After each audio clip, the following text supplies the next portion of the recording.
and welcome along to the MODUS Super Series here at the Live Lounge in Portsmouth. By the close of play today, we will have our first player through to Saturday's finals night. Of course, John Henderson currently leads the way at the top of the league standings. So before we preview today's action, let's remind ourselves of how things unfolded yesterday with some highlights.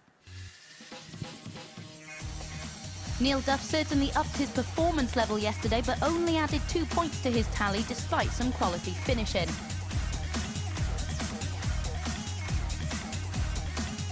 Viteslav Sedlak has impressed on debut and looks more and more assured he'll certainly be a danger later in the week. As for Dan Reid, he'll feel its opportunity missed on day 2. He's now battling for a Group B spot on the final day of action. Gilliland won 2 of his 5 games yesterday. How important will this finish against Dan Reid prove to be?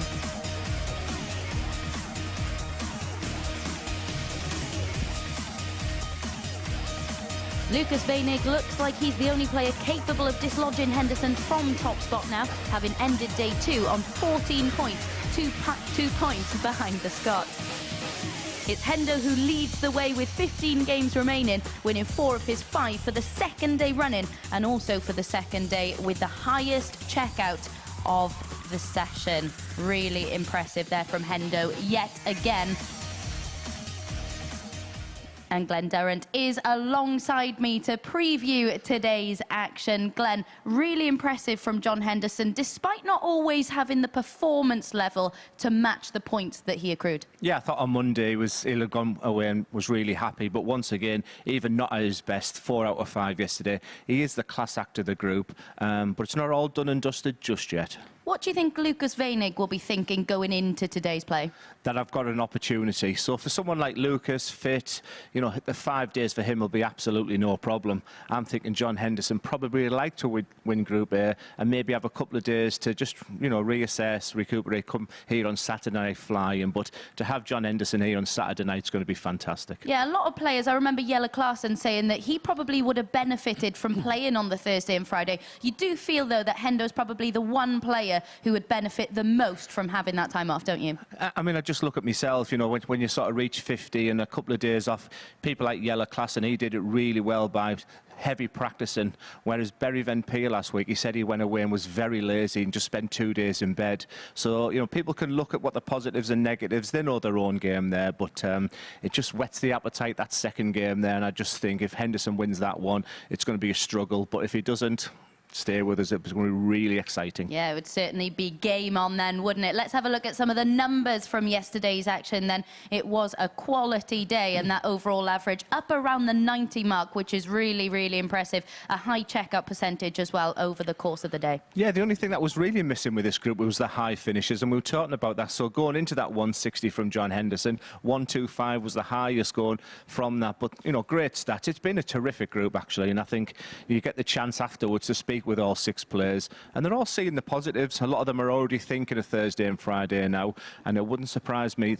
4 out of these 6 being here Saturday night. Yeah, one of the players who'll certainly be thinking about Thursday and Friday is Neil Duff. Certainly upped his performance levels yesterday. Still just the 2 points though. What do you think is going through his mind right now? I had a great chat with him yesterday when the competition finished, and it was just night, and he knows the situation. The beauty about the MODUS Super Series is that if you're experienced, you realise it's a marathon, not a sprint, and if Group A doesn't go right, you know, people have come back and won before, and I think he's already thinking of Group C. He's even worked out which is the tougher group out of B and C, so, you know, the strategy is there even from all the players, but all 6 are still in it to win it. Absolutely. Let's have a look at the betting odds then for Group A, and no surprise, of course, John Henderson is now odds-on favourite. Of course, Neil Duff can't top the group and qualify via Group A. Do you think there's any value at all in Lukas Wenig at 2-1? Absolutely.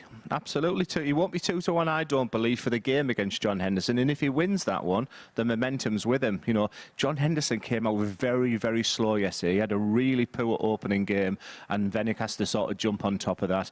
Both of them I've spoken to have slept really well. You know, they left the venue yesterday, went straight back to the hotel, so they're all raring to go, and yeah, that second game really excites me. Absolutely. Talk us through your selections then with Duzz's tips for the 3rd day of Group A action. Returns almost 11-1. You've gone bold bold today. Yeah, I've gone a little bit bold, yeah, because I struggled a little bit with the opening game yesterday. But John Henderson, you know, Neil Duff hasn't been himself. And just chatting with Neil, he's already thinking of Thursday and Friday, where it could be a really important win for John Henderson there. So he would have to win 4-2 or better. The next one is Sedlak versus Wenig. And it's, again, handicap betting. I think today is about Wenig and Henderson. And so I've gone for a big win there for Wenig. But Sedlak has proved me wrong a couple of times this week. And in the final game, a big win for John Henderson against Sedlak. Yeah, the first game of today is important in terms of making it through to Group B, of course. How do you see this one going between Dan Reid and Gilliland? The one thing about this Group A is a lot of them have been coin flips. You know, who's the one who's practiced the best, who's feeling good. It's very early in here.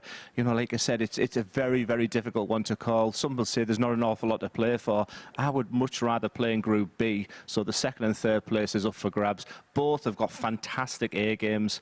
Both don't know how to really win dirty. So that's what I would like to see. I'd like to see a nice scrap 4-3 and see which one comes through that, because I think they'd benefit from that. Right then, will this man get exactly what he wants in our opening game of this session? Let's hand over to Chris Mason to find out.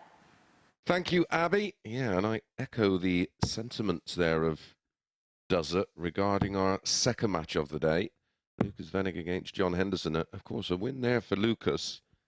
And that 2-1 will evaporate because he will be level on points with John Henderson. And in that match, they do go 4-5. Wenig 10-11 Henderson. So they've got that as a coin flip. This game, however, Gilliland is a clear favourite, 8-11. Dan Reid, a very backable price at even money, although yet to beat Chris Gilliland so far this week. Monday, it was a 4-2 win for Chris, a closer affair yesterday, 4-3. So, as Glenn said, first leg, it's Chris to throw first. Game on. A 7-legger. I agree with you, Glenn. In that second match, they make Lukas 4-5, Henderson 10-11, and that 2-1 will evaporate, won't it? Absolutely. 59. I said they're both well rested. I've just seen John Henderson there. He's very businesslike. I think the jokes and the banter has sort of diminished a little bit. And I think both him and Lukas are already thinking in the next 20 minutes could really determine what happens in this group. Yeah, I think for Neil Duff, it's just all about now prepping for tomorrow, where he'll find himself in Group C. 87.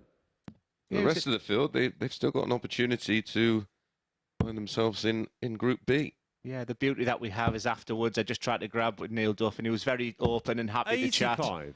And he just said he knows the score. He knows it hasn't been his Group A. He doesn't need telling, and he's already thinking of his plan and his strategy. And Chris is already working out which is the easier group, Group B or C. 36. So when we sit here and think, I wonder if they're looking at league tables, I wonder if they know these players do. And fascinating, these two. I think they've both got brilliant A games. I think they've demonstrated that. Chris had a big 100 average yesterday, and Dan Reid was going ballistic very early yesterday morning. So it's a tough one to sort of call, because I don't think they've really got a B game, or they haven't demonstrated that enough to me how to win ugly. So 100. I was hoping it'd be a scrappy game and see which one sort of comes through there.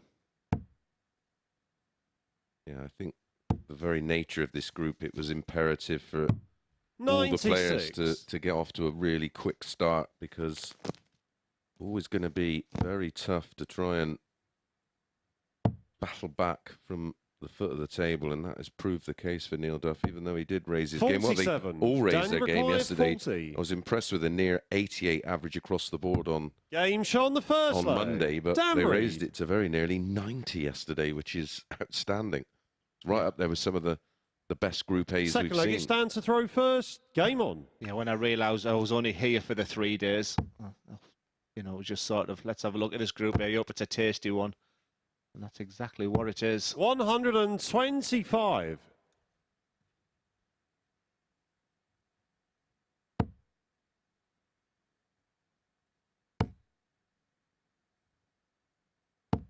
$60. Yeah, I've been very impressed with this guy, Dan Reid. Once again, it was really great chatting with him afterwards. I think he's 41. very happy, very philosophical about the situation. Still hoping to be a Saturday night and This guy very smiley and very happy afterwards. I think he realises his game's 60. there. Just a little bit disappointed with his consistencies and a couple of 4-3 defeats. Said he could have gone either way, this group, but I think both of them feel now it's out of Wenig and Henderson. 100. But we've seen stranger things happen. And for Gilliland, if he can get onto 12 points after this game, it could be a big turning point for him. 95. But it's Reed that's settled nicely. And on 2-3-5, you may see him use the bullseye, but that's the perfect first start for him. So he'll stay there. 95. And he sets it up, and Gilliland would have been hoping to come out a little bit quicker than this.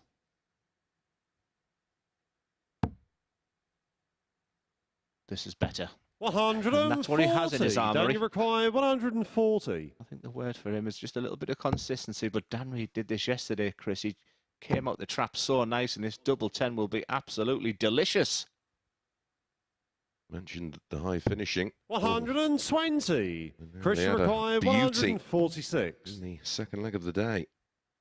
Yeah, as good as this group has been, only that 160 has been really anything of note for high finishing. 40. Dan, you require 20. If he just puts this away for a nice 16 darter, it's a great Game great shot on the start. second leg. He's an impressive young man, very softly spoken. He really wanted to chat yesterday about sort of the history of the game, and third leg, it's Chris to spoke, throw was asking first. for a little bit Game of on. advice, but the advice is just enjoy the game right at the moment. I'd say to Danny's, the game's there. So get yourself to Saturday night, as Chris said yesterday. That's the battle. You don't win it on the Monday, 97. Tuesday, Wednesday. You can certainly lose it sometimes, but you can sort of lose it mentally. Just by hook or by crook, get yourself there Saturday night. And as we've seen with Justin Hood on Saturday, the 5th favourite out, the 6 going into it. And he demonstrated exactly what Dan Reed can do and came out the £5 victor.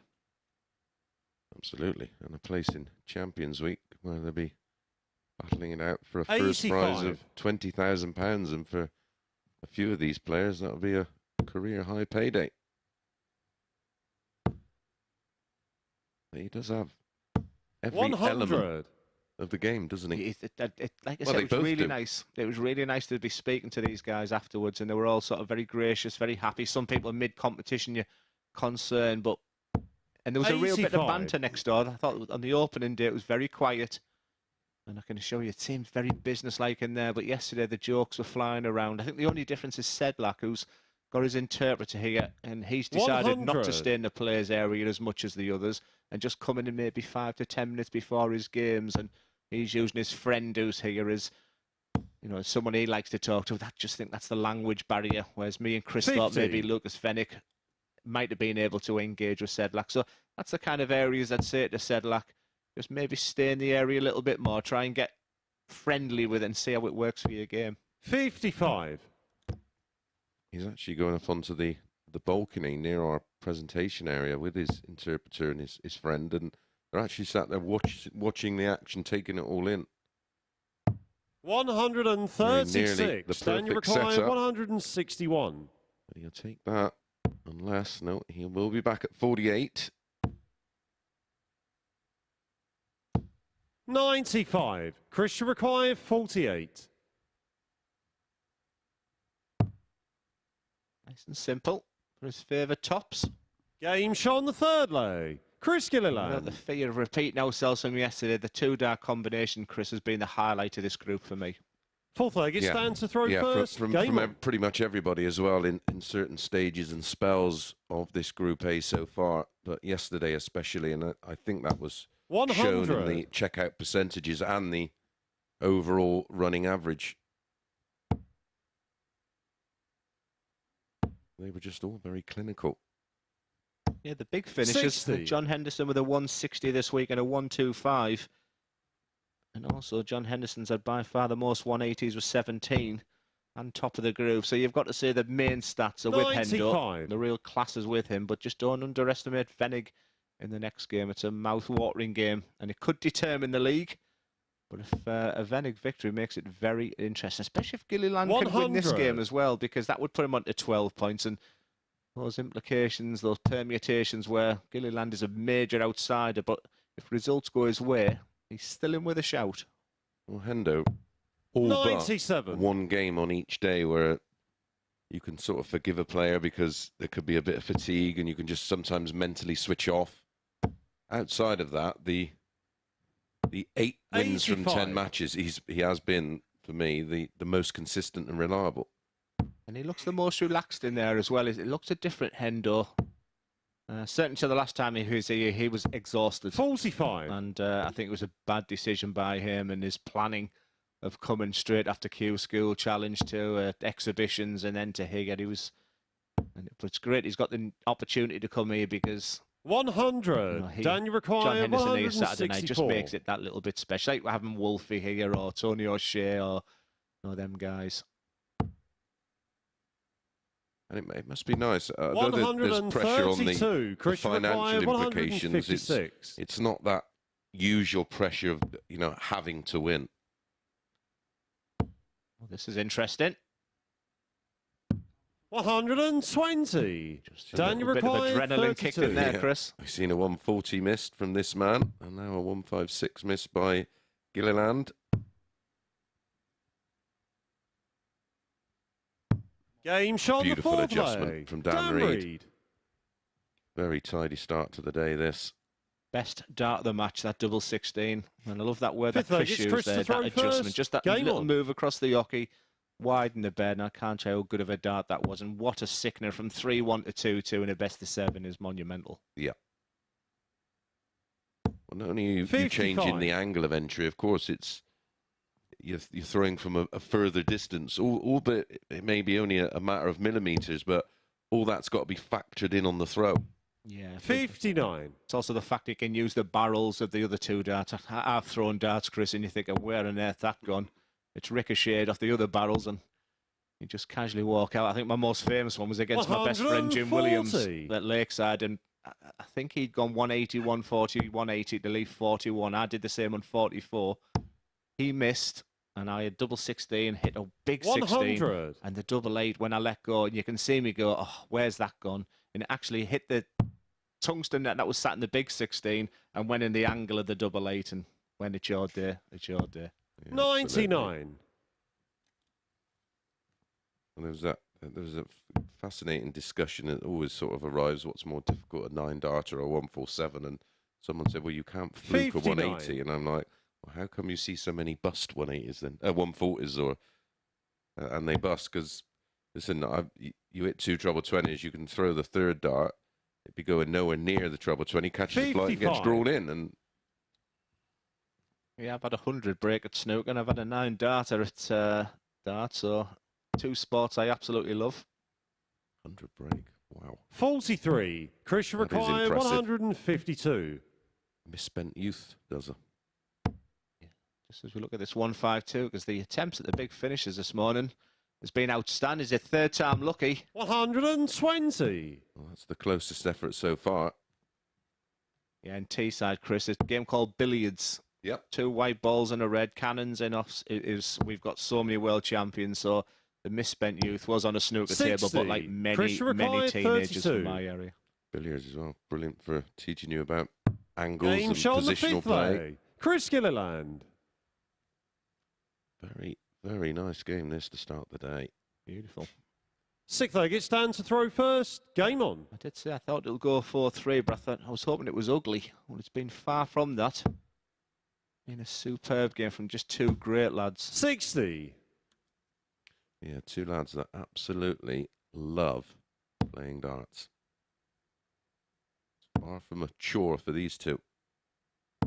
125. Just begin to start thinking of that Wenig and Henderson game.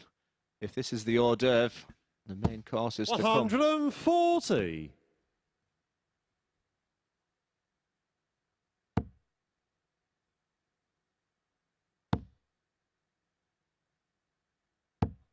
$38. Is that the moment?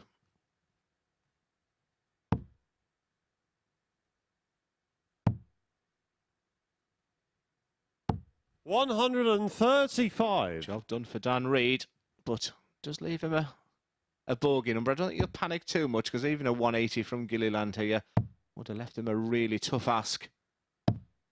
60. So it's a minimum. And I highlight the word minimum, 6 darts and 166. And from this point, it's Dan Reed's to lose. And what a first dart that is. 134. What a setup. He did this yesterday in his first game. He was played absolutely sublime. And there's Chris. He's just showing a bit of distress there, Gilliland, which means one thing now. A big Dan Reed victory. 41. Dan, you require 32. For a 13 darter.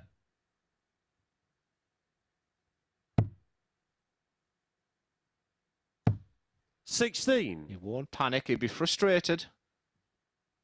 But he won't panic as he knows he's in a wonderful position. And Gilliland 140. He's left a 2 darter. Dan requires 16. It just makes Dan Reed think. Game, that shot, is and a the clinical match, finish Dan Reed. to end a wonderful game. Great sportsmanship, very magnanimous in defeat, but what an opener that was. And you can see there with Dan Reed, a nice just below the 90 average, was usually the benchmark for these guys. 4 from 10 on the outer ring there, but just a very, very enjoyable game.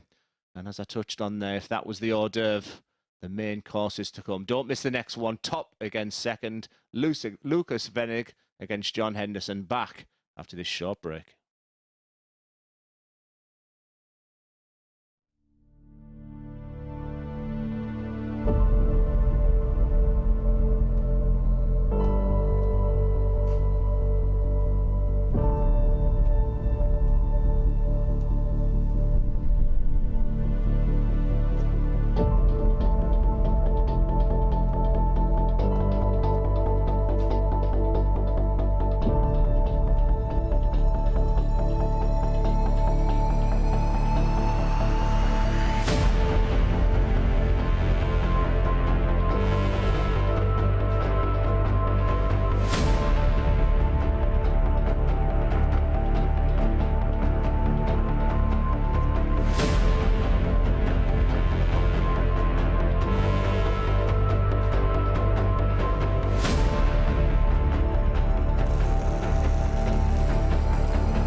Right then, this is an absolutely huge contest in terms of qualifying for finals night via Group A. It's first against second and an opportunity for Wenig to draw level with Hendo, or for the Highlander to put 4 points between himself and his German opponent once again.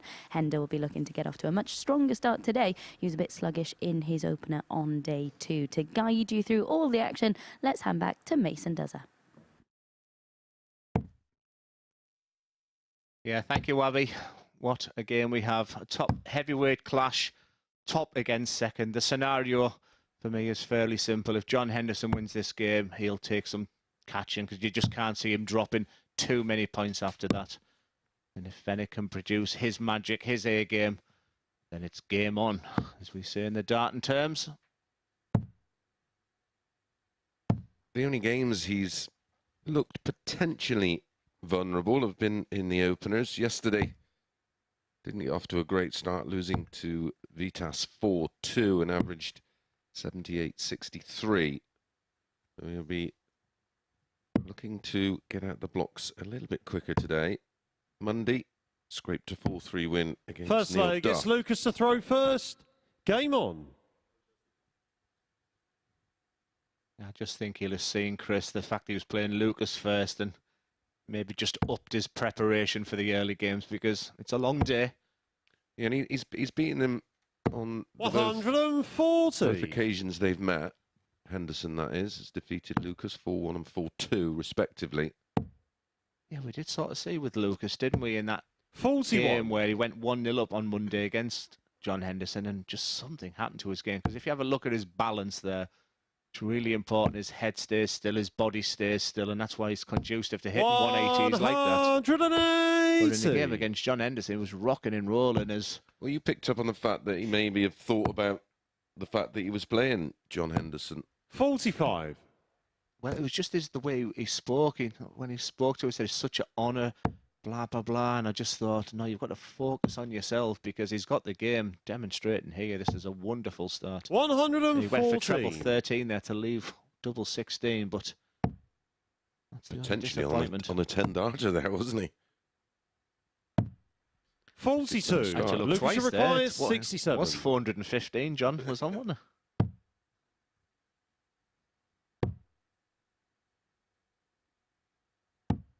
47. Oh, that would have been nice. You know, despite the fact he's going to win this leg, we know that. But if he can just kill that off, because the 13 was a little bit sloppy. 100. Lukas, you require 20. This is still for 13 darts. You just need to execute this now and put this leg to bed. He doesn't want to be messing about because that's when your negatives will come in regarding doubles further on in the match. 10. Yeah, I'd have been more aggressive there with dart 2 and then maybe had the option to either bust or go for the 1. Personally there, I would have split with Henderson back on 273. 100. Lukas, you require 10. Now he's got to make a decision. When you're confident you can go 2-4, and I always think when people go direct for that, but he's messing about. 6. And we're looking at a 10-darter at one point. We could be looking at a 20-darter to win this leg, and that will frustrate him. And maybe say to John, well, it looked like he was in fine fettle, but I think he's feeling it. 43. Lukas, you require 4. No, I expect Lukas to get this, because then John hasn't put him in a great deal of pressure. It's a good marker for the way he's got off the left-hand side of that double 2. Now it's awkward. The gates are up. 2. Wow. John, you require 130. Is what can happen. Single 20 leaves ball. How many times have we seen this, Chris? 87. Lukas, you require 2. 1 up, 1 in. That's what we used to say back home. No score. And that's why you put John, 1 you up. require 43. It could be this first leg we look back on. And it's the psychological effect, isn't it? Oh, this will hurt. Game shot on the first leg. John Henderson. You'll see that apologetic look, but inside, John Henderson has just got away with absolute murder there, and you can see Second leg, it's John to for throw Lukas, first. that Game could on. be tough to come back from right now. He's going to test all his mental strength, to get through this now, because we should have been well into the doubles of the next game. And John, from now on, just kick away and big moments in this week, and probably confirm with that dart there. 22. And that is the hangover from leg 1. Did build this game up. 123. I have to say the warm-up act of Reed versus Gilliland was absolutely outstanding. And the main event was just disappointing a little bit, but for John Henderson, he won't care. 2 points here. He'll know the scenario from there, and it'll be very, very tough to catch. Well, he can almost coast for the rest of the day, can't he? 95.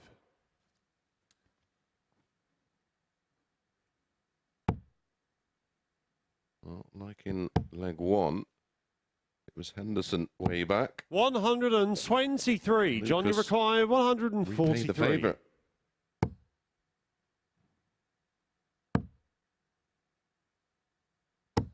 $81. Huge final dart there.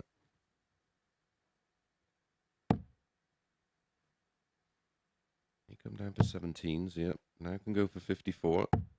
91. John, you require 62. Certainly one thing we've learnt from Lukas this week. Nothing wrong with his ability to count. Tops for 2-0. Game shot on the second leg. John Henderson. In fact, 9 darts fewer to win leg 2. Leg 1 was 1 in 24 darts. Third leg, it's Lukas to throw first. Game 15. on.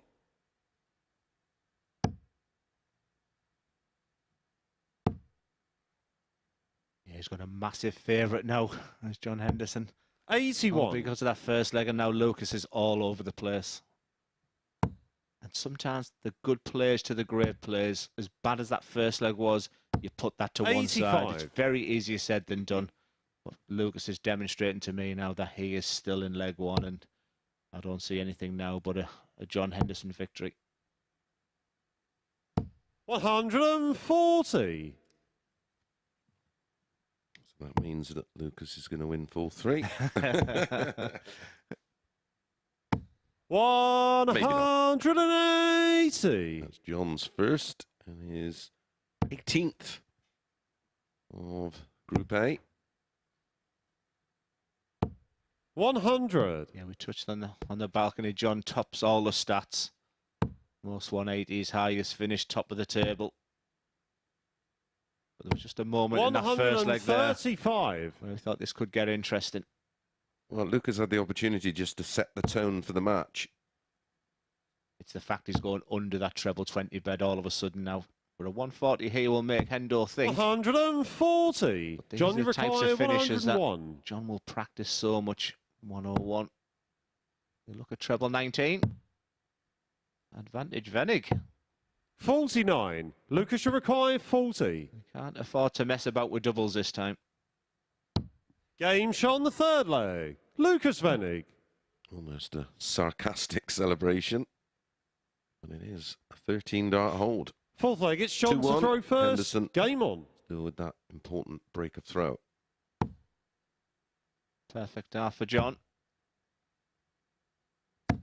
60. He beats himself all day because 2 out of 3 of them darts were thrown exactly where he was aiming for. But I haven't seen this a lot from Lukas, but he's sliding all over the place. He's a very straight dart player. 92. Like many Germans, he's built himself, he's fit, he's worked on his game, and one of the most fundamentals is throwing straight. Turn that 60s into 100s into a 140, but he's just sliding into 5s and 1s, which I haven't seen a lot this week. He's thinking.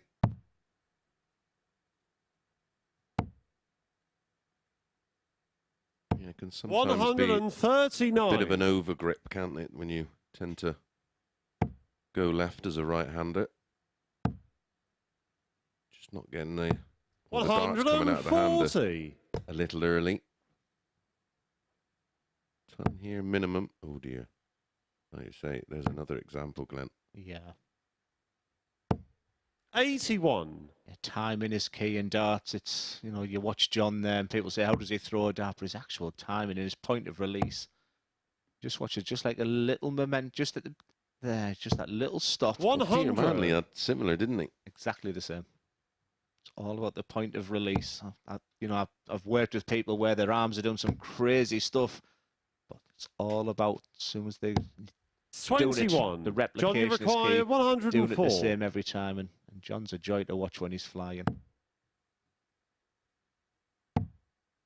Tops for a 3-1 lead. 84. No finish for Lukas after that disastrous 21 in the last visit. Yeah, and again. I think he'd be really disappointed, Chris. John, you required 20. I think when he's seen the draw and thought, well, I've got John first. Potentially was hoping he had him later on the day, but... Game shot on the fourth leg. John Henderson. Snarl on that first dart there. It was nowhere near the desired target. Like many times in fifth darts, leg, it's you get a Lukas bit of to a throw wild first. one. Game on. One right in the middle of the double. This is how we started the match, right just to the right-hand side of that treble 20 bed. Is it a little too late? 100.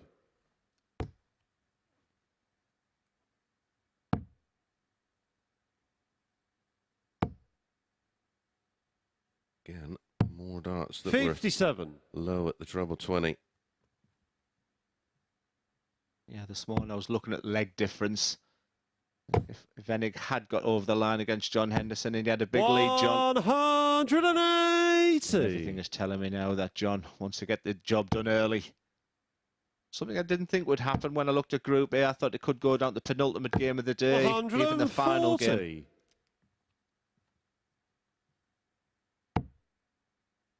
Yeah, this is now turning into a battle of second and third in a place in Group B. 140. Lukas should require 164. The shake of the head. He'll use that bullseye. 104. And even a John, single dart of 20 would have left a two darter there. And for John, he'll be using the bullseye. Yeah, so looking at the 12, the treble 12's the bonus. Didn't even consider that. Game, what a shots, dart. and What the match. a finish. John Henderson. What a play. John Henderson. No Hendo, no party on Saturday night, and he's looking good to be there on Saturday night. But just look at the sportsmanship. You can see Lukas there already thinking that missed opportunity in that first leg there. And despite all those darts and despite that horrible missed first leg, John Henderson still averaged just shy of 92 there. Once again, fantastic stats on the outer ring, and that was the deciding factor for Lukas Wenig. He'll be looking back with possible opportunity missed. But he's got to continue to believe. But right now, it's all in the hands of John Henderson as we move on to the next game. Viteslav Sedlak against Neil Duff.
Neil Duff and Viteslav Sedlak complete our opening round of fixtures this morning. The Northern Irishman's 2 wins so far this week have come in this particular fixture.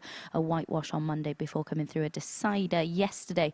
Can he complete the Group A hat-trick over the debutant to move on to 6 points in the table? Let's find out with Mason Duzzer.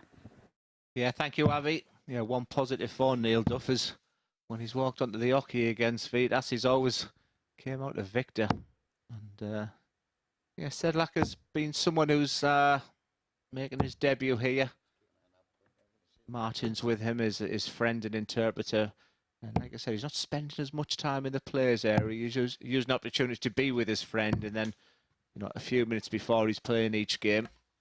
But really, the only real negative for Sedlak is his final game of the day have been very, very poor. But apart from that, the positives totally outweigh the negatives. Very nice throw, very traditional. Occasional couple of times when he's not following through as smoothly. First leg, it's Neil to throw first. Right, game on. You know, he had a massive average yesterday as well, and for Neil Duff, I think he's, you know, just chatting with him yesterday, he's already thinking, you know, I'm going to be in Group C, Glenn, and I'm already preparing for that. I'm just going to go out and let the darts fly 100. Today. Yeah, and he has positives of playing Vitas because that's where his 4 points have come from. 70. A 4-0 and a 4-3 win against Vitas. 95. Welcome along if you're joining us on our YouTube channel. Please subscribe and give us a thumbs up with that notification bell. If you're a social media user, at MSS Darts, all one word, on Facebook, Instagram and Twitter. If you want to contact Glenn direct with any kind of questions, at Duzzer180. And even better, come and join us on Saturday night, because tickets are absolutely free. 100. Dartshop.tv. Just register your ticket, collect on the night, very easy. Doors open 6:30 for play at 7:30. And you make it even more special for these players.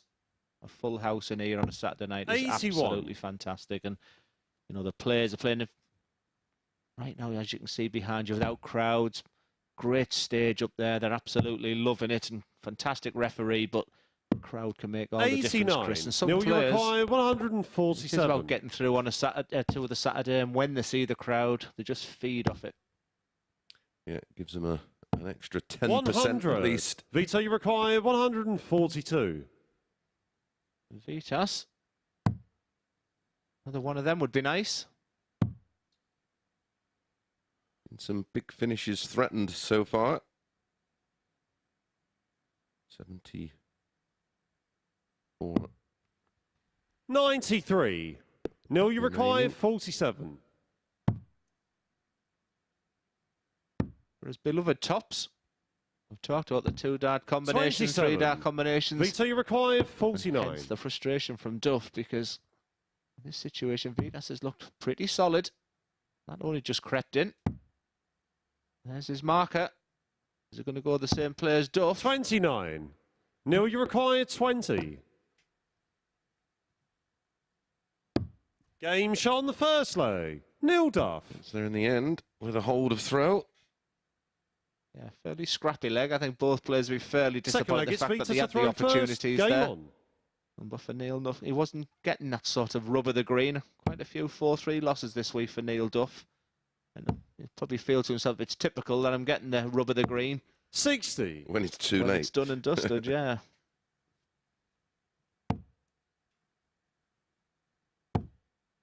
Now it's just about ironing out any kind of issues and getting some confidence just to go into Thursday and Friday's Group C, which, fortunately now, of course, 134. 1 p.m.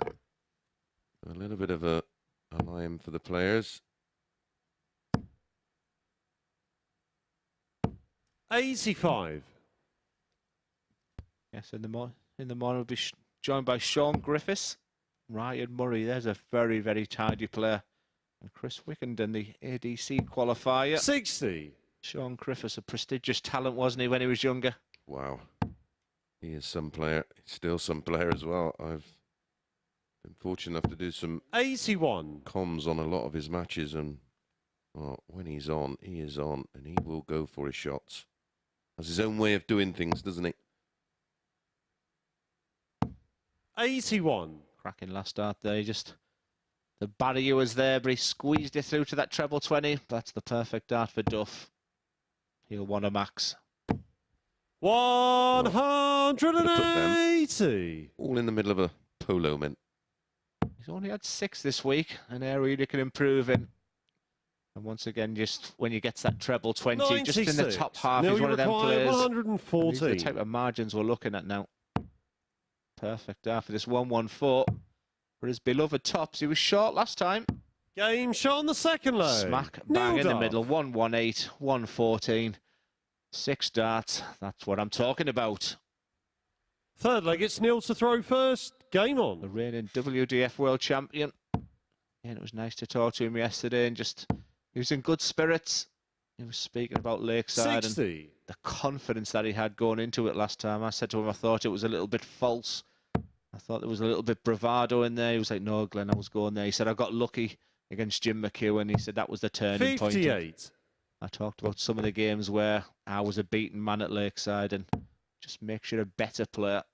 And it was just nice to see him for the MODUS Super Series this week, 60. already planning his attack in Group C. And he said, I will be here Saturday night.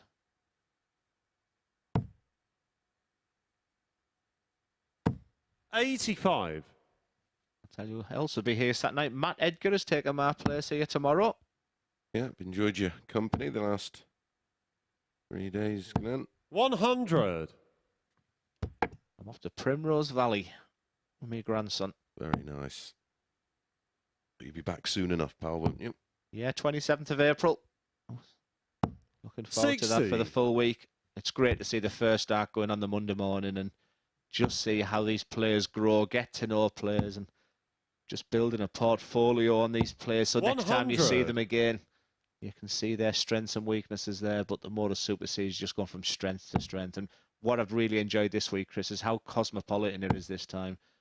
From the Czech Republic, the guy in your picture right now. 180. Boy, has he done himself justice this week. Positives totally outweigh the negatives, and it'd be great to chat with. His English is so bad. It's just a shame we can't talk about his experiences there, but I'm sure he's loving every second. Vito, you require 180. Yeah, I've loved not only the evolution of the product, but the evolution of the players, and seeing so many of them go on to get 78. tour cards and Neil, you require 100. begin to make their own mark in the game. It's fascinating. Ooh, another one of those. 80. Vito, you require Players 40. like Gian Bambino I'd not ever seen play before, and I'll tell my story about him after this leg of darts.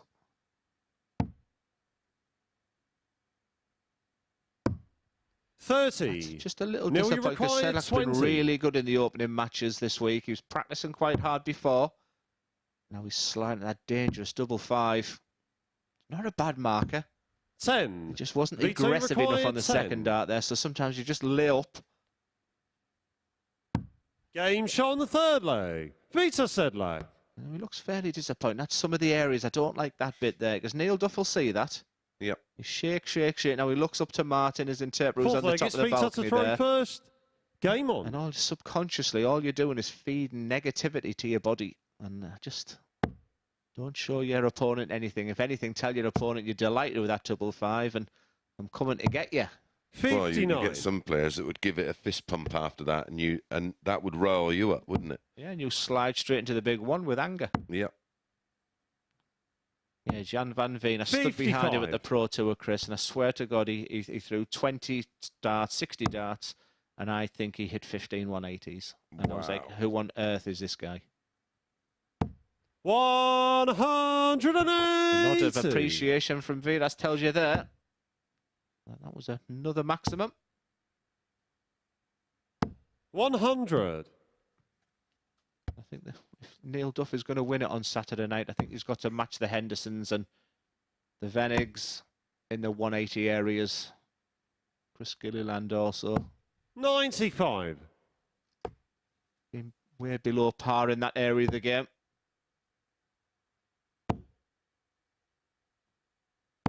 $100. Vito, you require 167. Also as much about timing your run here as well, isn't it? So it's very much a marathon that turns into a sprint, a final lap sprint. 85. Yeah, people can flourish on that Saturday night. That's why you can't rule anybody out. You know, you look at the prime candidates for Saturday, and you feel in these types of conditions, you can pick your winners. 60. But come Vito, you Saturday require night, I just 82. think it's all to play for, whichever 6 players are there. That's the perfect dart for 82 to leave the 17 for tops. Game Very shot on the clean. 4th leg. Very Vito clinical. Sedlak. Superb finish. Well, legs 1 and 2 were won by 5th leg, it's Neil to throw Neil first. Duff in Game 19 and 15. Legs 3 and 4 have been won by Vitas in 19 and 15. 100.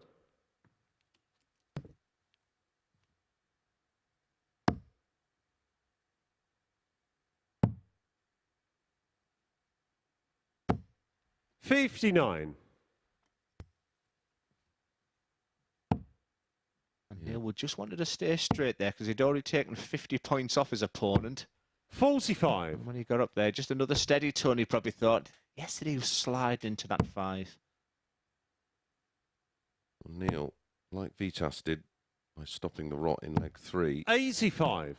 Neil Duff will want to do similar here in leg 5. Been back-to-back legs for Vitas. Yeah, you could argue that Neil hasn't got a lot to play for today, but he wants to go into in the morning with some 140. form. And if he can get a 4-1 return today, and what I mean by that is 4 wins, 1 loss, I think that'd be something he could walk away because, you know, like I say, he's the reigning WF champion. He's in good form. Won the Target 60. Open at Blackpool in the seniors last week, so form's good. He's had a little break. Yes, his travelling getting here wasn't ideal, he said. I just beginning to think he's settling in, and today could be a fairly 60. big day for him, but not in respect of the Group A. No, this is all about building confidence for the remainder of the week. 140. Neil, you Third require max in as many legs. 156. But it's put a bit of pressure on Duff here. Oh, can he squeeze another one in? 100. Vito, you require That was 157. minimum requirement for Duff.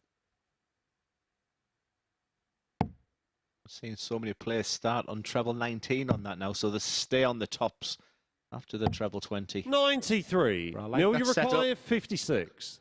And these are the 2 darts which we've been to. That one is scraped in. Game shot on the That is 5th plumb leg. in the Neil middle. Duff. Advantage Duff. Questions are being asked to Sedlak 6th leg, all it's week. Vito to throw first. Game on. Sometimes he's had the answer, sometimes he hasn't. And this is what you find out a little bit about yourself.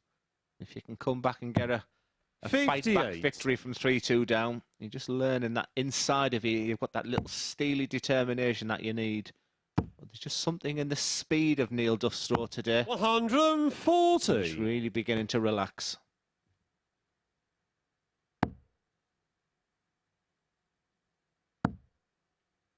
Bucky's had Neil Duff as a slight favourite, despite being 45.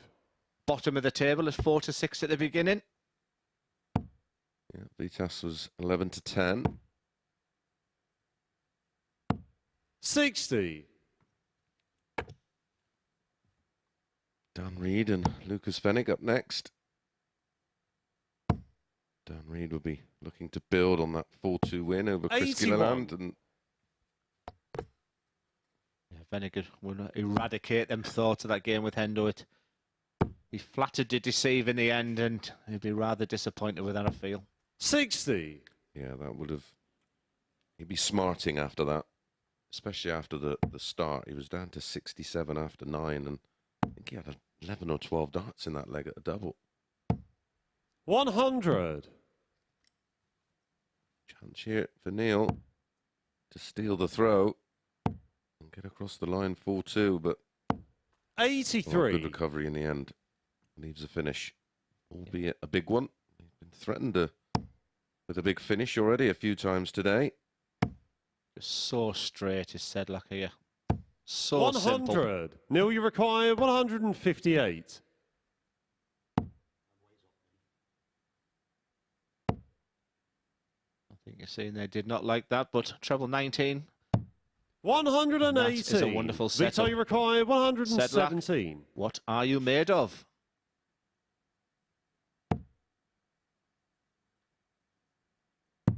Potential, strong stuff. Game shot on the 6th leg. Outstanding darts, Viteslav Sedlak. Absolutely magnificent. The question was asked.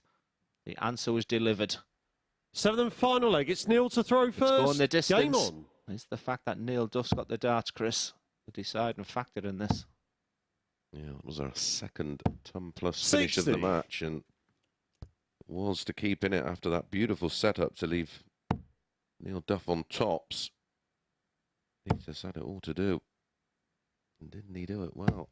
180. Here's a third max for Vitas. I think the beauty of the MODUS Super Series, I was already 43. writing my notes there. Neil Duff, Victor, 4-2, and then the 117, and then the 180 start there. Just look how I just straight had to he is. scribble mine out. Yeah.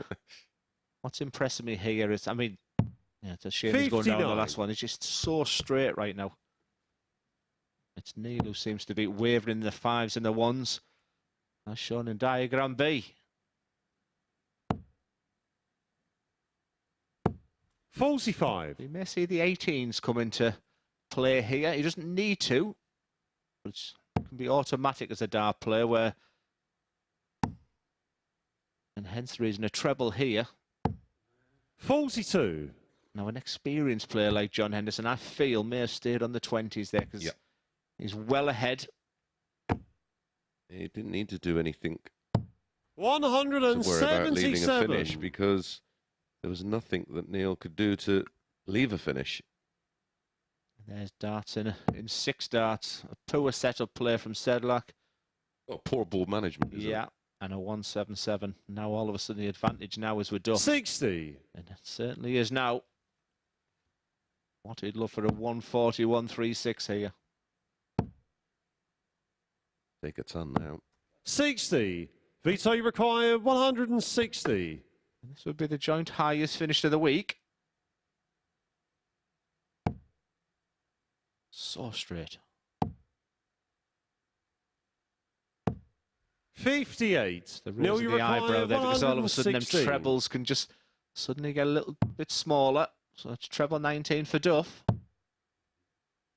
Sedlak, after his 117 in the last leg, has got a chance at the match for 102. 56. Vito, you See the require frustration 102. with Neil Duff, but is it going to be back-to-back ton plus finishes to pick up the 2 points? Well, it leaves 84, double 12, an interesting route.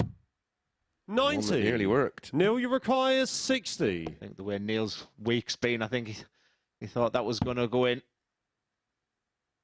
It's 2 darts at Game, tops, but he only shot, needs the and one. the match. A lovely game Neil once again. Duff. And once again, they shake hands and they hug, and the Neil Duff is just exactly what the doctor ordered. It's been a tough week for him so far. Just maybe got a little bit of the rub of the green there. Sedlak missing that dart for the match at double 12. Great contest, not a lot between them there. 10 darts each at a double.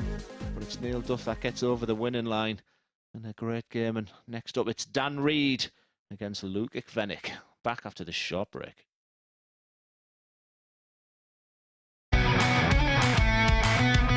This is the MODUS Super Series.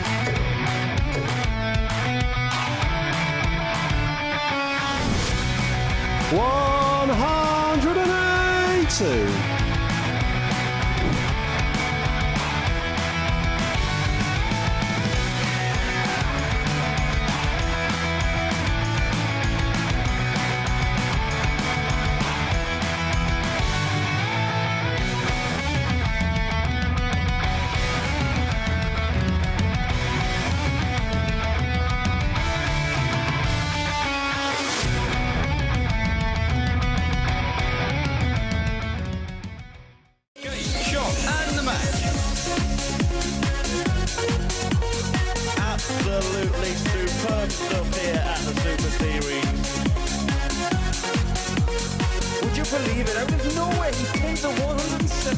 finish.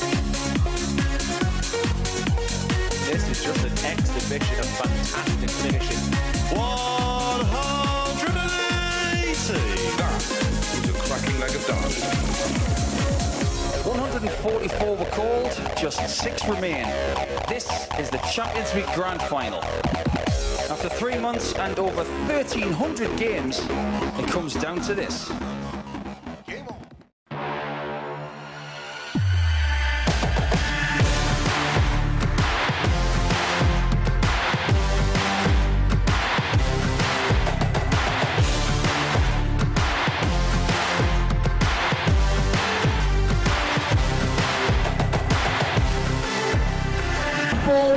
Joe Taylor, Gareth Tilley, and board 2, Craig Nixon, Robin Young.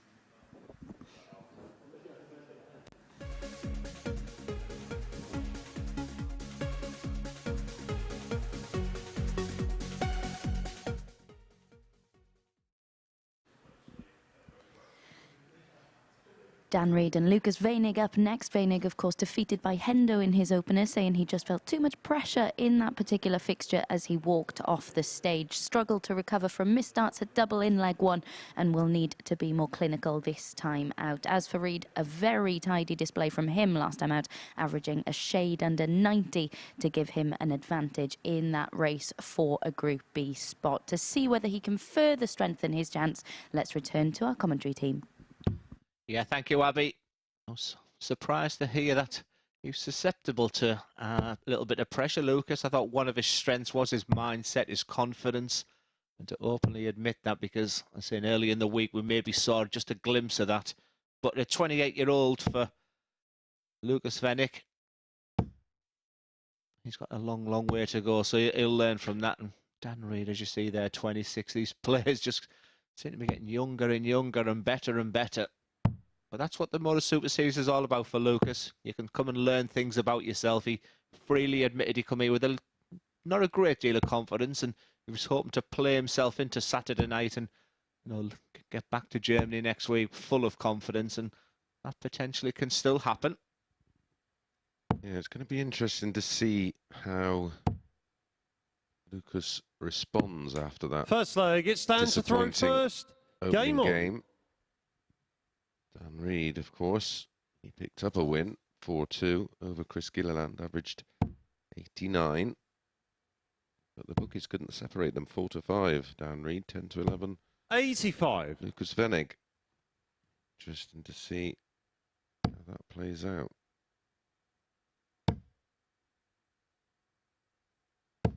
$80.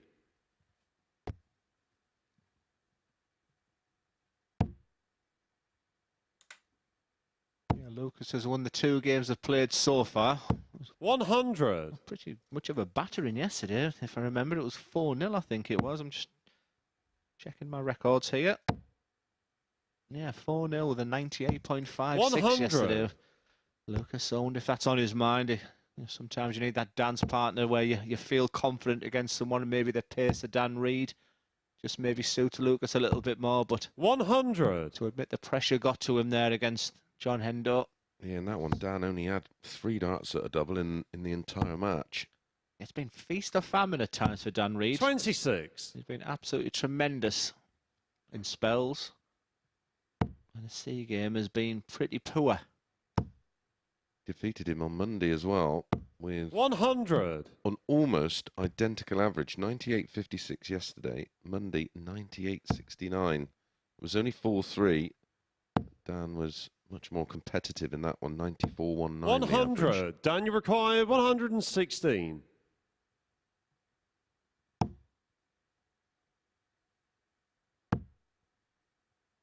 He can lay it up. Speaking of laying 55. It up, it's the Masters this week, I think, isn't it? The golf. It is. Starts tomorrow. I will be watching for the last couple of hours on Sunday. 133. Daniel requires 61. Are you a golfer? Well, put it this way, even on a par 3, I'm laying up at the moment, so if that tells you enough. Game shot on the first leg. Once again, Dan these two Reed. dart combinations from these 6 have continue to impress, and look at the stride on Dan Second Reed leg, there. it's Lucas to throw first. That Game feeling on. when you're 161 and you don't have to use that third dart. Extra bouncing for Lucas when it's beginning to feel like a long day 60. already. In a day this morning where I thought a 2-1 he wasn't a bad bet because he's got a great CV considering he's only 28. He's on the real up and coming player who will have a tour card 81. very soon. That I'm very sure of. And it's these kind of weeks you'll find an awful lot about yourself, and that's what the MODUS Super Series. It's a great platform now for amateur players. It was great to see 100. that ADC advertisement there and the partnership along with MODUS Super Series, and some great players will be joining the competition very, very soon. Yeah, 36. Such a great platform and opportunity for the players. Yes, I won my first vault myself a couple of weeks ago, beating my nephew in the final. I think I'm due to play one on 83. Tuesday as well, so... Yeah, I think the closest ones to myself down in the West Country are up in Radstock or somewhere near Western Supermare, run by 80. good pal of mine, Marcus Natman. Yeah, I coach a guy called Zach Griffiths from the development tour, and I think he's in Herefordshire, where, and he's desperate to be here at the MODUS Super Series. 98.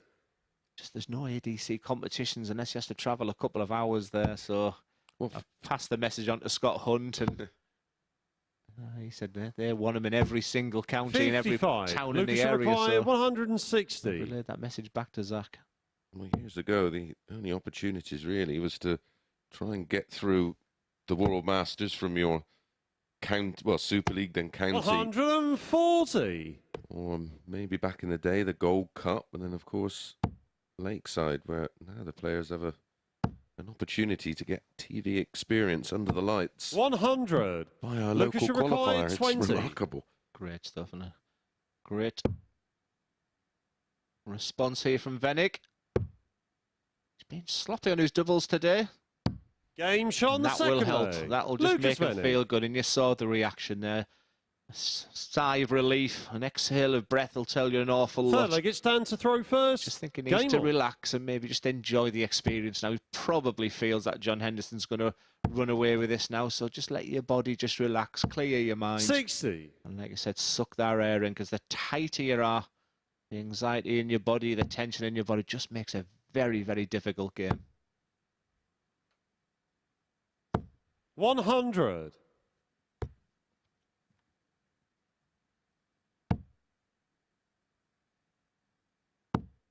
So well matched, these two. Yeah, I agree. 97. I thought the Gilliland and Reed, I think it's just been a lovely group, but, you know, John Henderson's the cream that's risen to the top. 100. We're catching flies in here, getting attacked all over. They're after me bacon sandwich. Chris with his protein yogurt 98. and fruit, and does it with his sausage and bacon bap. Yeah, I know which one I prefer. I want to start my diet tomorrow. 42. And again, it's not diet. You don't like that word, do you, Chris? No, it's no such thing as a diet. It's just calories in, calories out. I always explain to clients that 60. you had a car and you were driving it 10 miles every day, you wouldn't keep putting £10 worth of fuel in, would you? If you were driving it 100 miles a day, then you'd put 47. needed fuel in. So my body's a Ferrari. Well, more of a Rolls Royce. Rolls being the right word. Of course, you've got to feed the body to burn fat. 100. Yeah, diets are very much a bit of a myth. Yeah, I sat with Paul Nicholson last time. I think I go home feeling just a little bit. Yeah, I need to do something about it.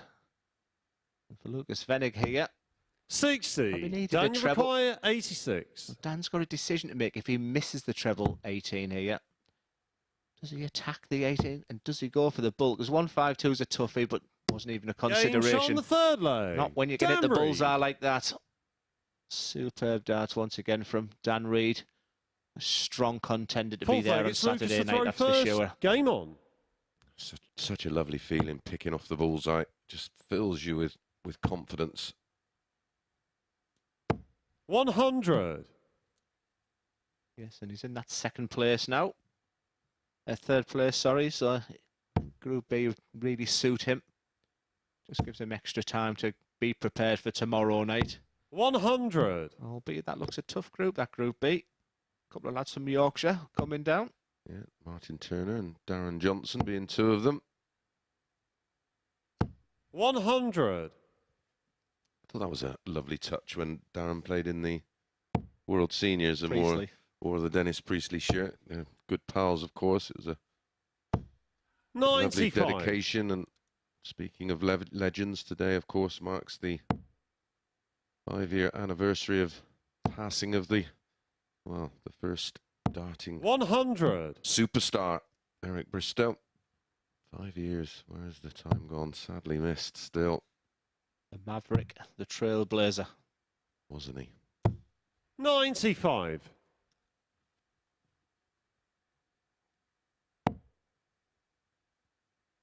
Just a little shout out for Reece Colley, who's here tomorrow night as well. Dangerous. 139. He could very comfortably lifting that check on Saturday night. A superb talent who sort of kept my eye on him the past couple of years when I left the BDO. 91. Lucas, you require 62. He most certainly has got game. Game shot on the fourth leg. Lukas Wenig. We haven't seen too many one-sided matches this week. And today's been no different. There's been some tough contests. To throw first. Game on. And once again, this is now a best-of-3 contest. And many times I've said, is it the fact that throwing first will be the decisive factor. 85. And that last start will help Dan Reid in this match. For Wenig, he needs to find his scoring boots, and he needs to find them now because he's just hiding that treble 20. 97. Meaning he's got to use that treble 19, but he does it very well.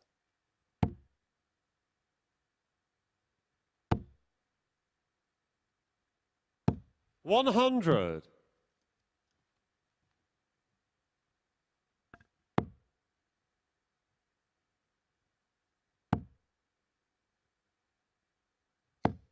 $43.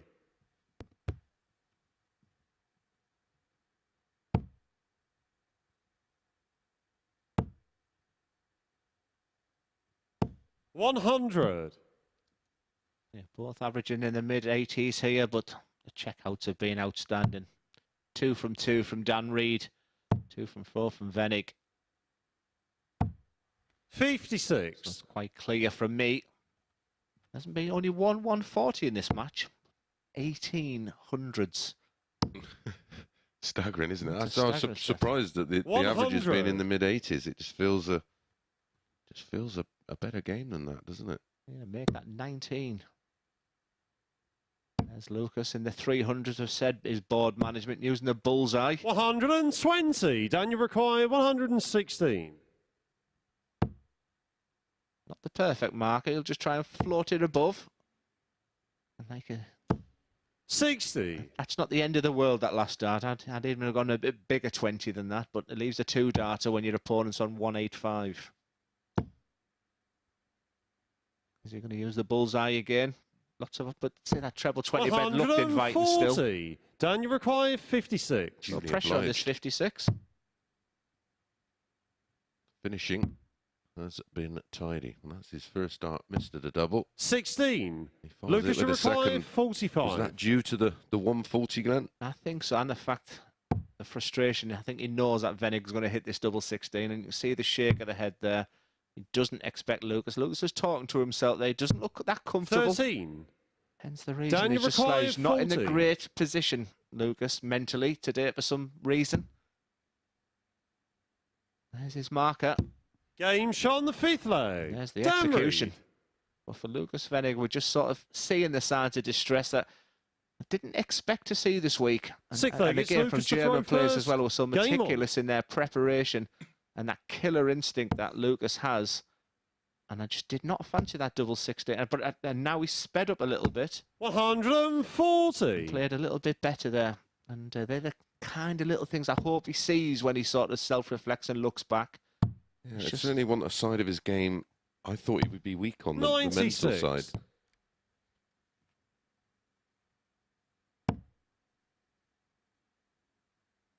My wife used to say, what are you saying to yourself when you're talking? 91. I can't repeat what I was saying to myself. Need one of them bleep machines. 80. Yeah, I'm a big fan of Dan Reid after this week. People are asking me about my commentary, and I said it's great, just sat here and just analysing. And 100. And it's great to sort of maybe just advise a little bit to the players afterwards. But for Dan Reid, I just said your A game is absolutely sensational. 140. Which is a good feeling to know that you've got that game inside 170. you. The hardest part of darts is just when things aren't going so good. Oh, yes. 129. Went for the setup instead. Flashed at that, didn't he? It was a bit of a quick one put in. Here comes the pressure. 100. Lukas should require 41. Oh, he didn't look confident on the double 16 last time. Game shot on the Certainly does sixth this time. And Lukas once again, Wenig. we're going the full 7 legs. Well, we picked up on the fact we felt that they were 7th and final leg. evenly matched in terms of running averages going into this one. The results may have not suggested that against each other on Monday, but certainly yesterday when it was 61. It was a 4-0 win yesterday for Lukas, but Monday 4-3, where we find ourselves here. 95. Will it be Dan Reid this time with the throw? Yeah, that's 61 who want to be happy with. You want to see 3 figures. 60. Now he's only sort of 20 ahead now. It's a big opportunity for the German. Start on the 19s very early in this leg. 96. He has his own unique ways, does Lukas. That's quite good thinking, because the 140, so he can have 3 darts at the treble 20. Yeah, to leave the 170, 180 is the bonus, leaving 130. Yeah, we talk about the evolution of darts, and you know, people thinking about the finishing and the strategies from 400s is incredible. 121. Wouldn't even have entered my mind when I played. And it wouldn't have entered the greatest of all time, Phil Taylor's, who left 166, 168 more than anybody. Didn't do him any harm though, did it? 100. Great contest, this. Whose position would you rather be in? Lukas with this 189, or Dan's who's on the finish already? He's got to come. Well, decided to 60. stay there. I personally Daniel required would have 140. fancied the. For many reasons. Yeah. What a dart. Double 10. Game, This time, shot, and the the big match. finish Dan is Reid. landed by Dan Reid, and Dan Reid makes it 2 from 2. And Lukas Wenig played 2, lost 2. The number is 86-78, 88-64 for Lukas Wenig. No 180s in the match. Incredibly, it was more a case of the steady tons and certainly steady finishing from Reid. 4 from 7, 57%. When we come back, it is Viteslav Sedlak against Chris Gilliland.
So then it's Dan Reed who's looking good to make it through to Group B following a superb 140 checkout in a decider to record his second win of the session last time out. Game 5 of 15 today sees Sedlak and Gilliland go head to head. Gilliland, of course, dropping out of the top 3 after defeating his opener today.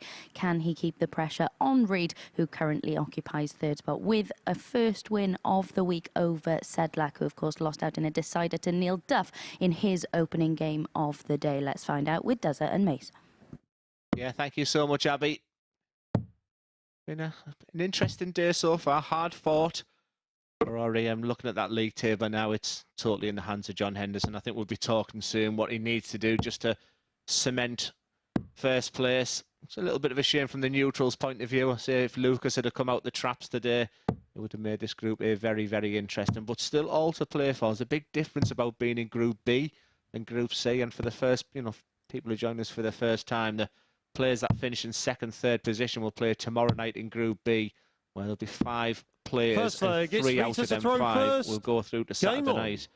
Whereas the players in 4th, 5th and 6th will return back in the morning with another 3 new players, and only 2 from 6 go through. So statistically, finishing second or third, Chris, has its big, big advantages. 140. Well, there's a 60% chance of qualifying out of Group B and a 33% chance of qualifying out of Group C. So all to play for, and there is plenty to play for in Group C, because it's going to come down at Group B, because it's going to be a race between Lukas Wenig, Dan Reed, and Chris Gilliland. But Chris Gilliland needs a win here. Yeah, I was just sort of building it up for that exact point there, where Chris Gilliland might have just sat back after that loss to Dan Reed and thought, well, today is just a bit of a damn square. I'm just going to, just see out the day and come back. But he's still got an awful lot to play for. And like I said, if I had any doubts about are these players looking at the table and working out what they'd rather do, that was confirmed to me yesterday with even Neil Duff, who sat in 6th place, knowing exactly what he wants to do and 65. Where he wants to be to get to your Saturday night. So, big game for Gilliland. Absolutely. Still so much to play for. 60. Sedlak's come up the traps nicely here. He just needs to see out the leg. And with darts like that second one, another one would be an added bonus. 85. But the little 5 is not what we wanted.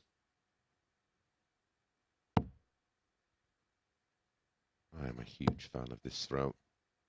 Simple, isn't it? Yeah. 100. Well, they both are. So you require 127. You're looking at your own throw, and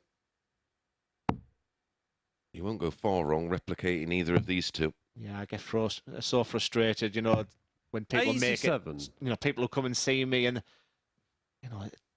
it looks so easy, and I'm standing there, and it's very difficult to throw 3 darts. It's a strange 89. So you game, require 40. This has been one of the things I've liked about Sedlak, but of all the positives, you've still got to hit that winning double.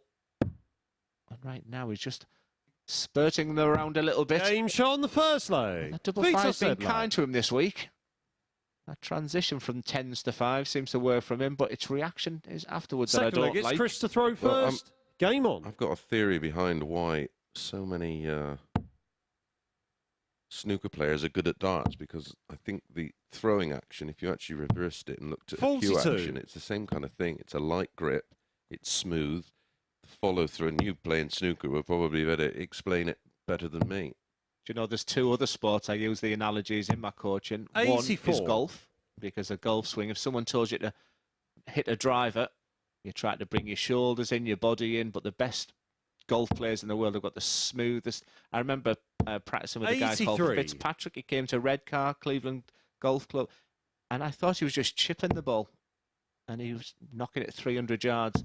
Timing, all timing. And I use 55. When people are throwing and they're jabbing on point of release. So rather than that smooth, straight right of a follow through, so which is a very common problem. People get to that stage then they just want to fire the dart. I was watching how bad our production team were playing yesterday in the pub. Only joking, lads. 140. Before you make any jokes about my game.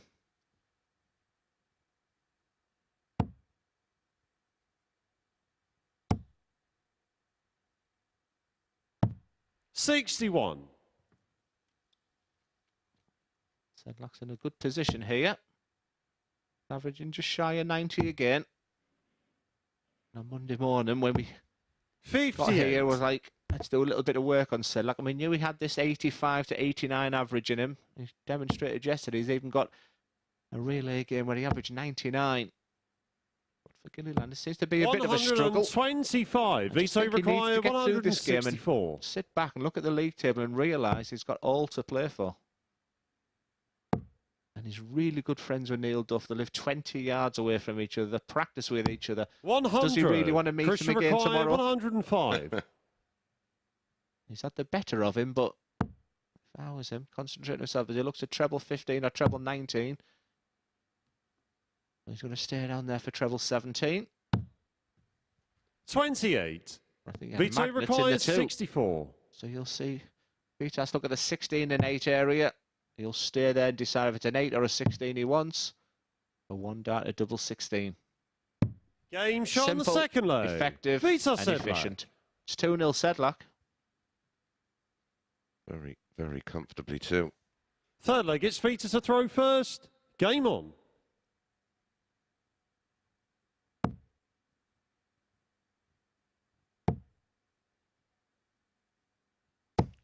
$60. It's at this stage where Wenig and Dan Reid will be big Sedlak fans. We'll just give them the advantage for the second and third positions. 60. Well, Vitas left Chris with his head shaking yesterday, didn't he, when he averaged that 99.4. Yeah, she said to us afterwards he just didn't 100. know where that had come from, because by far that's Vitas's best performance. 99.4, 218 is 4 out of 7 on the doubles. I mean, Chris wasn't too shabby, 88.4, but was reduced to just 2 darts at a double in the whole match. Yeah, for Chris, I think on Monday we were beginning to think he was going to potentially win this group. It sort of petered out a little bit for him. He's beaten twice now, hasn't he? Vitas? 96. And that appears to be having a psychological effect. Yeah, it's that dance partner scenario we've offered. Times of certain players, and he'll possibly fight with himself and saying, how has he beaten me? You know, he hasn't played like this against other people, and that devil on your shoulder can be horrible sometimes. But look at these darts on Vitas. 180. Sensational. Yep, very, very tidy indeed. 100. From Gilliland. Vito requires 65. But 65, and the fact that Chris is on 76, he'll be looking at the bullseye area, and typical that happens. Hope he doesn't shake his head. But 1 dart, a double 4, 'cause that's a clean big 7. 61. He did all the hard Chris work there. requires 76. These are the types of finishes, like the 64s, which Vitas got in the last one. Just got to stay straight. So job well done first dart. And for double 12. 64. It's just not happening. Vito requires 4. That was an angry swing at the dartboard, which tells you how he's feeling right Game now. shot on the And third leg. Vito Sedlak. that's continuous. So that's the bit. Vitas, you don't need to shake your head. No, you've won the leg. Fourth leg, it's Chris to throw Lose first. confidence Game against your opponent. Yes. Make them feel like you expected to win, and this is normal. That's the point. 96. I think it's a big point. Put Adam Gavlas on the FaceTime to me yesterday. Laid in bed, doing nothing. 140. I said, get on the dartboard. Of which he responded, I think you should do, Glenn. I was like, oh, I can't wind anyone up these days. They've all got answers now. 100. I noticed you put a post up yesterday and Jim Williams was straight in about, is this what Glenn's eating, this mountain of chips? Of which I replied, why'd you have to say that, Jim? He said, well, you've done that for 10 years to me. He's having a wonderful season, isn't he, so far? Playing some beautiful stuff. I told him he was stupid not going to Risa last week, though. 98. But it's that work-life balance. He had a horrible week the week before where it's the Pro Tour in Germany. You have to stay there because it's the Euro Tour that week. And Jim's not one for hotels. And 40. if he hasn't maybe got his, his friends around him, he's not been on his own type of person. I think, in Middlesbrough terms, it done his head in. Yeah, but I've always said it's not for everybody, and you've got, for him, he's got his own business, 38. hasn't he? And it's a very successful business at that. And he did an interview with Abby at the Worlds, actually, and he said, darts is my hobby. I said you wouldn't say But that. we look at it because we can see how good he is, and I've played at the match play. Yeah. And I know for me, it's up there with Lakeside. Yeah. If he just got that experience, because I want to be in the audience, so, I want to be doing things when he's playing there. 95. Vito, you require 160. But he's his own man. He made his decision. And Vitas, what a way this would be to win the game. He may seem to go treble 16 here. And the reason he did that, 96. one, he likes the double Christian 16, requires and two, that 74. second arc covered the treble 20 bed. So don't miss the 14. Treble is the bonus. Stay straight and ping the tops. 34. Not happening, Vito Chris. requires 64. No, that was sort of thrown in the general direction. Pick your double. 16s for a 4-0 win. 32. Christian require 40. Went to turn my microphone off there. Thought it was in. He needs to put this away. He needs something to happen. Now we're getting into the realms of double 5. 35. Vito required No 32. commentary required. Watch Chris Gilliland's Game, reaction, but look at the reaction there of Sedlak. Vito 4-0 Sedlak. victory. Big smile on his face. Executed the job very professionally, very clinically. And there's his friend he's looking up to there. And the stats all smack to me that Sedlak was the master of that game. Just shy of 85 average, but once again, look at the checkout. That's been the highlight of Group A for me. 4 from 8. Again, for Chris Gilliland, this could be a long, long day. He still had all to play for, but it just doesn't seem to be happening for him right now, and it could be a tough one. It's top against bottom next. It's John Henderson against Neil Duff. This is the MODUS Super Series.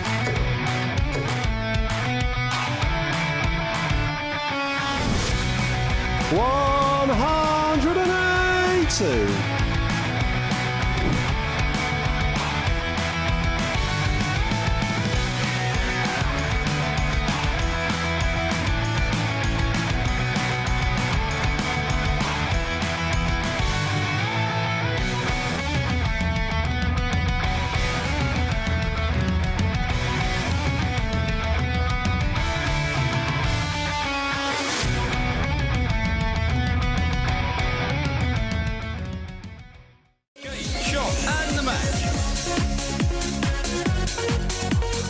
Absolutely superb stuff here at the Super Series.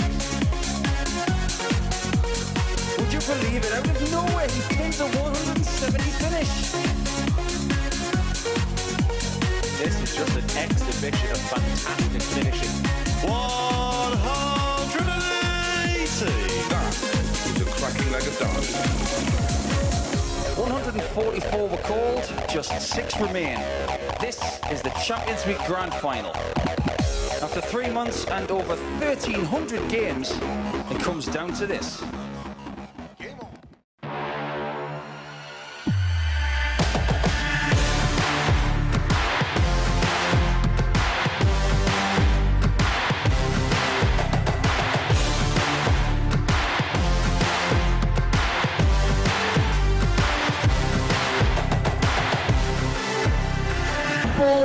Joe Taylor, Garrett Tilly, and 4-2, Craig Nixon, Robin Young.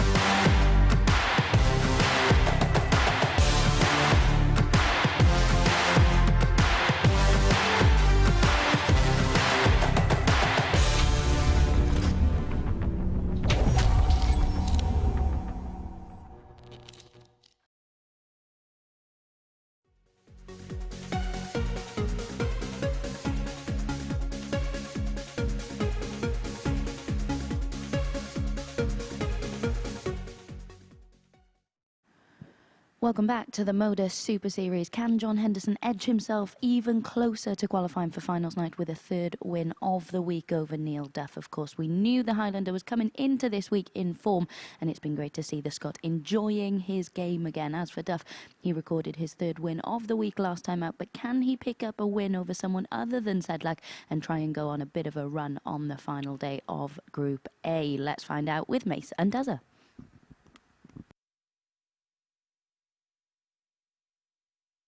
Yesterday, I thought that Neil Duff might just nick this game with John Henderson. It was a game that was a must-win, but John Henderson just does what he does. He was a comfortable winner.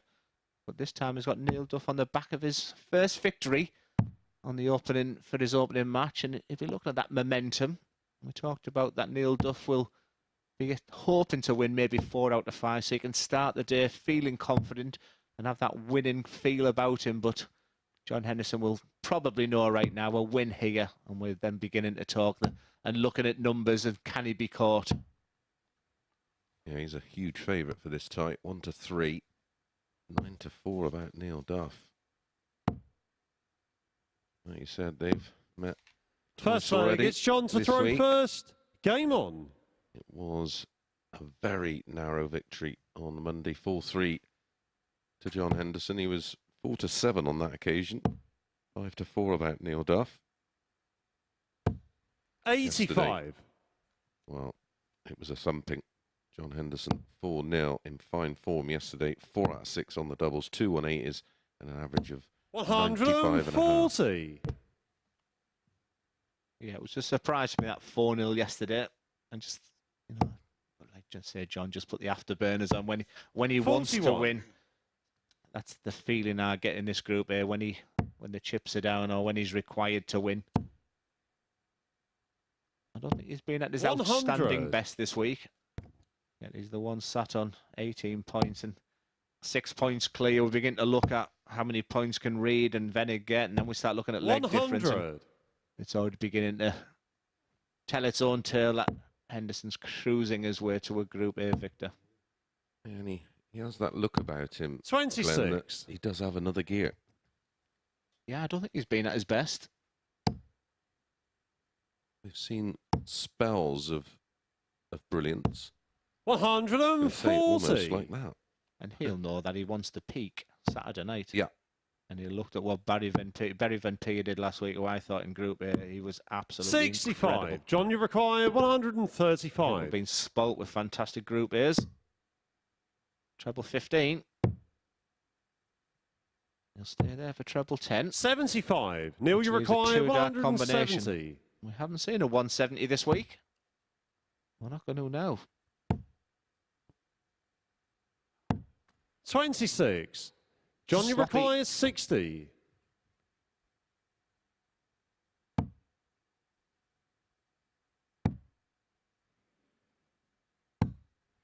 Neil, you require 144. Well, you'd be disappointed to still be way back on 144. 100. John, you require 30. A double I hated. He's going straight for it. There's his marker. Now we can be aggressive.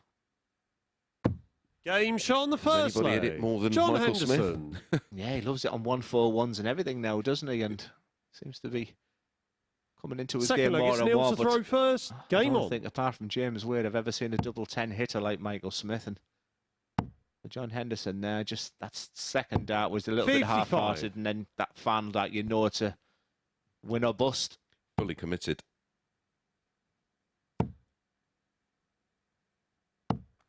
85. Do you see John winning it on Saturday night, Chris, or maybe a little outsider? Like I said, I touched on Reece Colley earlier. I do like him. I 140. think what we've already seen so far this week, he's the right favourite. He's the player that has come here 100. on the back of just losing his tour card and Top of the Challenge Tour rankings right now is John, which also 83. sort of demonstrates the fact he's in good nick. And like I said, he's travelling all around Europe still for the associate members to get to the Euro Tours. So I reckon he's busier now than he's ever been. Well, the thing 140. that's impressed me is he's still 100% committed. You know, you could think, well, maybe he could just sort of wind it down a bit. There is the options, of course, at 49. some point this year when he does turn 50 for the seniors, he's have the option of playing this and Challenge Tour, Pro Tour. There is a decision to be made for players that are around 50 now that they've never had to even think about. And the money on offer, look at Robert Thornton. He's very happy to be where he is right now. Well, he didn't go to Q school, and Robert Thornton could still be a tour card holder, in my opinion. I thought 82. he was the one playing the Johnny seniors. required 116. Well, he could still do a great job, and he's still got the desire. Perfect marker. 60. No reaction Neil, you there from required Hendo. 92. So again, a couple of opportunities. Is it treble 20 or bull? Like the modern way now is if you can't hit the treble, you shouldn't be up there. It's one dart at double 16. 60. John, you required 56. Just when you begin to feel that Neil's kicking in, a double missing, and you don't expect Hendo. And I don't think he did. I think when he let go of that dart, he thought that was in. 46. Like Neil, many you players required today, they're 32. just sliding away from that double 10. Game shot on the this second time. leg. Neil What Duff. a level game. Couple missed at a double. A big John. Third leg, it's John to throw first. Game Actually on. reset himself on that double 10. I certainly fancied it to land. Again, no real adverse reaction 140. to missing the opportunity to lead 2-0, which is a real strong element to his game. 85.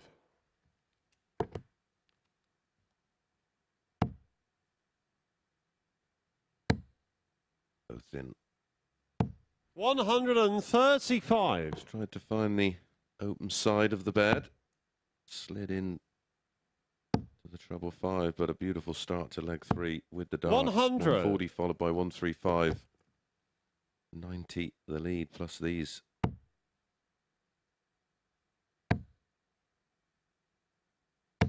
One hundred and 180.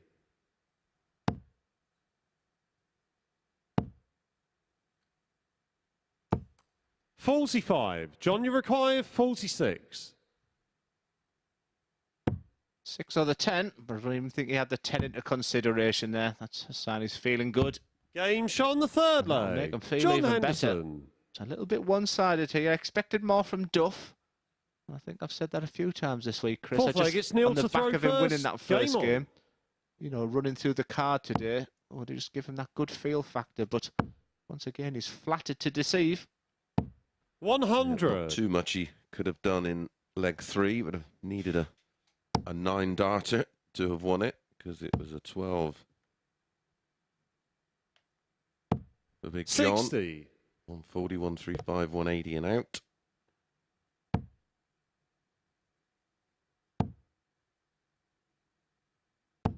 $100.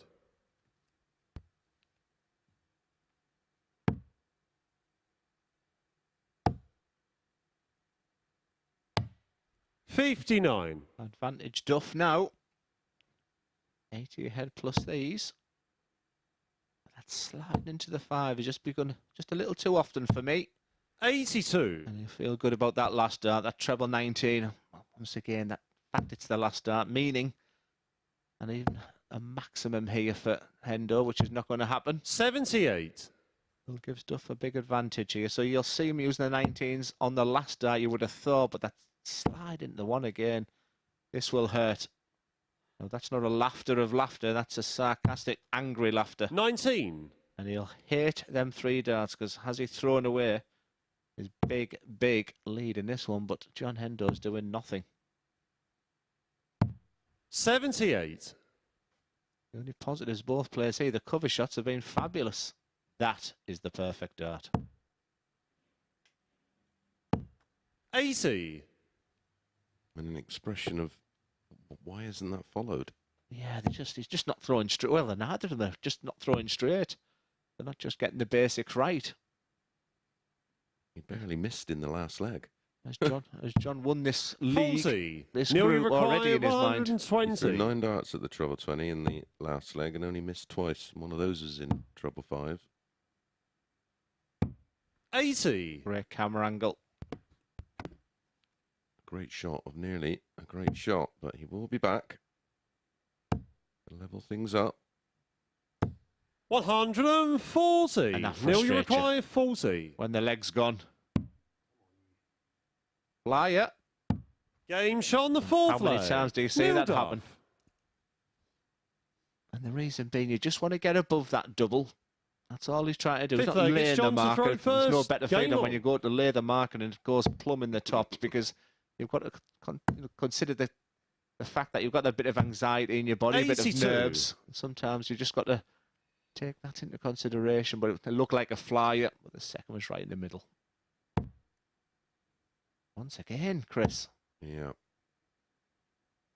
That's something he's just got to 125. iron out, and the only way you can iron it out is by playing. I'm trying to work out what exactly it is you're doing wrong, whether it is a timing issue or 95. an overgrip issue. Accelerating too quickly through the throw from the backswing. Yeah, and you touched on a word, Jesse. 55. Feel. He'll be feeling the fact, and I think you could be right there. I think he's just a little quick.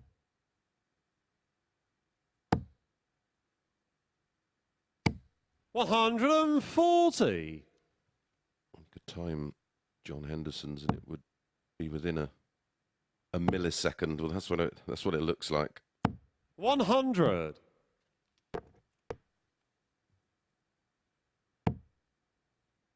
That's the dart.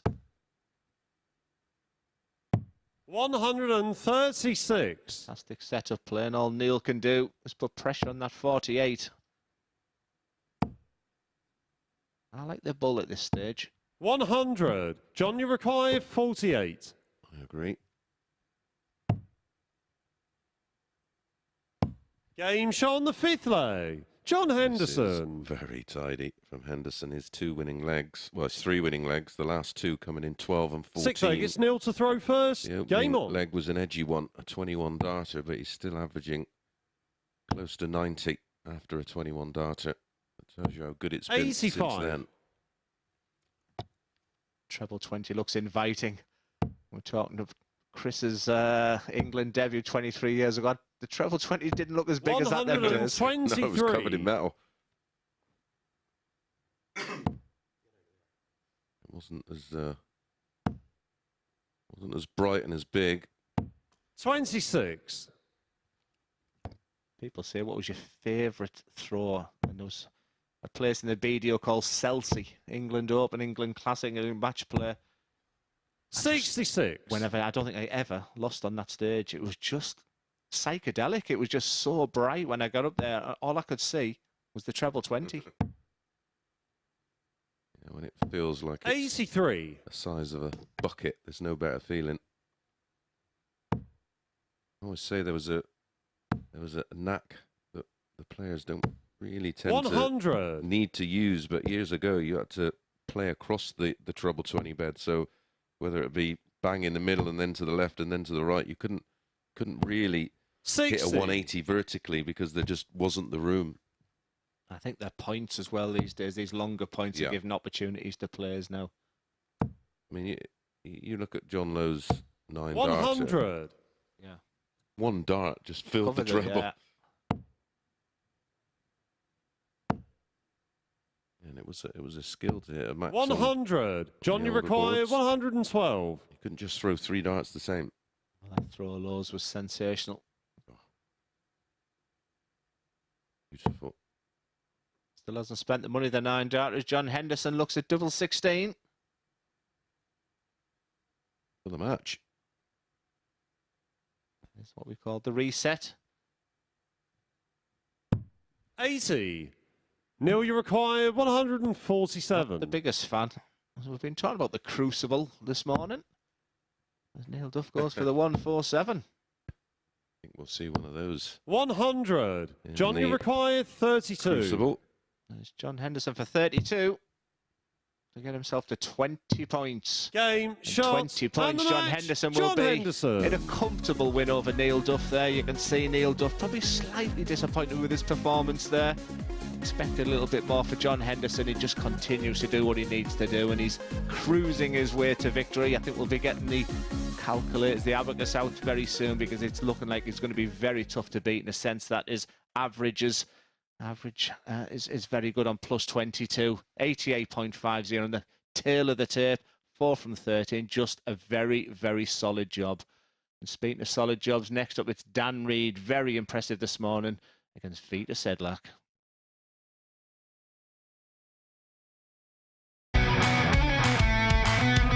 This is the MODUS Super Series.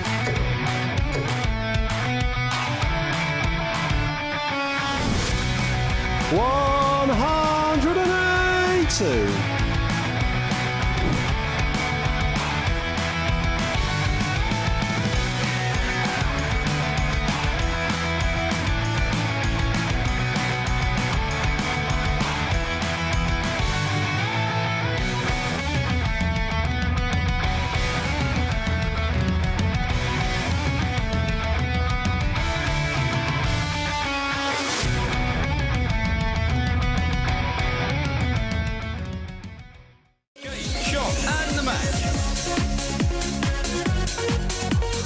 Absolutely superb stuff here at the Super Series. Would you believe it? Out of nowhere, he pins a 170 finish. This is just an exhibition of fantastic finishing. 180. That was a cracking leg of darts. 144 were called, just 6 remain. This is the Champions League Grand Final. After 3 months and over 1,300 games, it comes down to this.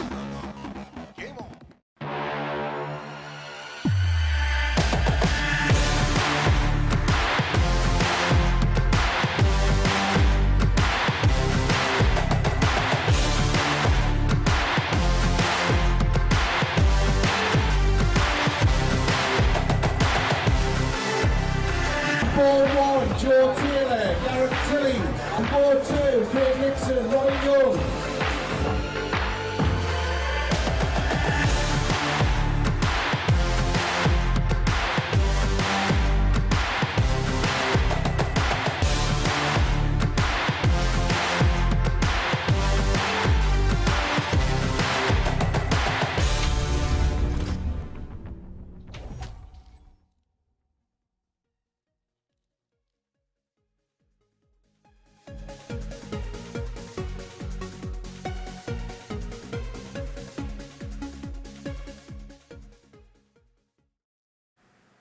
Welcome back to the MODUS Super Series, where John Henderson has just recorded another win that has taken him on to 20 points in the league table. We mentioned it yesterday. We knew he was coming here in confidence. We knew he was in good form.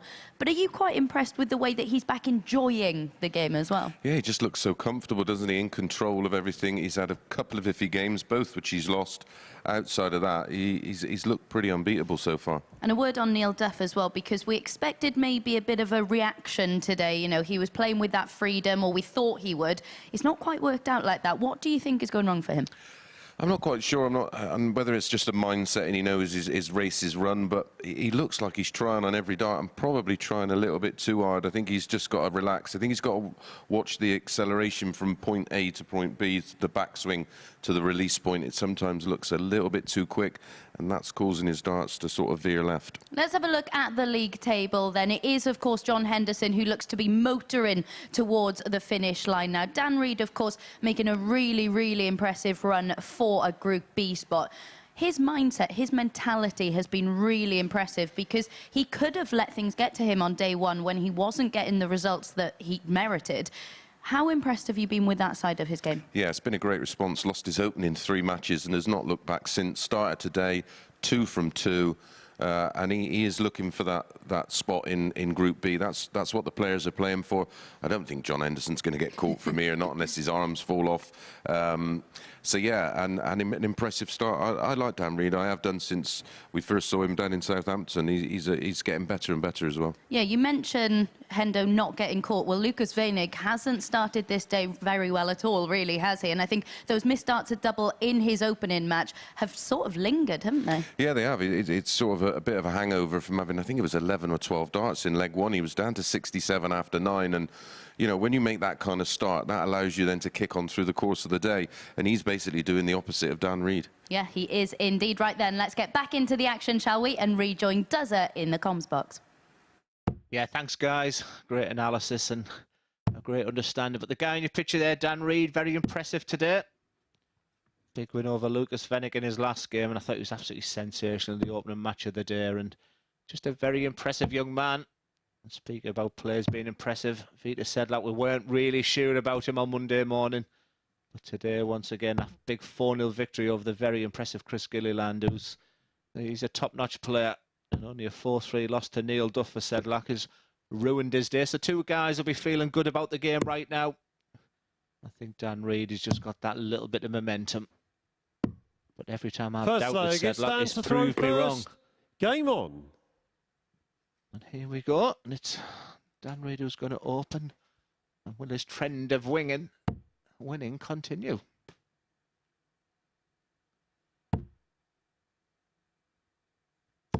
$100. He said to me yesterday afterwards, I didn't realise how slow of a player he is, but I've never noticed that this week. I think he's got a decent rhythm as Dan Reid.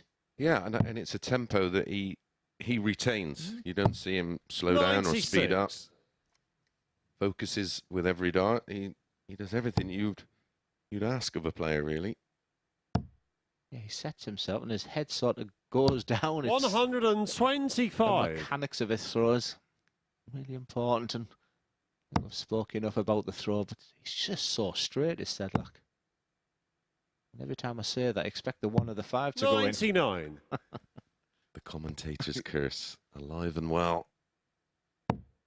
Yeah, I thought it was great analysis on the balcony there in relation to Neil Duff, Chris. I think just his throw is 95. It just hasn't got that timing right at the moment, and for me, it just looks a little quick. Yeah, yeah, and people get a little bit confused in that. It's not the time taken to throw the 3 darts. That's not the issue, because I prefer it when he's got a little bit more tempo. It's actually that speed between point A and B for me. It's just the acceleration. If you watch this, it's one pace. That movement from the back of the backswing to the end of the throw, it's the same speed. Where you can sometimes see a player just start to accelerate through to force the issue, and he's being made to force the issue because of his position in the table. And it's the de-acceleration there to then accelerate on the point of release. Yeah. And once you get that timing right, you know. And you said that word 21. yesterday that I absolutely love. Vito require when it feels right up there. Well, when it feels right, it'll look right. Yes. And you can then see the difference. Another of them will make it interesting for tops. 108. Daniel requires 20. So many good efforts. Well, this man's already had a 140 today. Game shot on the first leg. That will feel equally as good after seeing Vitas go so close to taking out the 148. Second leg, it's Vita to throw first. Game on.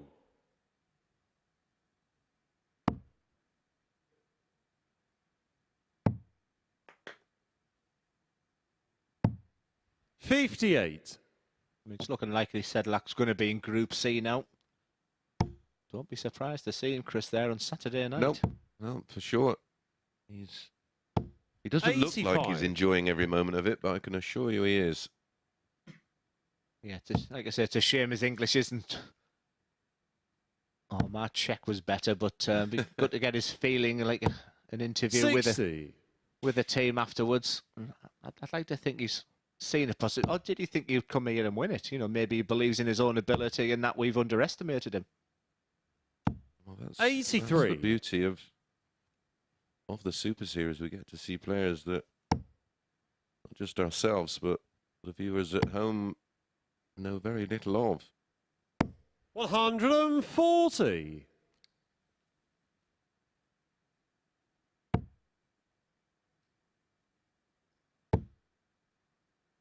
the end. 140. Yes, the seesaw, the ups and downs, the twists and turns of Group A, but right now, John Henderson is just moments away, really, 99. I think, from confirming his place. Lukas Wenig's only got 3 more games, meaning they only get to 20 points, Chris. Yep. And with a leg difference 100. over John Henderson. Veto required, It's all 144. over bar the shouting. Yeah, when I went up to the bowl, can you just have a quick chat with Abby? Vitas looked up with a big smile on his face. Just remains very focused. 56. And then when I came back Down in, required, John was just 93. sat down, sort of give me a bit of a cheeky smile and a wink. Yeah, he knows. Game shot on the second Beautiful. leg. Dan Reed. Again, we've mentioned it time and time again, but when Dan Reed is on it, those little combination Third leg, it's Dan shots to throw first. Game on. are made to look oh so easy. Averaging 100 after 2. 140. I really like them darts. A clinical 2-dart finish and then a 140. Because you're managing all that adrenaline going through your body after a nice big finish. You try to walk back and be nice and calm. 140. You're trying to get that heart rate to Yeah. just lower. That's why I think the people who don't overthink, the people who have got that philosophy as well, it's just a hobby. 83. It's not a bad thing to have, really. I think. No. They don't overcomplicate a very hard game. Yeah, keep it simple. And 48. And he's not one for over celebrating, so that adrenaline is kept. Just a good Fairly guy. low. They said it was great to meet the guys afterwards. Like I said, mid-comp, you never know. And he was just 58. really nice to speak to and had questions. I gave him my opinions. Yeah, when I get to spend a bit of time with the players, whether it be after the Group A or sort of coming into the Saturday, I'm amazed at how many of them will go home and watch their own matches to try and analyse and listen to what we say. Yeah, I think Neil, was it someone? Oh, no, yeah, the guy from 140. Swindon who always wore the combat. Johnny Haynes. Well, I said something about Johnny. I said he's always going in competitions in tracksuit bottoms. Well, he nearly went for me. I said I didn't realise they watched it so intently in between. 57. What they Daniel do on a require night. 80. Now, 80 is about staying straight. The treble's the bonus. Sit on top of that. Give yourself the opportunity for 1 dart at tops. 50. Veto weight required, of dart was 116. Lovely. Just lost the line. May have caught the flight on the way in. I certainly heard a noise. Yeah, well, he did 117 at 2-0 down in his previous game, Sedlak. I think he probably fancied that as he stepped to the 60. hockey. Daniel required 30. Decision to make for Dan. I like the aggressive first start. 22. You won't like the Veto result. required, 56. I think just grabbing at the fly we've been aiming for this morning. 2 darts at tops. Game shot on the third he leg. needs the Vita one. Sedlak. Continues to impress the Sedlak. What is impressive is the reaction. Had his throw broke in leg 2 and responds leg with is a Vitas to throw break back. first. It's Game one on. that's got away for Dan Reed. 4 darts at a double to be 3-0 up. Not like that first dart dropping, so he's having to go down to the 19s. 58. It's a treble-less visit. Dan Reed sprints to the hockey. And he wants to get back at his scoring boots. Not with darts like that. 85.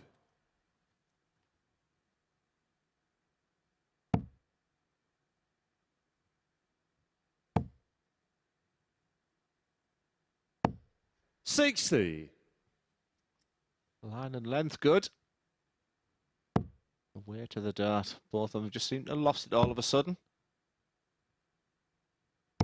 He just does 24. practice dart behind her. Remember Kai Fun Lung doing that an awful lot. He stood behind you throwing pretend darts.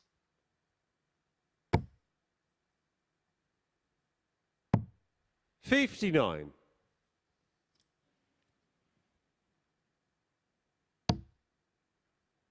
Scrappy leg. 95. For 9 darts each. That 95 is the highest score so far. So opportunities for both players. But not with darts like that. 125. But when you hit that big 5 first dart and follow with 2 treble 20s, it does feel just a little bit better. Can be a real kick in the solar plexus for Dan Reid. 85. 99. How early do you bring the 19s into the equation? But you may not need to, because there's that drifted 5. He hit a 125 last time with that drifted 5. 125. Replicates that. So by hook or by crook, he's got himself down to 74. Quick, this match is turning in front of our very eyes. Dan Reid was cruising at 2-0. So he requires 74. Do you think that sums up Dan Reid? That A game's there, but it's just the middle bit. Puts 2 darts at double 16 for Sedlak. Flyer, double 12. Game shot on the 4th leg. Great Viteslav correction. Sedlak. Back-to-back legs. A level game. 5th Now leg, it's Dan to throw first. Game on. a little best of 3 in the news of the world. That was 8 foot, wasn't it? I never Yep. played in it. Oh, 55. 8 foot best of 3 from start to finish. You know, Bobby George won that without having a leg over 15. Remarkable. 125. yeah, Especially on those boards. They were even yeah. worse, the ones that Well, there's a we were fabulous. playing on. There's a fabulous video of News of the World, about 78, is it? Yeah, on YouTube. Oh, it's the crowd. 100. That was Ali Ali Pali, yeah. yeah. Yeah, in the big room. Yeah, I think I've watched that many, many times. Big electronic dartboard. I thought the MC was great. 100! 57. And the smoke, you know. Yeah. Like, yeah. Yeah, you could see the haze rising and falling. All the fans there in suits and 3-piece 60. suits. Brilliant. Yeah, I remember very young, late 70s, or maybe in early 80s, and watching Mick Savory. Have you heard of Mick? Yeah. He was probably the best player to come out of Cleveland and before 97. moving down to, I think it was Gloucestershire or Yeah. yeah. Yeah, it was. And I just remember the News of the World qualification, and he played a good friend of mine, Dennis Coleman, as well. Mick was always superbly dressed. 140. And I thought, so this is the News of the World. Doug McCarthy as well. I think he did really well from County Durham. Very, very good player from the northeast. 140. Daniel required 146. Yeah, people say to me, who's the best players to come out the northeast? You look at Chris Dobie, but 96. his dad Vito Gordon, required Yeah. 82. he battered me every time I played him Yep, with a same. jumper on. Yep, same. I ran into him a few times going to some big opens up there. 42. I remember you coming Daniel to the Cleveland required Open, which we've 50. had this conversation before. It's 50 for Reid. That's sloppy. Yep. Strange, 18. so why didn't he go for the Vito 18 required first dart? 40. Been second best. He's bent the wire there, Chris. 3 on the spin. Double 10. Game Oh, shot on the top 5th corner. leg. Vito Sedlak. Oh, Shearer would have been happy with that. There's the shake of the head. When you hurt someone like that, 6th leg, it's Vito to throw Milk it. first. Yeah, absolutely. Game on. Hurt them. yeah, Gordon Dobie, Paul Nett. But yeah, I do remember you coming to the old, it was Billingham, might have been the Billingham Forum or... Yeah, something like that. Then we're Visions. Billingham. And I remember you never picked your dart up. And then you were on against a guy called Steve Robinson. Stevie Robbo. 140. Stevie Robbo was one of them players, if you travelled. And yeah, you didn't get your darts out and you opened up with a 180. And Steve, just being Steve, come back and either beat you 3-2 or 4-3. 85. I just thought, Chris hasn't thrown a dart today. But I think you'd been somewhere the night before an exhibition, Yeah. or you were going on to an exhibition. Yeah, I think I'd been in Hexham the night before doing a show. Nice early night, of course. 100. That's when I first saw Phil Nixon. I think Phil might have went on to win it that day. I remember the players I was with said, watch this guy over there. And I said, what, the guy with the grey hair? 43. He was sensational. Yeah, he was special. Another one sadly missed. Yeah, they had a couple of shirts made for Phil, Suzanne, and I've still got it all 91. framed. And yeah, something I cherish very much. I always said I would try and raise some money for Durham County Youth one day when the timing's right, but obviously I would speak to Suzanne first, but it 140. deserves to be hung up Veto somewhere. required 170. Not sat in my loft as Sedlak looks at 170 for the match. He may look at 19s now. Oh, that surprised me. 60. That just opens the door a little bit here for Dan Reed. Good management that he's going on the 19s here. Yeah, he's thinking of 7 of them. That leaves a ton. 133. Veto required 110. Oh, he's dropped a flight.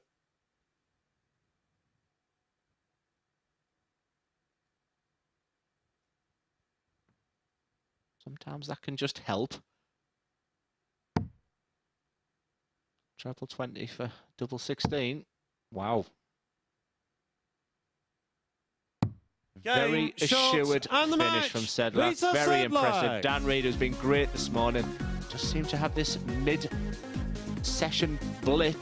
But for Sedlak, he continues to impress. And look at the averages there again. We looked before he arrived here this week, and he was capable of getting the 88s, 87s, and he continued that trend against a very impressive opponent who was on the ascendancy in Dan Reed. He was looking for that second spot.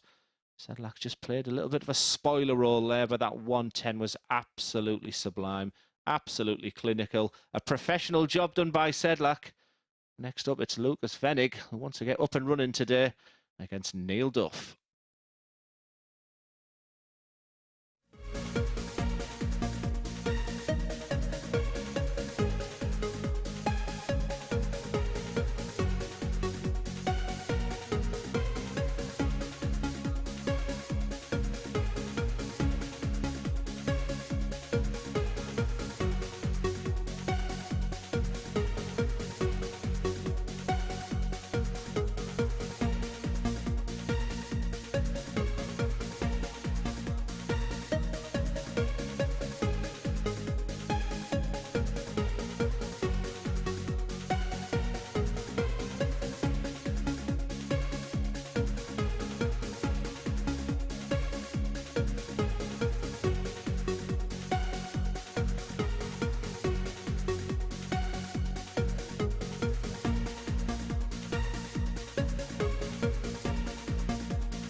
Lukas Wenig and Neil Duff are next to play their middle match today. Wenig yet to really recover from those missed starts at double in match 1, and as a result his chances of topping Group A have surely now gone. It's looking like it'll be Group B for the German and of course Group C for Neil Duff. We've been waiting all week and expecting him to kick into gear, but maybe we'll have to wait until he gets his new campaign underway tomorrow to see who picks up the points in this one. Let's return to Duzza and Mace.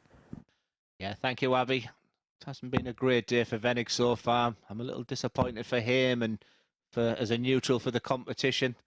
And for Neil Duff, after chatting with him yesterday, I just thought today could be the day for him, that opening victory. But I thought he was quite poor against John Henderson. I expected more against that. So both have got something to prove in this game. Hopefully they can both relax and play their best darts. Yeah, we just need to waiting to see if Neil Duff can just find a rhythm that works for him. Get that timing right. Get himself in a comfortable position. Yeah, and the slower pace of Wenig might work for him there, where he doesn't need to sprint to the oche. First leg, it's Lukas to throw first. Playing against the quicker Game John on. Henderson, maybe. I just think it's two guys who need a win. Yeah. Especially this man, who is yet to pick up a win so far today. 96. Getting beat 4-1 by Henderson in his opening game and then going down 4-3 to Dan Reed.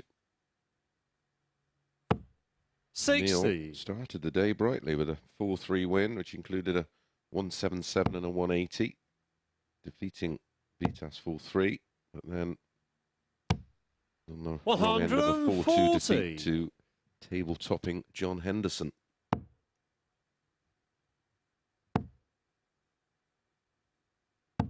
$100. Nice message off Phil Taylor there in respects of Eric Bristow.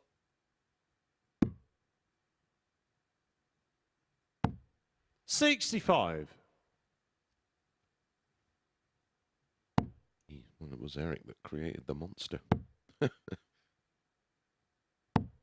41. Third meeting, of course, between these two this week. Lukas Wenig winning on Monday 4-2 with one of his better performances. 98.4 the average there. 4 out of 7 on the doubles. 95. And then yesterday, a closer affair at 4-3. Both players averaging in the mid-80s. Here's Lukas, who is 2 from 2 against Duff. 100. Lukas should require 105. Of course, you do a lot of work now with Phil, don't you? Yeah, the money's good. I don't like working with Phil because I just feel like sideshow Bob. I know that the crowd are there to see Phil, and 53. And I like that. It makes, I don't mind being the one in the background. He's even just being in airports with him, you realise how tough, just everyone wants to shout, there's only one Phil Taylor wherever he goes, whether he's Lukas should for his require groceries 52. or Yeah, everybody wants a piece of him. Well, Wenig like a piece of double 16. Wasn't happy for him last time. 36. And that trend Neil, you continues because require 115 is very gettable. I don't like that, Chris. No, I'm not a fan. I don't see the log. I mean, 75. if you hit the ball, Lukas should require it's the 16. smallest target on the board anyway. But if it goes in, and then really you can go aggressive. You could go 25 for tops, but that's high risk. You could go for treble 15 and slide score. either side, or Neil, 15 and require ball, and there's already a 40. dart in there. Well, it could work out for him because Wenig is having double trouble today. Game shot on the first leg. Neil Duff. Neil Duff's got away with it. It wasn't a classic. But Lukas Wenig, we are seeing all the negatives. Second leg, it's Neil to throw first. His body Game language on. right there is telling you exactly how he feels about it. I'm sure this morning when he walked in, the objective was getting to Henderson early. He had the opportunity in the first game. 180. Came out the traps like a greyhound.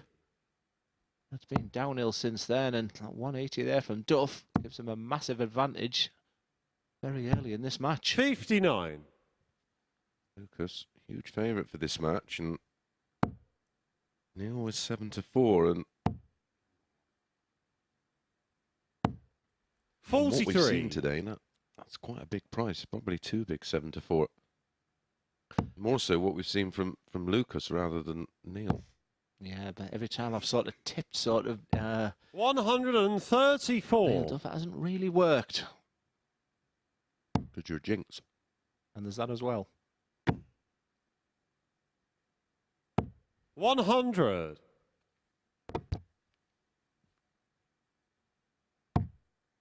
Don't even look at Duzz's tips.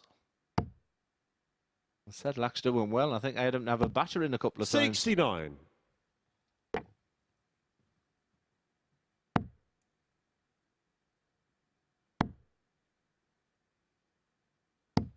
45. I feel his pain. I know exactly what he's going through. Yeah, I've got to ask, in fact, I was going to ask you that question, Chris, because you've played on that stage there. And when I think of you being on that stage, I can only think of all the positives.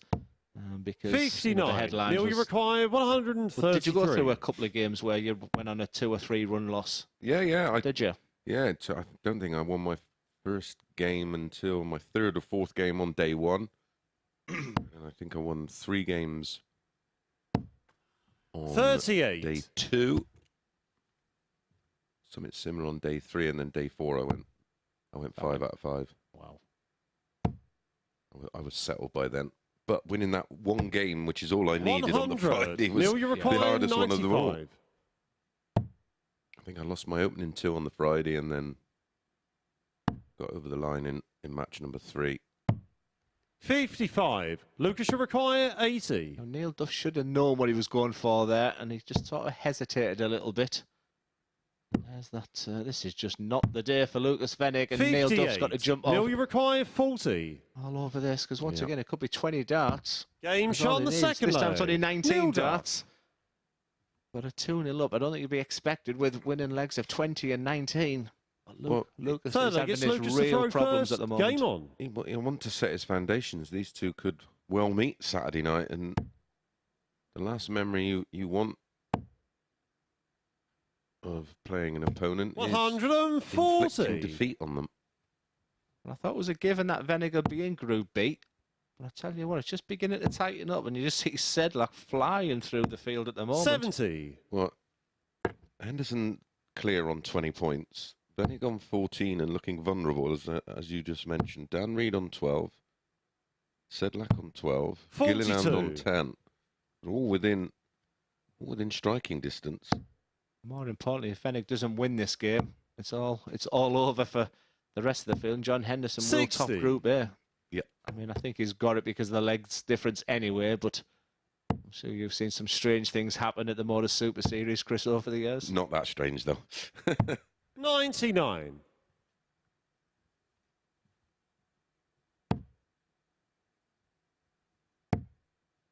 That 5 needs addressing for Neil. 28. And then it's the over adjustment on dart 3. We've seen that a lot, haven't we? And do you know what I'd like to see, Chris? Him actually stand, get his balance right, get his dart before he then goes through. It's as if it's all one motion as he's 60. walking to the hockey, if that makes any sense. Yeah. So I'd like to see him just get in position now.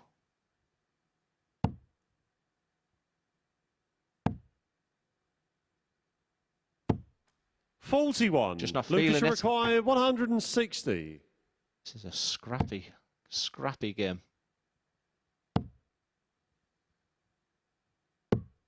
60.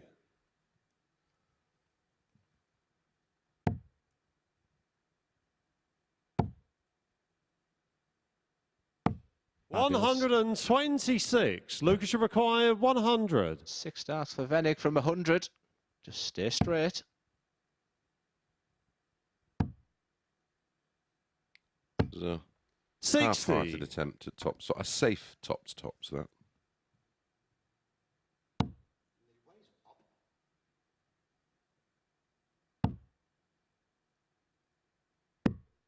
$75. Lukas, you require 40. You can see the frustration on them big 5s now for Duff. The frustration for Wenig today has been his doubles have been awful. He's had a 30. doubling disaster. And Neil, it you continues. require 101.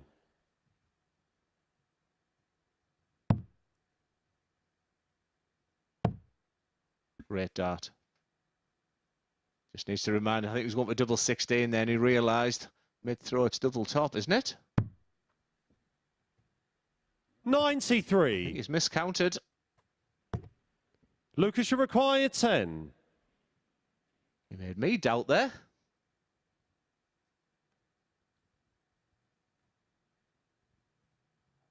It just all sank in. Game shot on the third leg. Lukas Wenig. One person who didn't panic there was Charlie, the referee. As professional, as wonderful as ever, and there's Fourth the little leg, it's joke Neil to between throw them. first. Game on.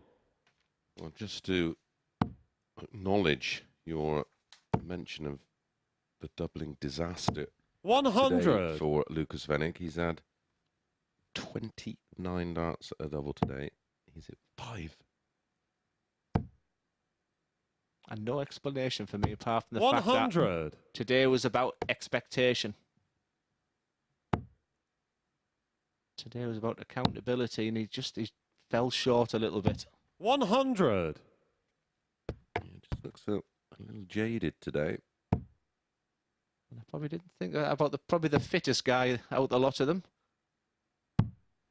23. Not happening, and Duff has to jump all over this. It's a steady ton. Unbelievable, he says. 59.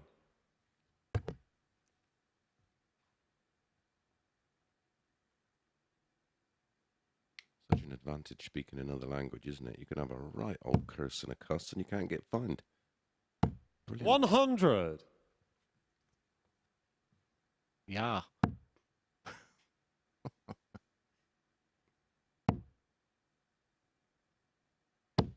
85.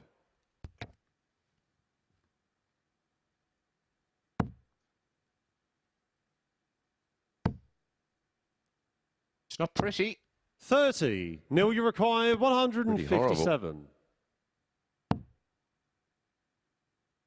And again, they're all around it. 57. And they just won't deflect in. They're ricocheting away. Yeah, but a good person around him, Chris, afterwards is what I would say to him. You know, just I don't think he's 100% there because he's bottom. He's just seeing it out, you know.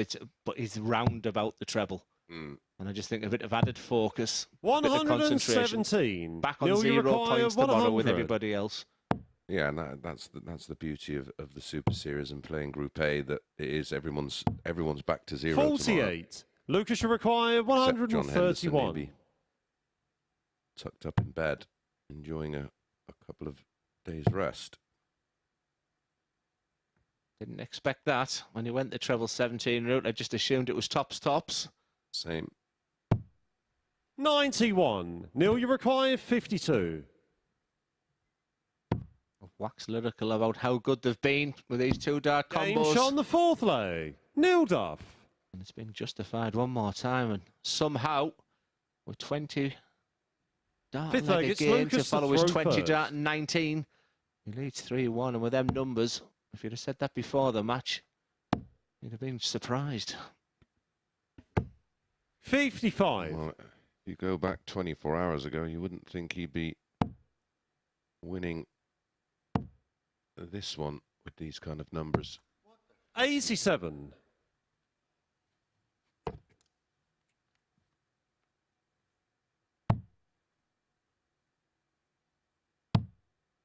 Premier League, of course, returns tomorrow night. 95. Birmingham. And the Euro Tour rolls into Munich. Yeah, isn't it this week the bank holiday? So it'll be Yep. Saturday to Monday, won't it? Yep, Saturday, Sunday, finals on Monday. 85.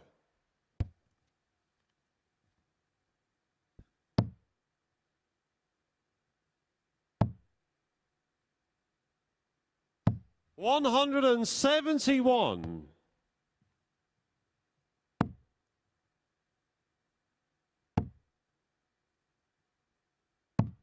59.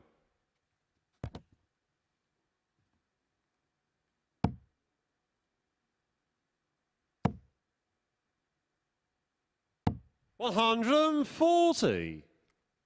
Where's this leg of darts come from, Wenig? Tops after 12. 45. Lukas, you 55, require 95, 40. 171, 140. What's the chance of this one? Game shot on the 5th leg. Oh, he's hitting Lukas two at Wenig. once. Yeah, from top to bottom, he couldn't buy a double, and he gets 2 to win it. I like what he's 6th doing leg, there. it's Neil I to like throw that. first. Game on. The first bit of positivity I've seen from Lukas. I think he realised I can still win this game. I think he said, right, now break him. 140. That's not what you want to hear. So you have to match that. You mustn't shake your head or panic that your opponent's done a good score. 51. Advantage Duff. Yeah, big advantage too. Eliminate the 5s and 1s, Neil. 60. Well, that's Now been turn that into a ton. yeah, that's been one of the issues. He's had the good visits, but he's not been able to back them up either side. That being an example. 60. Right now, Wenig just cannot find a treble.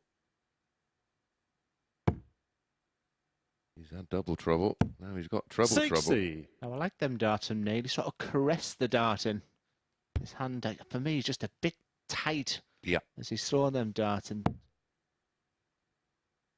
was much better, but typical. That was only 60. 99. You say you get those right, you can turn them into tons and the tons into ton 40s. That's been his problem, Chris, that dart. And I think that's the reaction from the 260s. 45. He's just tried to really force that one into the lipstick. Exactly. He's 100 ahead. It's going to be pretty level after these. 140. That gives Wenig a chance. What he'd give for a 140 here.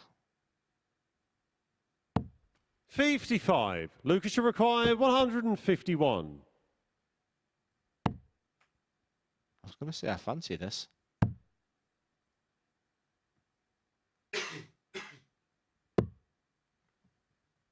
$94. Neil, Good you board require management. 141. And I say that because it leaves a 2-darter.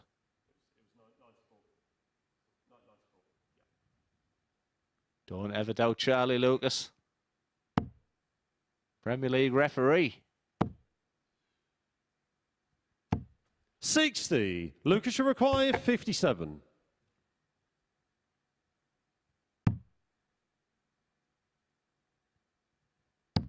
Game shot on the 6th leg. Somehow, Lukas Glenn, Wenig. we are going all the way. He's doubling in the last couple of legs.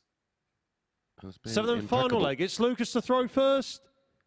Game on. Lucas has had 12 darts at a double in this match, and Neil Duff only 5.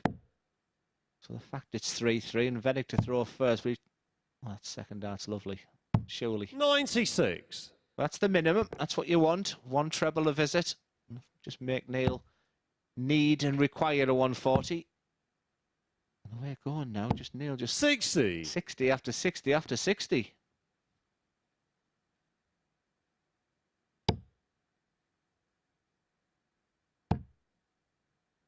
As Wenig found his scoring boots at 140. the right time.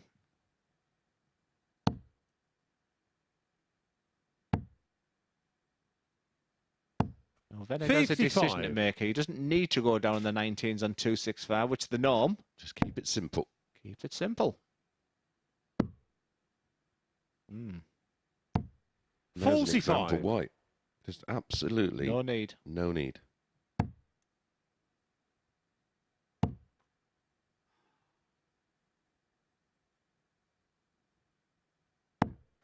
$60. See the angst and frustration from Neil Duff is just not happening for him.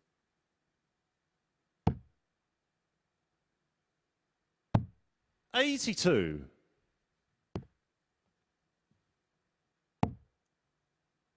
Now that is the perfect dart. Where have you been, Neil Duff? Where have you been? 180. Lukas, you require 138. To the opening dart, it was never in doubt. 100 left. 98. Neil, you require 146. Superb setup. Exactly.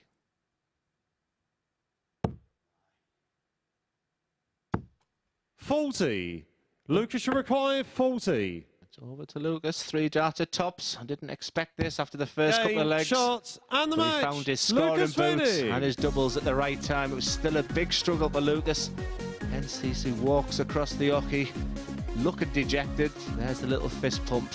Neil Duff, it'll be just a little scratch of the head because the 180 at the end demonstrates what he can do. Very effective on the outer ring for Neil. It was just getting there. The darts sliding into 5s at once. Just really frustrating, and then scores a 60, not being able to turn him into 100s. But for Wenig, it's been a tough morning. He'll be absolutely delighted to get up and running because that second place is in a really good spot for him now. And next up, it's John Henderson, absolutely flying high at the top against Chris Gilliland.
Chris Gilliland and John Henderson are next in action, and a win here for Hendo will send him on to 22 points and, more importantly, through to finals night with 2 games to spare. Gilliland yet to record a victory today.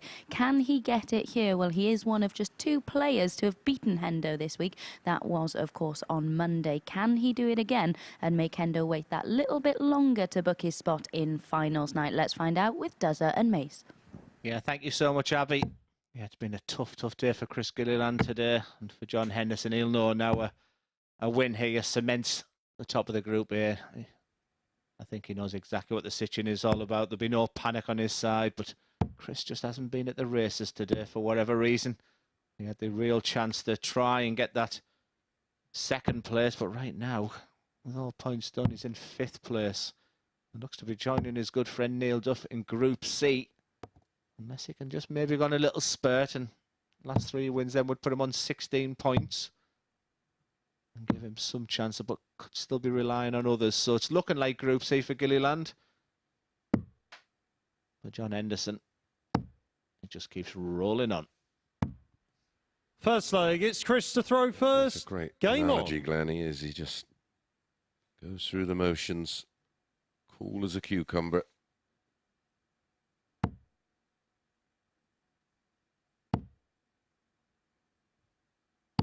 $121. How many times have we seen in the MODUS Super Series the player who's arguably nothing to play for. The guy who's not playing well today against the flying top of the table 100. player. And then it's sort of something to them happens and suddenly they're playing their best game. And for Gilliland, that needs to happen right now. These two met Monday. Match 84. number 8. And it was Chris who just edged out John. It was a match of missed doubles for both. It was 4-3 81. to Chris Gilliland. It had 6 180s in the match.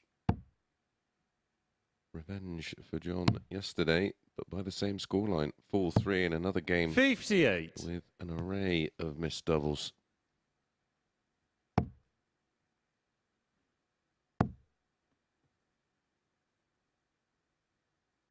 $140.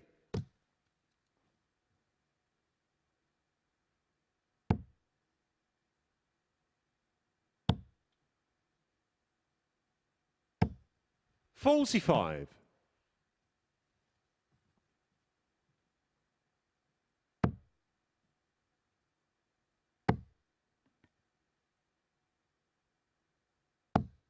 $60. It's been a bit of a setback today for Gilliland, and my only worry then is this: does he go into Group C on a bit of a negative? Because he was the guy on Monday morning who I thought 57. could be John the outside bet. Require, Started well 120. on Monday. I thought it's looking good overnight. He was in a solid position. John Henderson won tops for the first leg. 100. What Christian would have been a Require, breaker throw on 15 136. darts.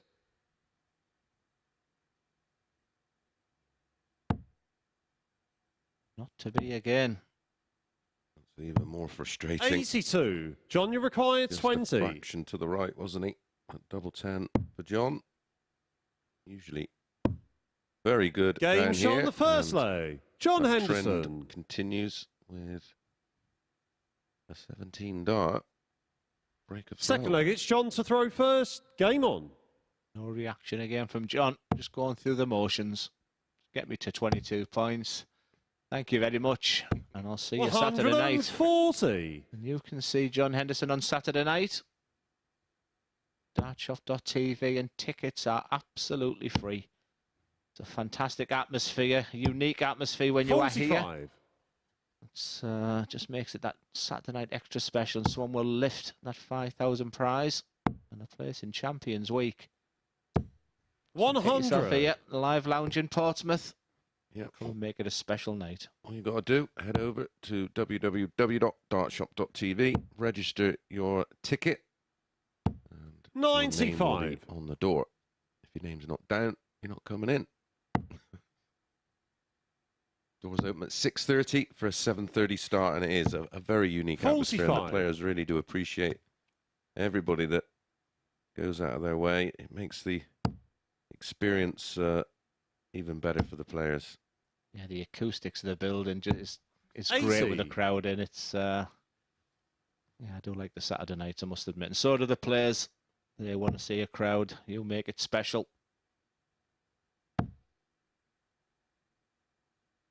Oh, we've seen so many special 64. Saturday nights already. I still think the Corn and Whitehead one was something special about that one. I just think the whole story where 6 months prior to that, I've got a message to say, Glenn, that's it. I'm thinking 44. I'm giving up. John, you require 6 152. months later, he's winning the biggest amateur prize out there right now.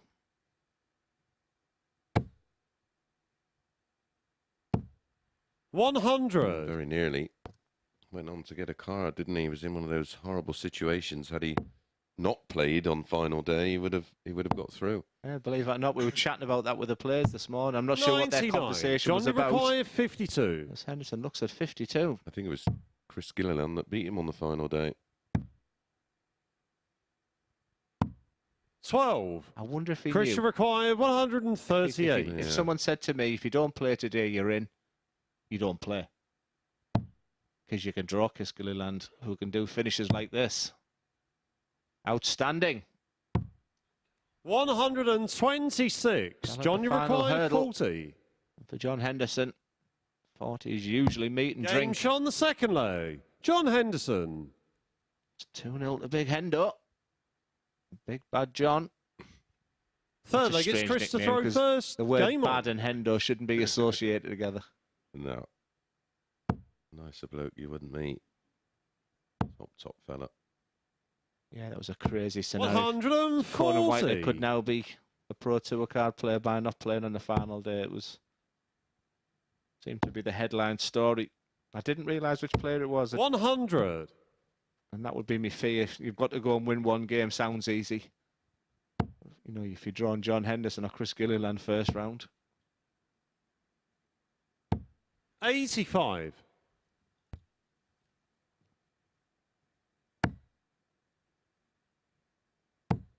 Good response here from Gilliland. 2-0 down. 49.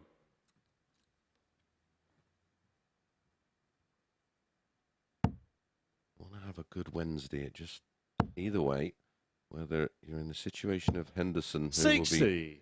playing Saturday, you just want to end your day on a high, don't you? And go in to whether it be Group C, Group B, or finals night. with 43. confidence. I always like Group B. Maybe it's because I'm commentating on the night or for whatever reason, but I've been involved in some excellent Group B. No one's ever out of it. That's why. That's why I love it. Yeah. 100. I mean, it's just over the 2 days, and no one's ever too far adrift from either getting the final third spot. 83. Christian required 116. Yeah, John Henderson on the 302s, 305s, 309s hasn't been using the board management like most players would go for. He's stuck to the treble 20 route. 56. Gilliland leaves the 2 darter. John Weir back on 226. I hated 126 as a finish. I would always go 19s there. 140. Christian requires 60. Straight. Sit on top.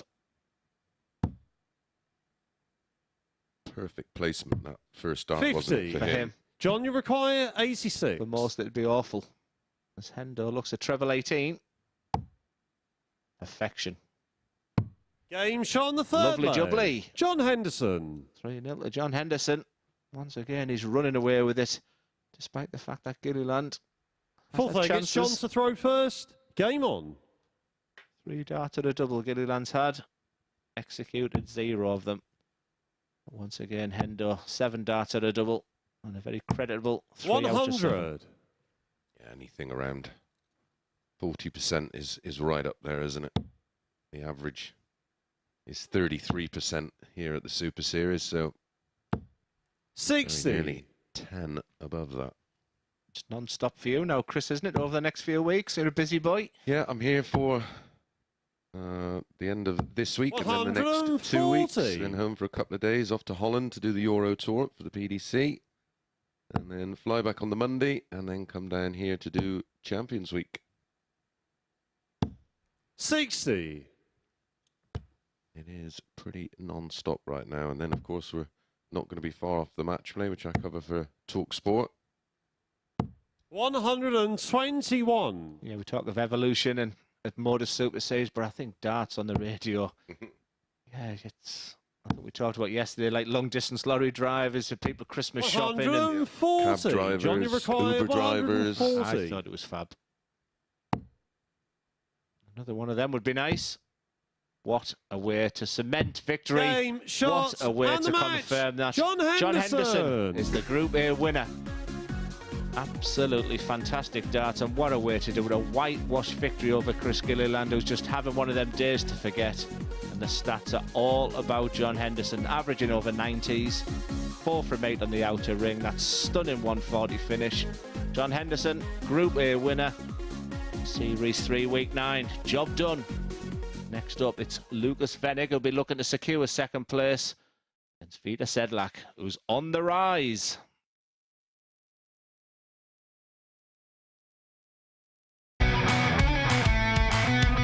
This is the MODUS Super Series.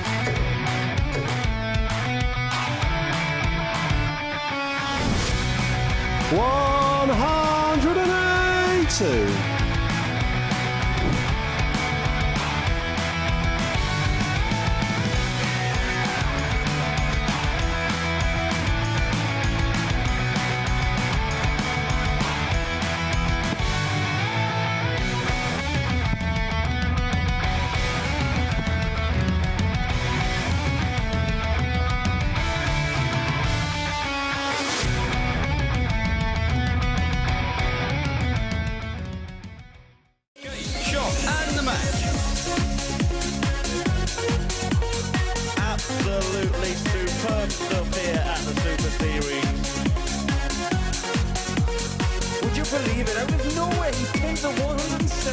finish.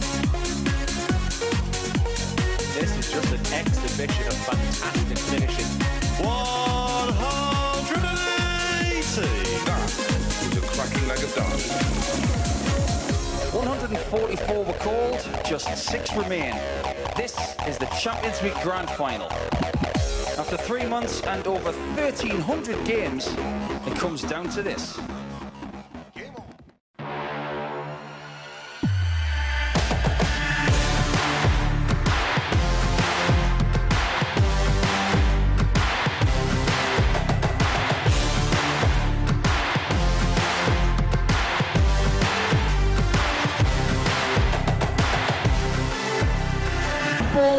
Joe Taylor, Garrett Tilly, and board 2, Craig Nixon, Robin Young.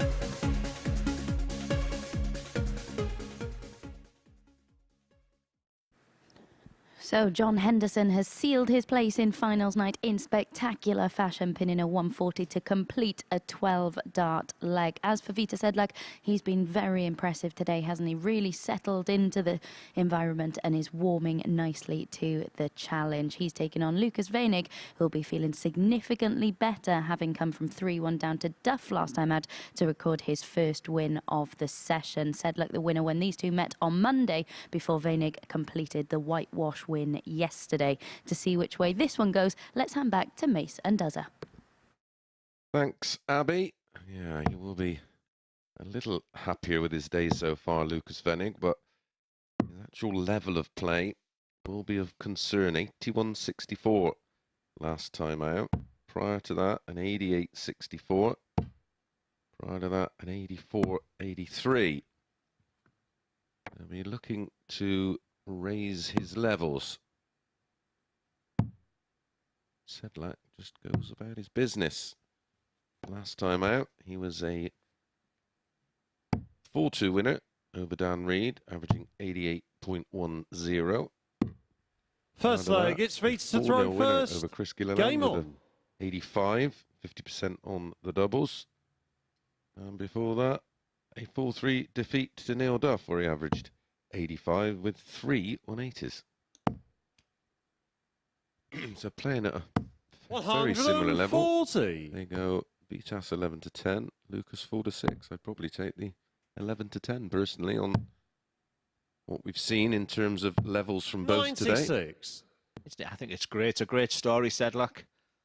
Fantastic story. And yeah, Lukas has not been himself. I was just wondering, that scrappy win at the end, is he going to settle now and just realise he can't get that top group? We talked about 60. He couldn't handle the pressure of it.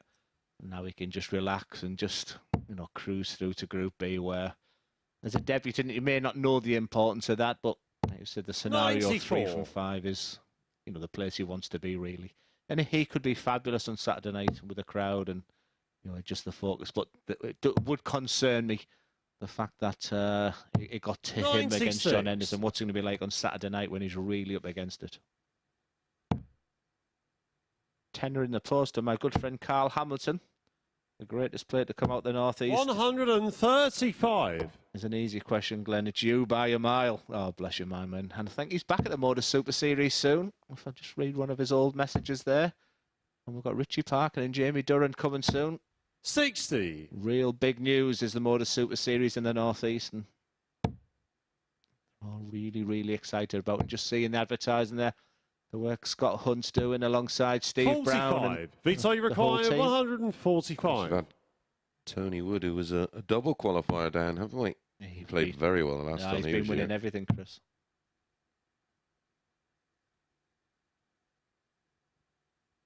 It's amazing to see him. He used to play a fair bit of pairs with Tony back in the Lucas, day you require when we 131. travelled.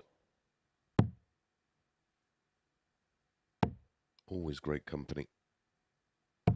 91. Vita, you require 16. Another solid leg from Sedlak. Game shot on the first leg. Vita Sedlak. For fear of repeating myself, continues to impress. Second leg, it's Lukas to throw first. And this would put him in third place. I didn't anticipate us talking about Sedlak being in Group B. 81. We thought it was going to be Gilliland to make a bit of a charge today. Yeah, one's flying up and one's going down. 100. A nod of the head of appreciation. He loved that last dart. Just meaning all the components of his throw were absolutely perfect. This is much better from Wenig. 100. Averaging over 19. I think that scrappy win he had over Neil Duff has settled him right down now, but so solid. 100.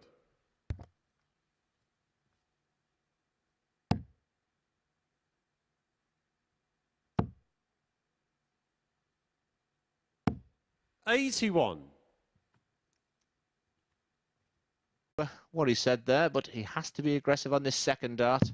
Game shot on the second leg. Aggressive he was. That is Vita a fabulous Sedlak. dart, and the fist pun tells you exactly how he feels about that double seven. Absolutely outstanding dart from the Czech. Third leg, it's Vita to throw first. Game on. And that breaker throw, he's so desired.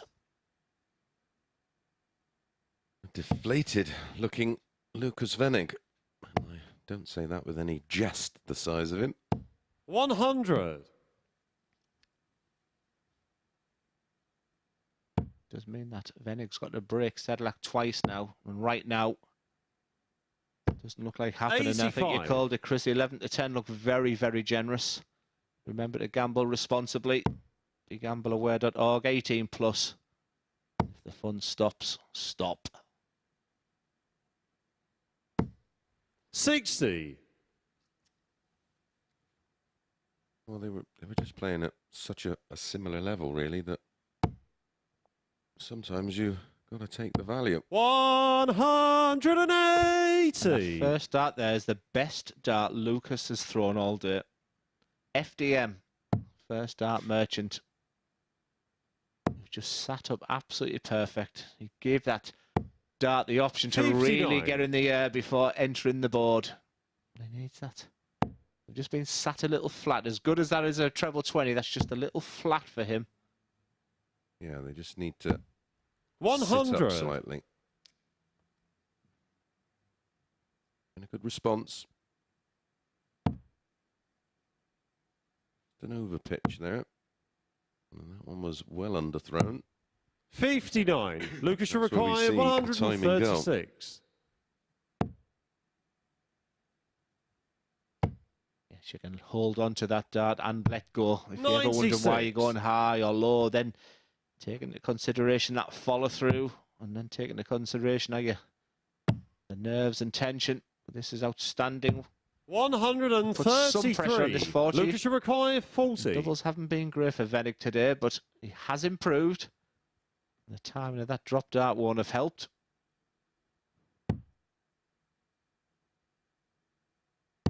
Game shot on the third leg. Lukas Wenig. Drop a dart again, he's saying please. And there's the laughter. There wouldn't have been the laughter if he'd have missed there, I'm telling you that. Fourth leg, it's Lukas to throw first. Game on. I'd even say there, Chris, that Sedlak wanted Wenig to hit that double. You could almost see how bad he felt. 100. Yeah, I think he was relieved to see it go in one way.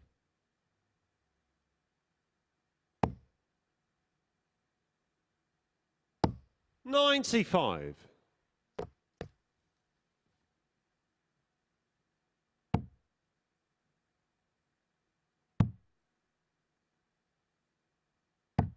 $57.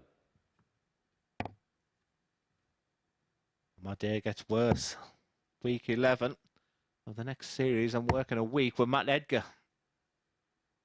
I feel your pain. 97. Taking me to that toy shop again. Power Rangers or wrestling. 140. Should look at the 19s first dart here. He does that and he'll be back upstairs with 2 treble 20s here. Just hasn't got that weight right of the dart. Lovely and 59. straight. But line and length. He's balling a googly right now. Yeah, no doubt I'm going to have to tolerate listening 100. to wrestling. There was some wrestling last weekend, wasn't there?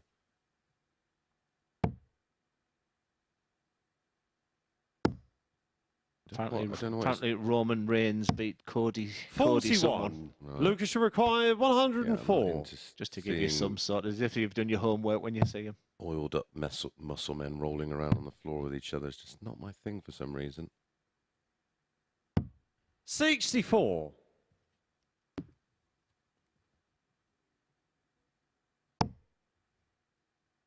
Can he apply a bit of pressure? No. 59. Lucas, you require 40. I'm 2-0 down and looking Game shot on the like fourth he was leg. going to get Lucas Wenig. thumped convincingly. It's been a good response. Just 30 darts used to get himself back in the Fifth leg, match. it's Vitas to throw first. But during that period, on. averaging around a ton. His overall average at 92. Perfect dart. 125. He lost his way on dart 2, but recovered with dart 3. May have just forced the second one. I think one we can say about Sedlak is he's going to be back whatever happens. He's done himself absolutely no harm whatsoever. He's been an absolute credit this week, whatever happens. Yeah, we'll not be shocked to see him on that stage Saturday night in front of a crowd, and then we'll get to know a little bit more about him.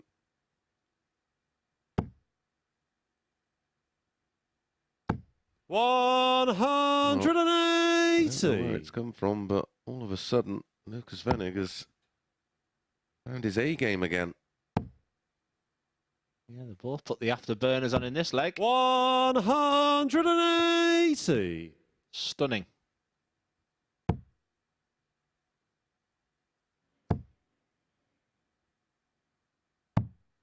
$59. VT requires 75. Should be treble 17. But a fat 18. That term, 1 dart at tops. 35. Lucas, you require 4 18s on 122. ball. There's one of them, needs the treble. Gets the treble. He was a beautiful guide. 97. The line was lovely. VT require 40. Marginally just underneath. Yeah, Vitas watched every bit of that dart. Game shot on the fifth leg. Quality to the Viteslav highest Sedlak. degree.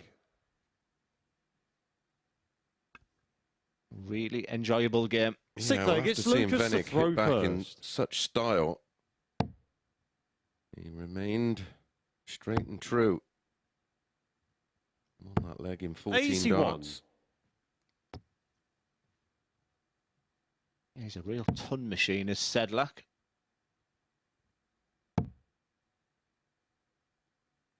Yeah, there is the 85. scoring phase of this match. The big scores. Marginally better for Wenig, but the consistency 140. is with Sedlak. Yeah, and if you are looking at your game, and I used to play a game, a point, 60, you got a point, 100, 2 points, 140, 3 points, 60. 184 points, and get yourself up to 50 points. Just a quick way of working on your consistency and your scoring power. But Rob Cross at that game is, wow. 83. He absolutely destroyed Brendan Dolan just before the match play last year, or the year before when I was last there. And poor Brendan went up there and had a stinker because he was just destroyed in the practice area. 85. I have a very funny story though. BDO champion, first time I went to the Grand Slam, Wolverhampton. Michael Van Gerwen went, BDO champion, rubbish. Might have been a bit 60. stronger than rubbish. He said, practice with me. So he said, same game. And I went up there first. I had the biggest 5 you've ever seen, followed by 2 20s, 45, He only hit 60, so he's won 1 point. I went 180, 180, 180, 180. Beat him 21-1. 98. Everybody's like, Lucas what have you done, Glenn? 137. Let him win. And he hunted me down until he beat me 21-0. Oh, that's brilliant.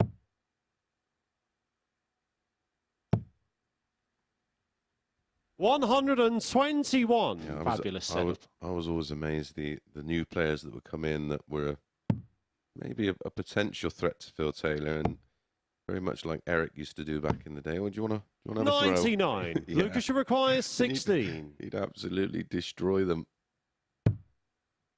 Again, playing similar type games.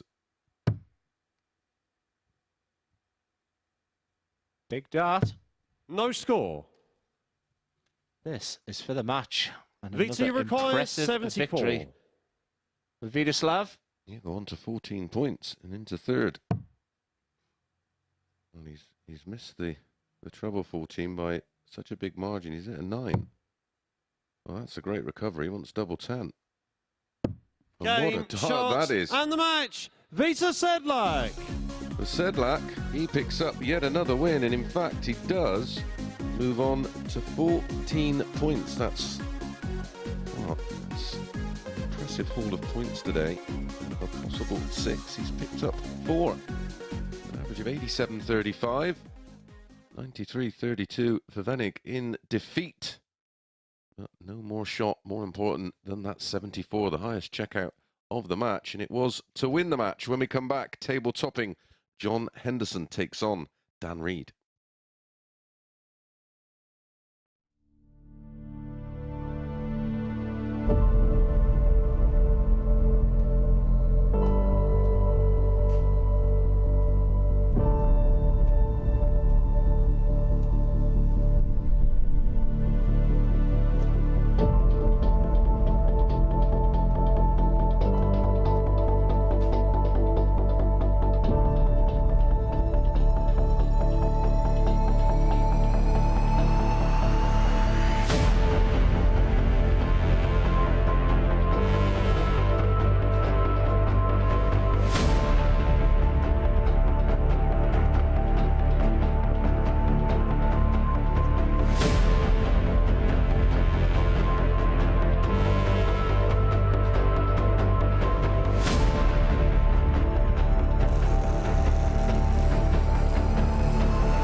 So John Henderson has already qualified for finals night. Of course, he's up next against Dan Reed, who he already has 2 wins over this week.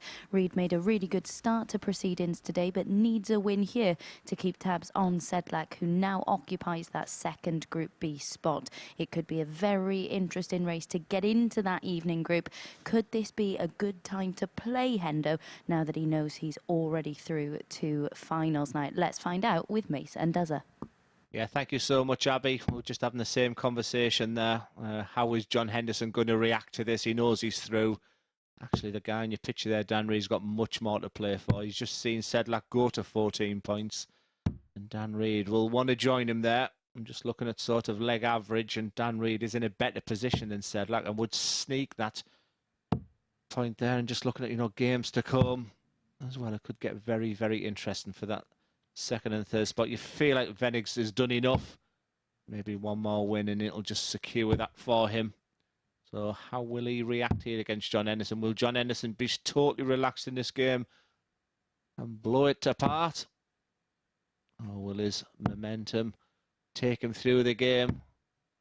Or will his lack of real positivity to try and win the match mean that Dan Reid takes the spoils?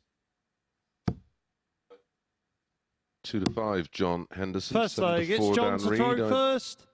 Game on. Like Dan Reid, like you say, you don't necessarily stop trying, but you just mentally just switch off a little bit.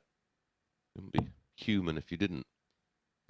100. There's the opposite to that, where your body's that relaxed, the game's easy. Yeah, exactly. Yeah, when you're free rolling, you just do everything right, and everything feels so relaxed. 100. There's been a bit of a pattern for Dan Reid, and it's been those middle matches, hasn't it? Yeah, saying that the Monday he showed real steel. 59. He lost his first 3 games in sort of the middle area. Is when he started to come to the fore, and just sort of yesterday and today, because at times he's put spells of total brilliance, and at spells he's flattered to deceive and been a little disappointing.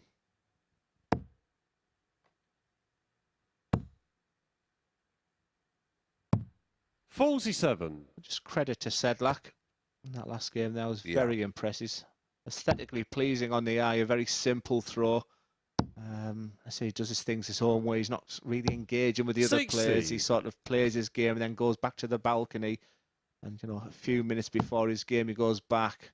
I'd like to see him a little bit more in the players' area. Not necessarily to practice more, but just to 58. Relax with the others. But because his English is not the best, he chose to decide to, you know, sit with his friend and interpreter for him, Martin. 100. But it ain't doing him bad. No, not in a group of this quality, to find himself currently holding 3rd position. And 81. Daniel required 101. He has played one more game, as has Lukas, than anybody else. We've got 2 more matches of the 4th cycle of games. This 81. one. John, you require 156. Gilliland against Duff, and then all the players with one more to play. Yeah, the only thing that goes against Sedlak is the fact he's got Henderson last game. Yeah.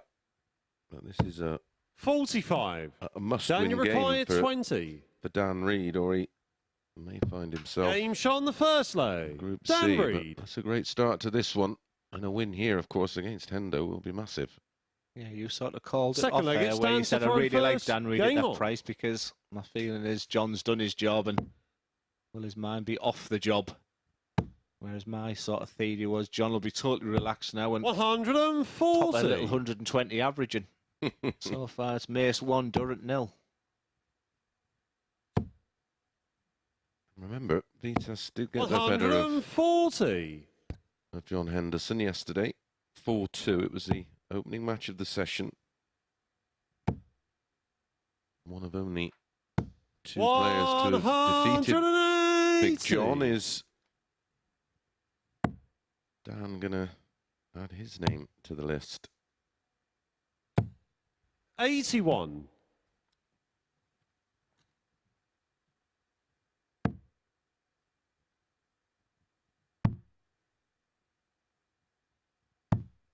$46. After that 180 there, I'd be frustrated with that. Slid into the 7. Another treble-less visit here for John. 43. John Daniel required 135. 4-2 and 4-1 on Monday and Tuesday. It's really sensible, because the way to go is normally bullseye, 95. but he's looked at John's score there, and that's maturity of the highest degree. Yep. Board management at its finest. 47. Dan, you require 40. That's the marker. Surely. Game shot on the second leg. Just makes Dan it look Reed. so simple when he's at his best. Does Dan Reed, and you know, how does he get it so he's at his best? Third leg, it's John to throw first. More than he is Game right on. now. 80% every time he plays, 90%. And if you want to get into the elite, I can assure you, if you're not at your best, you'll be swallowed up there. But the game is there, the potential is there 41. for Dan Reed. I agree. There's just small elements to his game that will come as his game evolves with hard work.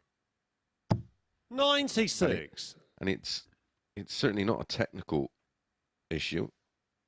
It's just mentally dealing with times when the game's not easy. 100. I think you've called this one well, Chris. John, nowhere near his best. Is by far his lowest average of the week by a considerable margin. What a dart. A broken clock is 100. right twice a day, Glenn.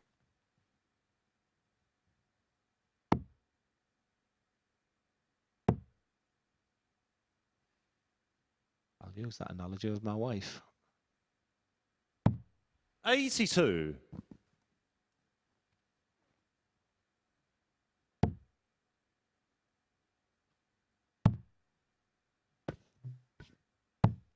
$79. Just beginning to plan my journey home, but another fantastic week. I absolutely love being down in Portsmouth now, and I'd be planning getting it over the ebb of a saucepan, pal. 44.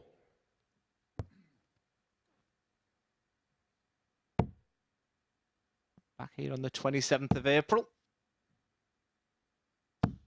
180. We're going to do a little feature as well.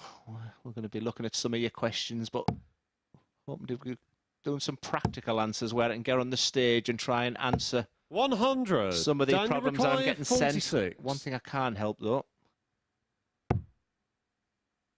as Dan Reed looks at this for a 3-0 lead, shot on and the Chris third Mason's leg. called this Dan off air. Reed. I'm going to give him some real kudos here because he really fancied Dan Reed at 7-4 purely based on the reasons that John has gone back and all that emotion of qualifying's gone, his job done, get me to my hotel bed. And for Dan Reed, he's got everything to play for. 95.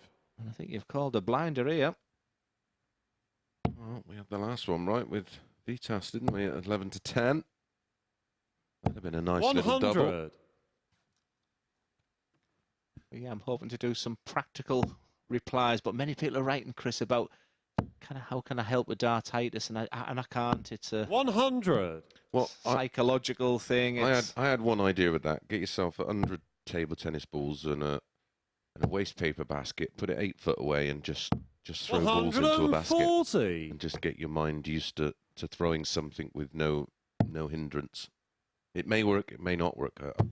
I'm not saying that's a solution. It's just an idea. Yeah, I used to stand and just throw my fingers without anything in the hands at the wall, at the telly. But as soon as I put something in your hand, you know, that's suddenly when you're aiming for a target. I have a little picture, 57. a little frame picture to the side of me, and I can throw. I showed Abby, and I said, watch this. Turned my head away, looked away, and at the sweetest 180, not looking at the target, looking in the mirror, pulling my dart back, looked at the target, I got there, and all of a sudden, all the demons come in. There's absolutely no demons at all for Dan Reed right now. 3-0 up. I'm wanting 74 for the match. This has been a cracking Daniel performance. requires 74. Potentially the highest average of the week. Tops to finish it off for the 15. 34. John, you require 123. 1, 2, 3 means the 19s will be the go-to for the first start. Treble 18 can still be done. Not this time. And I think that sums up this game for John Henderson.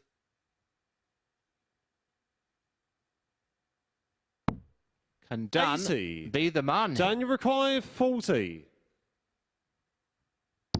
Yes, he shot, can. And the match. A wonderfully Dan Reed. executed performance there from Dan Reed. Clinical, professional, outstanding. And you can see how he feels about that just as he walks up the stage. He bounced off. And look with that 98.56. We'll ignore John Henderson's. He just wasn't at the races in that match, but all credit must go to Dan Reid. Outstanding. 2 180s, 4 from 8 on the checkout. Just a beautiful performance. Dan Reid is back in the running for that Group E place. Speaking of a bottom of the table clash, it's Neil Duff against Chris' great friend Chris Gilliland, and they're up next.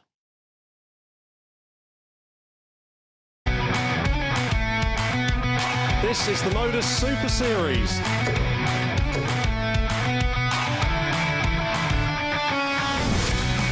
$180.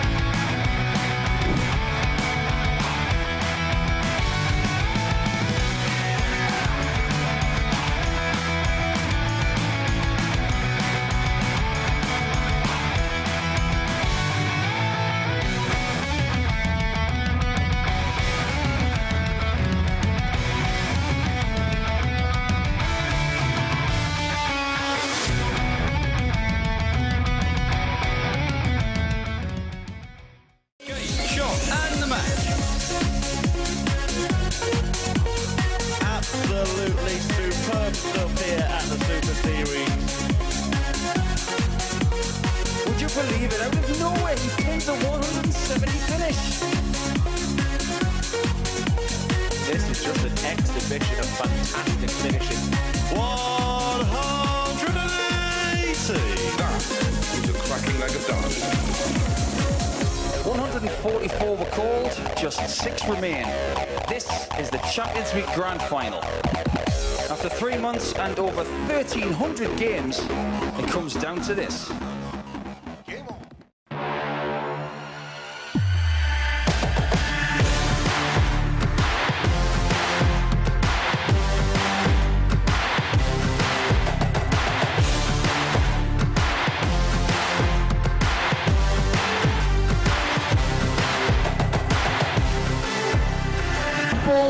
Joe Taylor, Garrett Tilly, and board 2, Craig Nixon, Robin Young.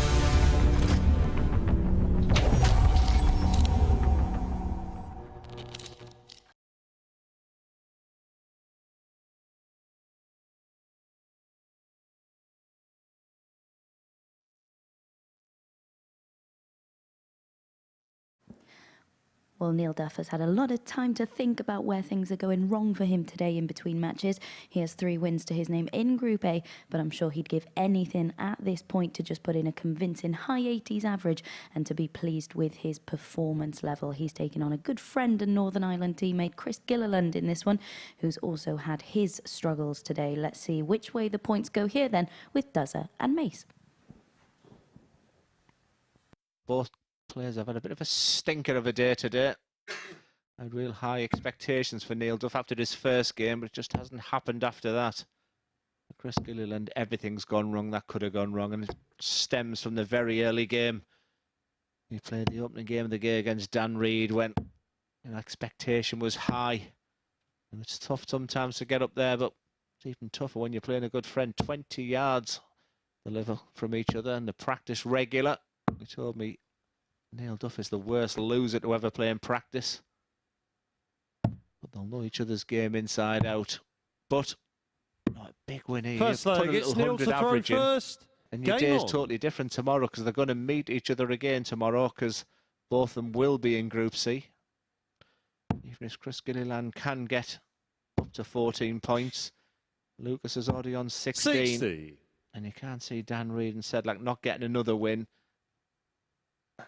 And minus 12 he is on the leg difference. The minus 12's the issue. They 60. do one or two things. They'll either both relax and enjoy the match. 100. Quite possibly could produce fireworks.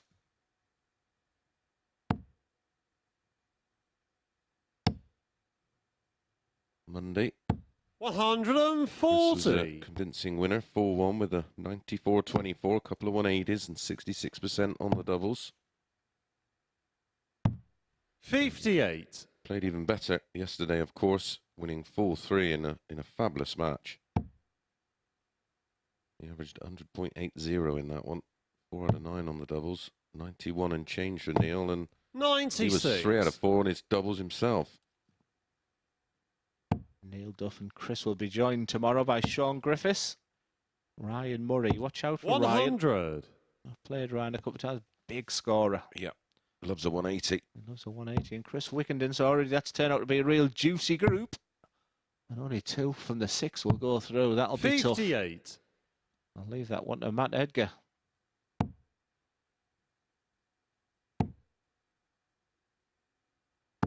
$100. Chris required 147. Amazing. Looking across Facebook today and all the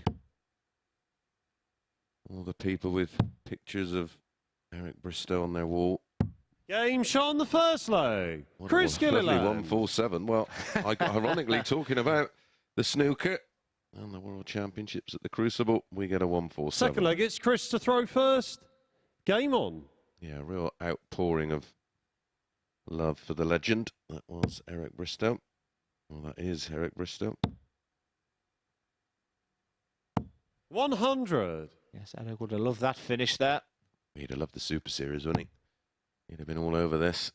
I think my favourite story is, if true, 100. and when he walked into the final at Lakeside against Dave Whitcomb and said to Dave, how come you've started breathing after your second dart?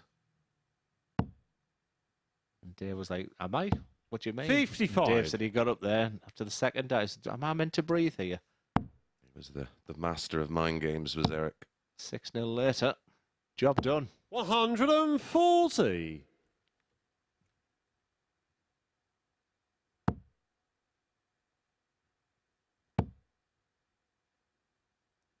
Yeah, people say, 85. what's Gerwin Price like in the practice room, Glenn? Is he bouncing on every wall?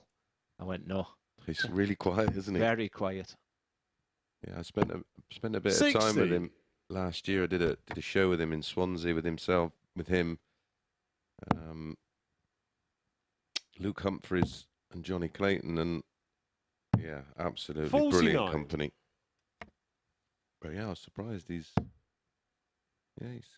quite quiet. Not what you'd expect.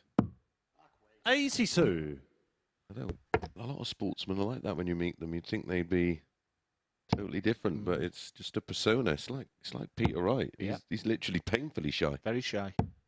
83. Neil, you require 119. His alter ego as Neil Duff looks at treble 20. Something happens when Peter Wright puts that 44. paint Chris, you require 129. from Peter Wright to Snakebite. Can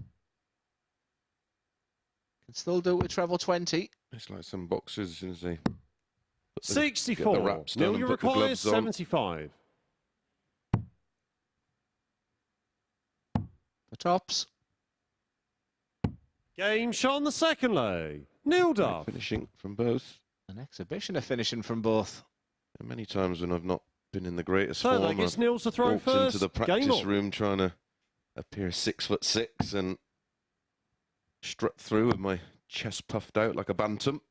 I had a terrible 100. Oh, moment, Chris, at the Grand Prix in Leicester. I was on last against Jose. When I was driving up there, I knew I was in terrible, terrible form. Not terrible form, but just everything about 60. the game was at its lowest. And I walked in and remember that people like Van Gogh have had an hour in the venue already, and they're already peppering the treble 20. 100. And I'm going up cold, and I just felt like all eyes are on me. It was just an awful feeling. I tried to find the board that nobody was anywhere near. Terrible moment where, at my best, I would walk in, 100. as when Phil Taylor looked for who I thought was the second best player and go and practice with him. Yeah. Yeah, I've been there, pal. It's the loneliest place in the world. 140. Greatest place when you're buzzing and feel on top of the world. Yeah, I said, don't feel sorry for me with the messages. I was getting $8,000 for the night. 60. Neil, you require 161. 58 average.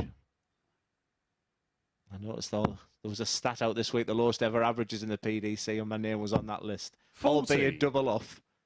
So you can add an extra 10 on it. So yeah, I had a stinker myself at one of the Grand Prix with a low one, but easily done with. It's a tough enough game. I haven't hit one double. Never mind two. 140. Neil, you require 121. well, the finishing's been great in this match. And he's bounced back well here from going 1-0 down. I mean, you can still see Neil Duff is giving 47. it absolutely Chris, you everything. require 141. Yeah, the integrity and the professionalism from every place, wonderful. Is that trend of unbelievable finish going to continue? 117. Neil, you require 74. Seen so many go close today, haven't we?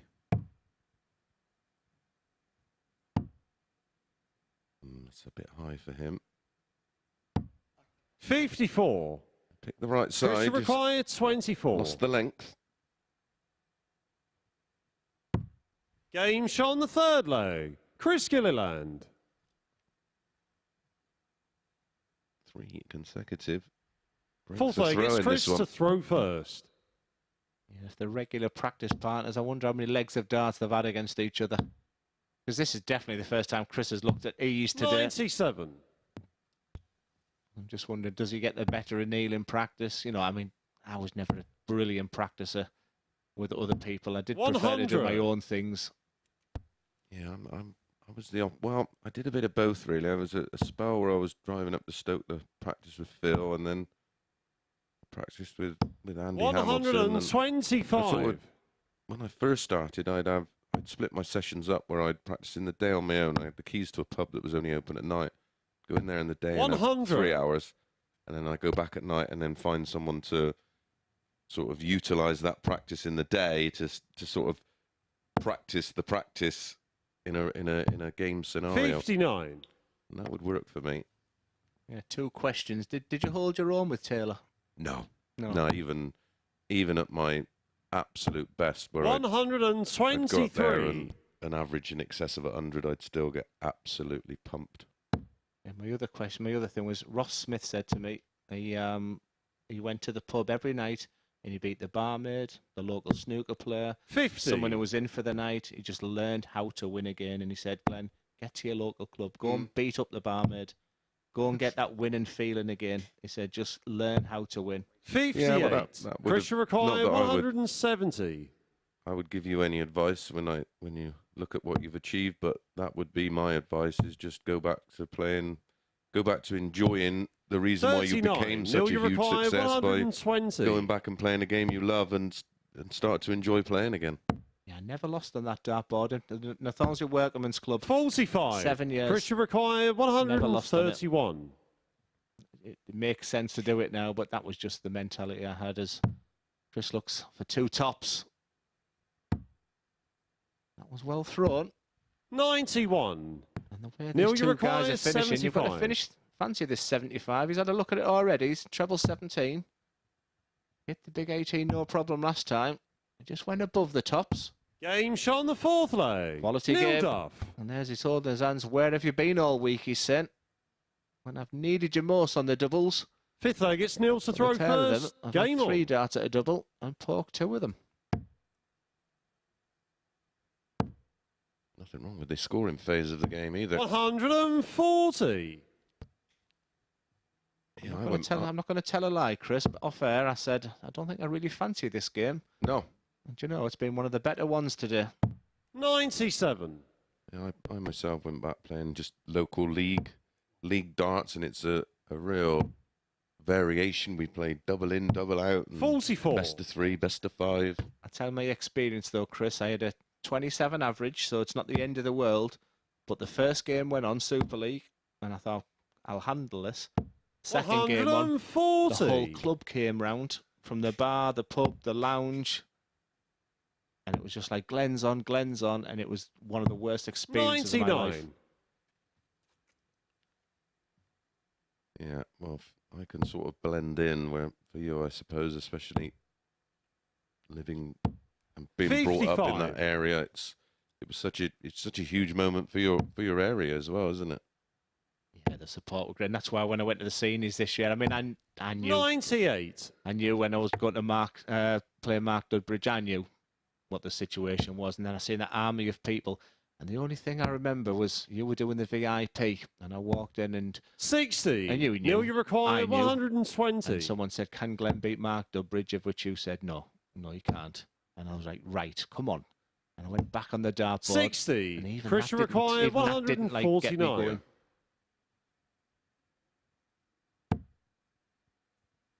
It's finishing.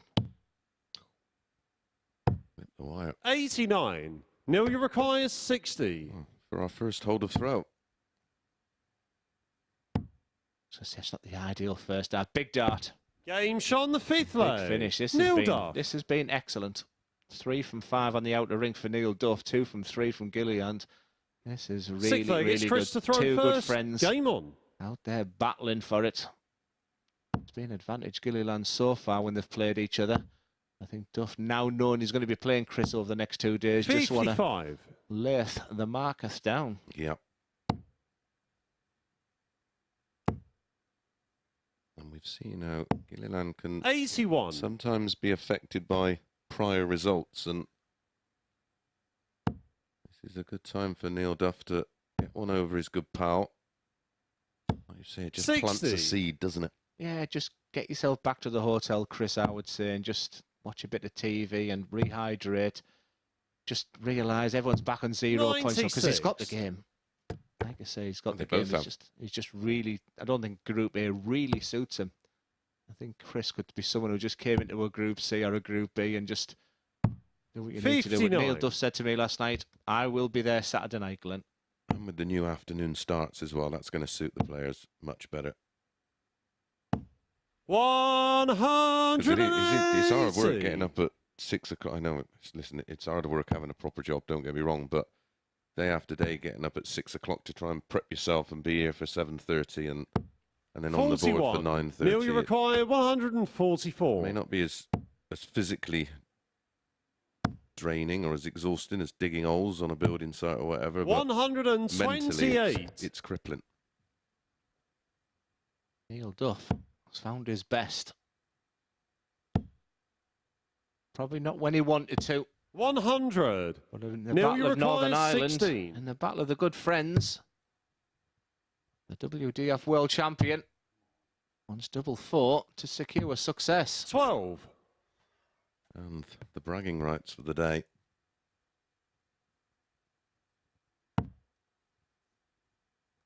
Yeah, all of a sudden he's gone now. It's been a good contest. I think Chris just needs to say, it's just today's not my day. 45. But he's just began to Neil, show you signs require there that 4. the game is still there. It's between them 2 ears. He knows that. But for Neil Duff, could be just the moment. Get above the double 1. No score. I Don't remember hit Christian the big 'un. required Finishing has been 141. so good up to this point. He was on 60% prior to this leg. 130. Now he's got to Neil, get you it done. require 4. Not the greatest of markers. Can he squeeze it into the right of that bed? Game, Yes, shots, he can. and match. Neil Duff. There's the, maybe just joking aside there, the term, because they are just absolutely fantastic friends, practice partners, and represent the country together. But for Neil Duff, he's already thinking of tomorrow. And I just think if Chris had won the 3 matches out, the 3 of them over the 3 days, it would have put him in good stead for tomorrow. It just hasn't been the day for Chris Gilliland so far. And for Neil Duff, he'll be absolutely delighted. And has the opportunity of winning 3 games today, which could be a good thing going in tomorrow. Hard-fought battle. It's Neil Duff that comes out on top. John Henderson, how is he going to react after a very poor performance from him against the rising of Sedlak? A game not to be missed.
John Henderson and Viteslav Sedlak are the first two players to complete their Group A campaigns. Hendo, of course, through to Saturday's finals night, and you can be here to watch him in action. Book your tickets now via dartshop.tv. As for Sedlak, well, he is continuing to impress, isn't he, as today progresses. There's a very real chance we could be seeing him at the weekend too. He's won 3 of his 4 matches so far today, and another win here keeps his hopes of a Group B spot alive. Can he do that, or will Hendo round off his campaign with a victory? Let's hand back to our commentary team to find out.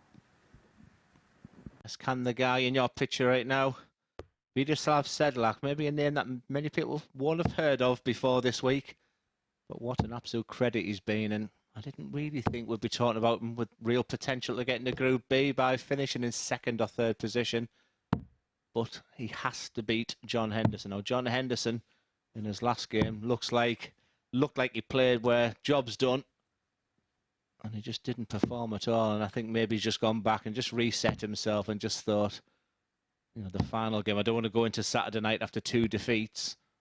Well, it's just another one of them games where it's difficult to call. I'm sure the bookies will have John Henderson a big favourite for this one, but Sedlak has it all to play First for. leg, it's John to throw John's first. 4-9. Game on. Sedlak is 13-8. Yeah, we just saw a quick peep at Charlie Costa-Fien there. Absolutely magnificent. Once again, a sign of a good referee is when you never 85. really notice them. Yeah, I was just about to say that. You very rarely pick up on their presence, and that's a sign of a very good referee. Pretty much the same in 121. boxing as well. Yeah. Fortunately, we don't have too many good ones in that at the moment. Plenty of great referees around. Yeah, I was ringside for Lyndon Arthur last 57. week. It was a pretty disappointing. I mean, he had a wonderful jab. The guy was only called in at the very last minute. But I tell you what, he was at times... Game, wasn't he? Yeah, he was game, but just took a punch in the last and went to points all the way. But there was some... The undercard was great. That's what I like. The little 4-rounders. The eliminators for... 40. Area titles. Area titles, yeah. Yeah, it's great seeing that. The next gen, very much what we're potentially seeing over time here at the Super Series. It's the next generation, 60. the past, the present, and the future, all on show.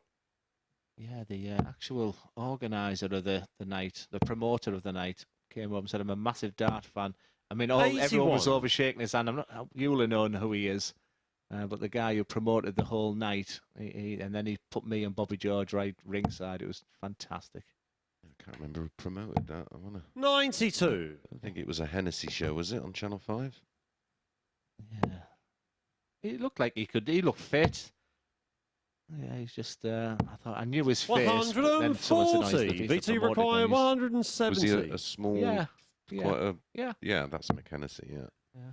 He made us feel very special. Yeah, I know Mick very well. Real good guy. 96. John, you massive require supporter of 98. Boxing over the years.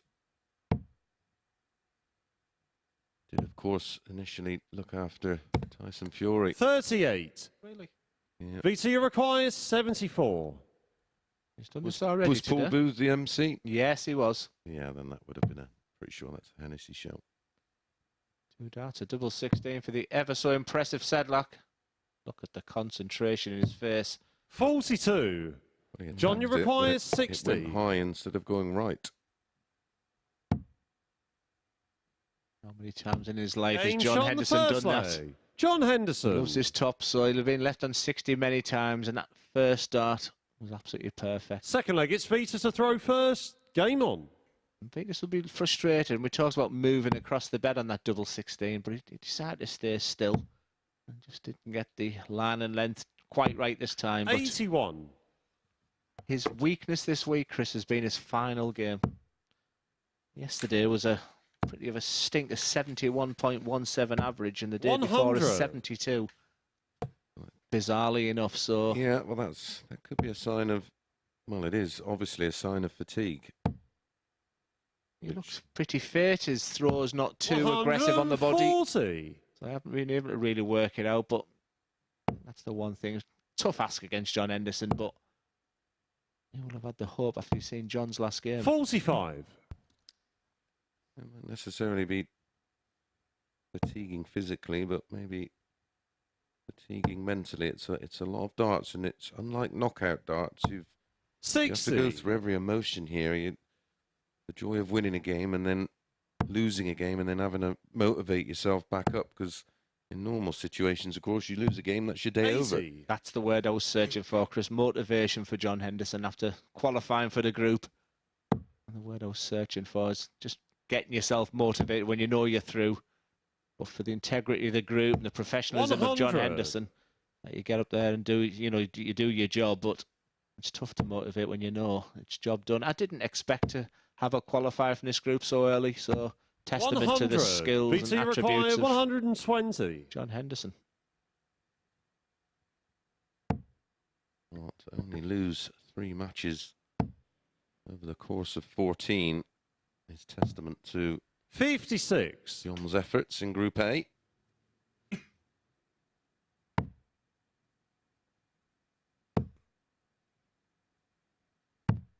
$76. VT requires 64. I've left a fake massive spider for Matt Edgar tomorrow on the seat. It's 8-8 for Sedlak. Game shot on the second He's leg. quality. Vita Sedlak. He's absolute quality. Well, he missed 2 darts to double in leg 1, didn't he? At 32, he could be. Third leg, it's John to throw first. 2-0 up Game here. on. As it is, you'll have to settle for 1 apiece. Like I say, from my own portfolio on players, 180. there's not an awful lot John Henderson can tell me. But Sedlak, I feel like so much more. 58.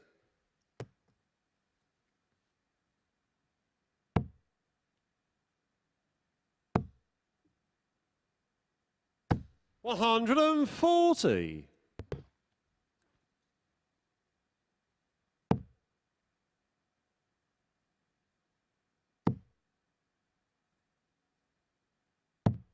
$44. Yeah, just as we're talking about Sedlak, all of a sudden John Henderson, 180, 140, and that's what he has in his armoury. Saturday night, 55. no Hendo, no party, but he'll be there. And you can join us at dartshop.tv, and tickets are absolutely free. A 7:30 start now. 140. Down to see darts like John, you this. require 126. He doesn't need to go on the 19s right now, and that's what you call experience. Just setting up play. Treble 18. 94. Job done.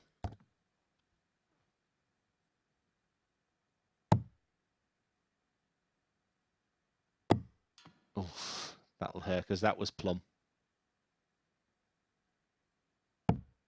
77. I don't think it's going to make too much difference, though, albeit No. John Henderson's John, not you require the 32. greatest double 16 fan. I was going to say, as he slots it Game in shot on for the a third start. leg. John Henderson. It's like Gary Anderson convincing me he hated double 10, and Yeah. in comms I don't know why he keeps leaving this double Fourth 10. leg, He it's hates Vita it. to and throw he first. hit it every dart. Game Yeah, on. no, he openly admitted that to me. Oh, one thing, because when I think of Gary Anderson winning Ali Pali, his prowess on double 12, it was just that Won them year. both on double 12, didn't he? Yeah, I think a Rob Cross with those ways of finishing in the double 85. 18, but when Gary Anderson was at his best, and I thought you alluded to on Monday how well he's playing right now. He's every stat, I think he's topping. He's topping 60. every high score, 9 dart average, finishing, and all thanks to the fact he's practicing again. Well, I'm glad he's got a bit of fire back in his belly, because I certainly wouldn't want him. Well, he'd be a great addition to the 96. seniors, but don't think anybody would want to play him week in, week out. Craig never even thought of that. And Peter Wright, isn't it? Yeah, and Whitlock. 97. Endo at some point this year. Merv King, of course, another one. It's cool to be 50. Steve Beaton. Oh, yeah, he's been playing some lovely stuff. 100.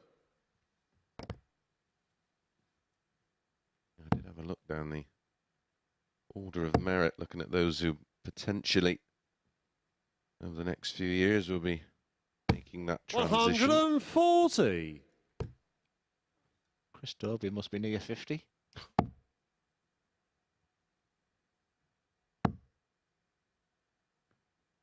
Ryan Joyce put a great photo in. Yes, I'll be using that one in our 60. social media group we're in. Barneveld, Vincent van der Voort, Merv King, all ranked 30, 31, 32. Those will go down 100. VT Gary require Anderson, 160. 22. Beaten. 98. John, you require 104. Richie Burnett.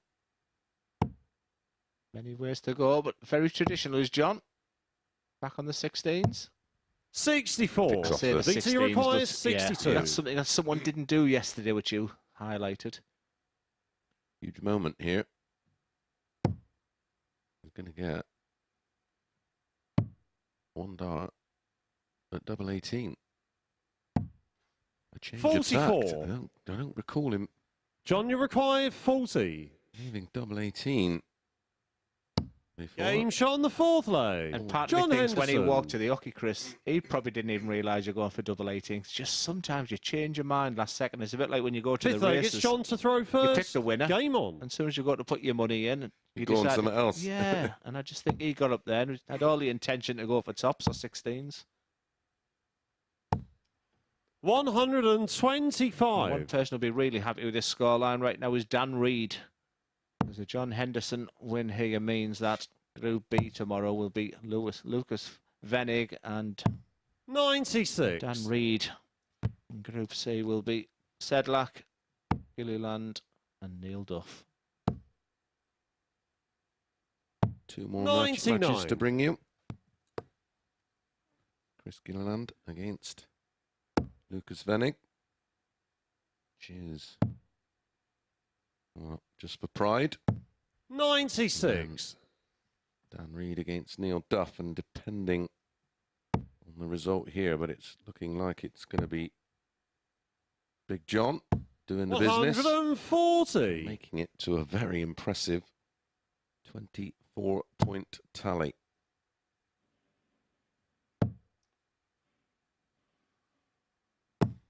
$117. John, you require 137. So 6 darts. He doesn't need to panic with a treble 19 at this point, because you'll see if it'll go treble 19s tops now. He might be regretting that. 44. 'Cause that's not a setup.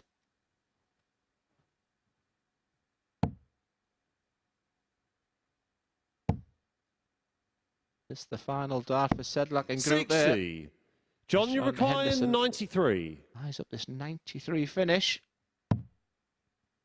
There's part A done. I think he thought that was in. This is not very nice, the double 9. That change from double 18 to 84. double 9. VT require 132. Will it be the champagne shot for Sedlak? Ball, double 16. 25 leaves 107, which is why they go that way. Oh, just the wrong side. 94. Millimetres away. John, you require 9. There's the big one. 5. VT require 38. Double 19. Going straight for it. Game hits shot on it. the fifth leg. Viteslav Sedlak. Keeping his hopes alive. That was a break of throw. Here's Sixth the leg, darts it's to level Vita to things throw up. first. Game on. Multiple match darts for Big John. He's got to go again. John's thinking of his roast already. I think he thought, I'm 60. going to get here, get back to the hotel, a bite to eat. Just have a couple of days chill out. I wonder if he has a couple of days practice, or do you think he'll just, okay, so getting himself 100. fresh and come here Saturday night and do the business? Well, before some of the players that have won in Group A they can use the facilities here once the matches are complete. 60. I mean, he could potentially come in the venue for 6 o'clock tomorrow and maybe grab an hour or so before 100. the next shift of players arrive at between 7:30 and 8.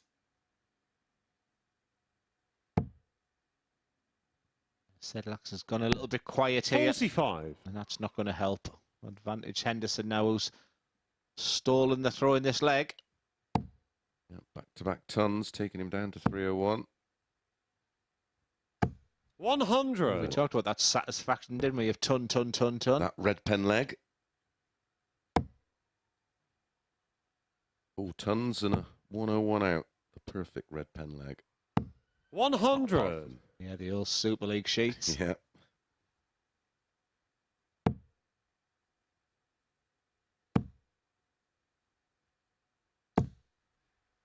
$60. Nearly done it. I think he was thinking that as well, because ideally treble 19 there was the shot, but there is something about going the traditional 15 data. Yeah. A trebleless visit here. 58. John, you Six require starts, 141. 141. And a staggering 24 points for John Henderson in what was arguably a very, very tough group. 100. That last start, stunner. Well, it equates to just losing one match on each day. And winning 4 out of 5, which 81. is, like you're saying, a group of John, you require of this 41. depth is some doing.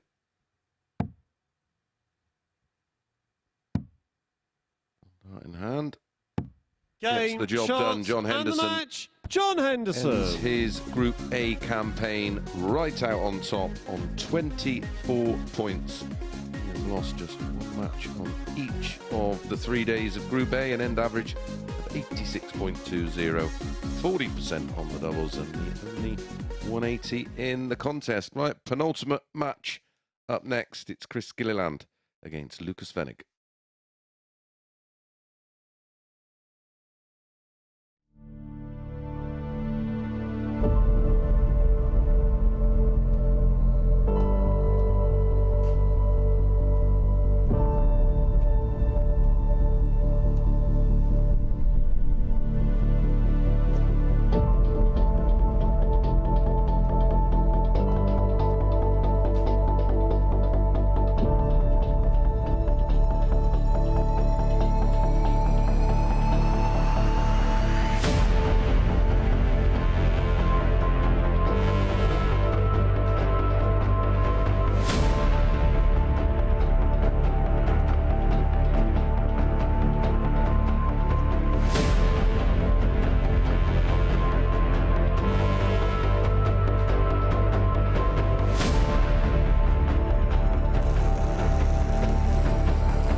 Well, not much has gone the way of Chris Gilliland today, has it? He's suffered 2 4-0 defeats and 2 by 4-2 scorelines. Can he sign off from Group A with a win that'll certainly make him feel a lot better about coming back tomorrow afternoon? He's taken on Lukas Wenig, who has won both of their meetings so far this week.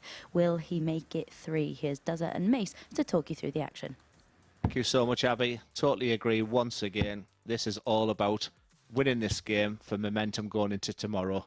For Lukas, I think the worst of the day is over. At the beginning was a bit of a stinker for him, really. I think the whole pressure of the situation got to him, which surprises me. Surprised me for a couple of reasons. It's just usually that German mentality as well, and I was sort of disappointed that was his response. For Chris Gilliland, it has just been the day from hell, really, and the only way he can get something from it now is a big, big win. And now it's about self-motivation. Now it's about how much it means to you, because if you go into tomorrow, played 5, lost 5, I promise you'll take that there with you tomorrow. So, you know, lift the chin up and demonstrate your best qualities right now. Yeah, you have to get rid of the negative luggage, which will feel like they're carrying it around their necks right now. First leg, it's Chris to throw first. Game on. It's imperative to try and go into tomorrow with a winning mentality.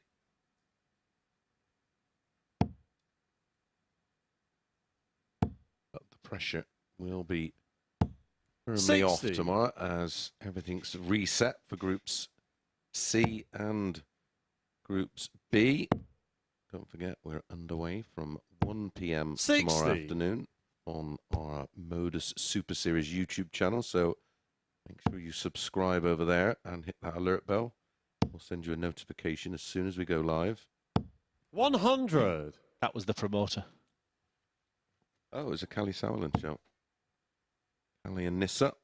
Their father was a 93. massive figurehead in German boxing.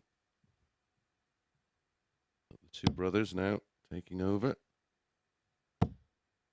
Big Tottenham fan as well, is Callum. 95. Yeah, it made me feel $1 million. It was nice to be, but honestly, I only had thought I wanted to get to Blackpool to prepare myself for the next day. 60. You just forget how much when someone's punched, right? You know, it's a real man. So I remember going to see rugby and just the crunching tackles. Well, I forgot what it was like to watch a really good light heavyweight 100. fight. Me and Bobby George, it was 140 pounds. We were trying to work out how many stones it was and things like that. 10. 123. Chris required 146. Look how flat that dart is. 41. And the unique Wenig when he throws, with a point actually aiming at the floor. Not something you see very often. He uses them biceps to fling them couple of grams. 129. Chris required 105. He can be here Saturday night lifting this tight, but what a start this would be. Fuming. 85. Lukas required 36. That's just lack of focus there, really. Game shot on the first smile leg. to himself. Lukas Wenig. Yeah, he'd be steaming inside. That's in the big 5. Yeah, there'd be no Second leg, mistake it's in the Lukas to difference throw between first. Game on. Mick Hennessy and Callie Sauerland, I can assure you. You would notice the difference. 60. Let's just say he was very popular, and I was like, who is he?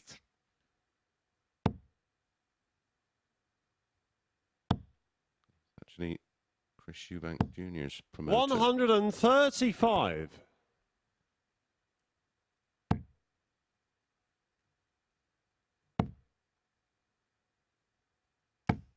100. You sure his father was involved with the Klitschko's as well? I think we've got a little problem with the scores here, which will be rectified very quickly. Just gives the two players the opportunity there, just have a little chat about things and yeah, just keeping themselves First one was loose there. 135, the second was 100. Got to have a good memory, haven't you, to be a referee, especially here. Everything's done remotely. Oh, Yep, 135. just running back through the 2 previous visits just to make sure scores are entered correctly. So what's been your conclusion of Group A so far then, Chris? I certainly expected Neil Duff to be somewhere near the other end of the First table. score for Lukas was 60. That's for sure. Yeah, impressed with Sedlak coming in here with no experience and into into a really tough group. Dan Reed does what Dan Reed does, so no shock there. I've watched lots of Dan over the course of, well, getting on 2 years now, I suppose. But yeah, Henderson for me was the right favourite, and yeah, played his part in what's been a good group. But to just drop one game a day over 3 days is rock solid. Cream often rises to the top, but 60 for Lucas. there's A games there, isn't it? 135 Dan for Reed in Chris, particular. 100 Chris for Lucas. Gilliland has been obviously clearly very disappointing today. I still don't think it's the end of Neil Duff just yet. I would never write him off, and he seemed very confident yesterday. And Lucas, considering he's come second, I'm still slightly disappointed. Yeah. I was expecting big expectations from him, and maybe there's still more to come from there. Dan Reed's the one for me. 100. Although Henderson's miles out on top, I think he's the only player that we've not seen glimpses of their best. We've seen a near 100 average from Sedlak. We've seen 83 100 plus averages from Gilliland, Reed and Wenig. Yeah, it's a scary thought to think the players that we haven't seen the best of John Henderson yet, and he's dominated this group. Yeah, and I mean that, absolutely respectively. He has got another gear, and like you say, that's a frightening prospect. 85. Yeah, I go back to that word, motivation. I think that was the one I was searching for a couple of days. And I think if he'd have been pushed, I think he would have found another gear. But or Saturday night and a crowd, you'll see a different beast. 140. Right. He loves to play in front of a crowd, which is why we appreciate those that do come and support the Super Series. Tickets are free and available via dartshop.tv. You have to 57. reserve your Christian ticket. requires on 68. London Road in Portsmouth at the Modus Live Lounge. Reserve your ticket at dartshop.tv. Get here for around 6:30 and enjoy a very intimate 36. Lucas should require 116. I've seen Lucas go down on the 19s and the 20s on this one. Very traditional. So look at the big 16. And you know what's coming next. Game shot on the second leg. Chris Gilliland knew what was coming next. He was stood behind nodding as if to say, yep, this is going. A nice moment there of respect. Third leg, it's Chris to throw first. What do you do if you're Chris Gilliland? I mean, you're more experienced than most with the MODUS Super Series. Now, Chris, you've seen it all. You've seen people finish plumb last in Group A and come back and take the title Saturday night. What does Chris have to do after this very disappointing day today? Take his best memories from the last 3 days and put them in his top pocket. The rest of it, get in the bin. Move forward to tomorrow and stamp his authority on Group C. Yeah, he's watched 9 episodes of some show. He was telling me yesterday. The past couple of days, I'd say go and finish the box set off. Yeah, maybe grab a bit of food, like we say, just chill out, relax. 91. Have a bit of a lie-in tomorrow, and then come here fresh tomorrow afternoon with plenty of ambition and plenty of belief. There has been times he's shown us that he has a very high ceiling. 140 leaves a finish. 135. Christian requiring 96. Maybe had a bit too much lifting chalk on the hands there. Game shot on the third leg. That is an 11 darter, and that's the ceiling that myself and Glenn were just talking about. 180, 125, fourth leg, it's Lucas to throw first. 96 Game on. 2. And I like the fact when he lost the second leg after the good finish from Lucas, he sort of just tapped him, and I thought, well, mentally he's accepting that today's been a bad day. 85. And he responded there with the 11 dart rather than sulking and moping that someone's hit a big finish against you. And that was my sort of assessment of that situation. I can tell you've watched me play over the years. Why me? Why me? Yeah, you'd have to get a shirt.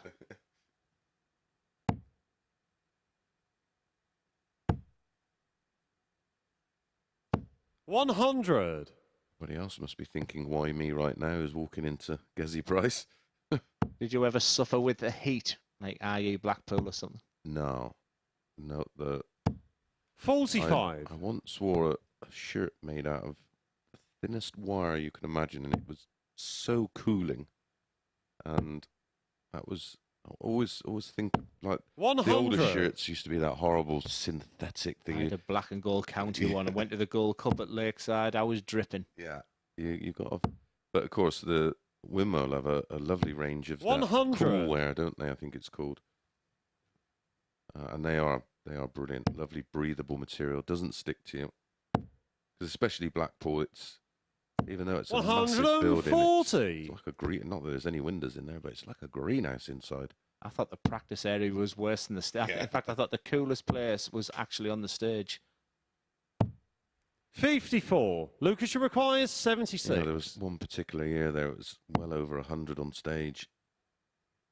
Dennis Smith Game actually shot on the fourth passed leg. out. Lucas Wenig. At the finishing here from Lucas, 3 from 3. Yeah, I think Fifth leg, it's the Chris hottest to throw I played was first. Prague Game Euro on. Tour, and Merv King had a real wobble as well. That was steaming hot. And what did they do in the final day?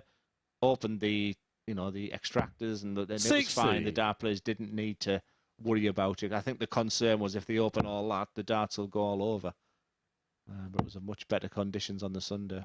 Jamie Hughes won it, beat Stephen Bunting. 60. Yep. Remember it well.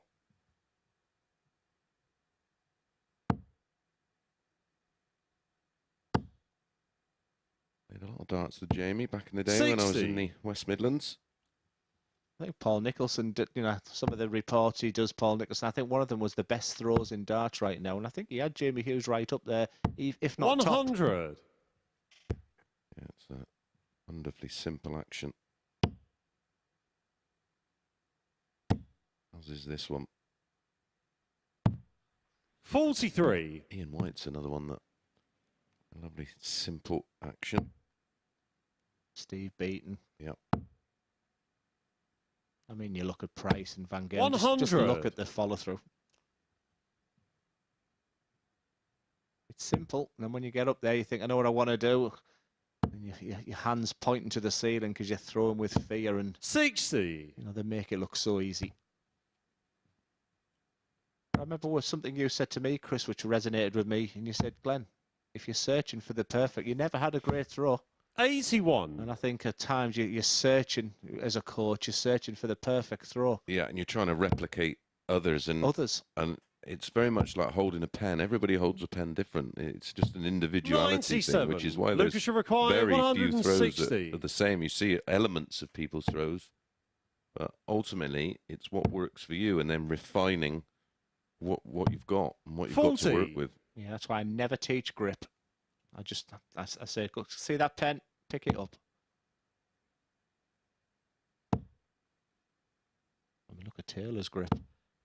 45. Want to replicate Lucas, you them. require 120. For the match. And just the way that sits up there, that wasn't easy. May need to move. He's decided to stay still. 100. What you that did, wonderful Chris, angle. you Graham, which require is a massive 136. example to others. You got the absolute maximum out of what you were given. Worked hard. Oh yeah, you didn't get it gifted. 78. Lucas, you require 20. And for a pretty dominant display. Game, It's shots, Lukas Wenig, and the who's match. the guy who Lukas finishes on the Wenig. high. For Chris Gilliland, it's a day to forget. He just needs to eradicate today and come back fighting tomorrow. For Lucas, a disappointing start to the day, but finished with a flourish. A very acceptable 92 average from Lucas. 4 from 5 on the checkouts was the big difference. When he began to worry and panic early doors, it affected his doubles, but not on this occasion. And that 1-1-6 being the highlight of that match. And final game of Group A, it's Dan Reid, who we'll be seeing in Group B tomorrow against Neil Duff, who'll want to finish on a high.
Welcome back to the MODUS Super Series, where I'm now joined by the first player through to Saturday's finals night. John Henderson, just to sum up how you feel you've played so far this week. I've played quite well. It's been, as I say, this MODUS is an endurance test. But no, I've played well. I feel as though there's another couple of gears to go, but no, I'd have taken that before the dart was thrown to be top of the table going into the Thursday, so all good. And 2 days off now. Are you the kind of player who, at this stage of your career, maybe you'll benefit from having that bit of rest? I think if you ask any player, you would rather have the 2 days off, but I've been watching the MODUS series in the last couple of years and last couple of months, and I think people maybe taking that 2 days off kind of get cold. So it's going to be hard, but no, but I'm looking forward to Saturday, and hopefully I can do what I've been doing the last couple of days and play well. So how are you going to avoid that happening to you? Plenty of time on the practice board?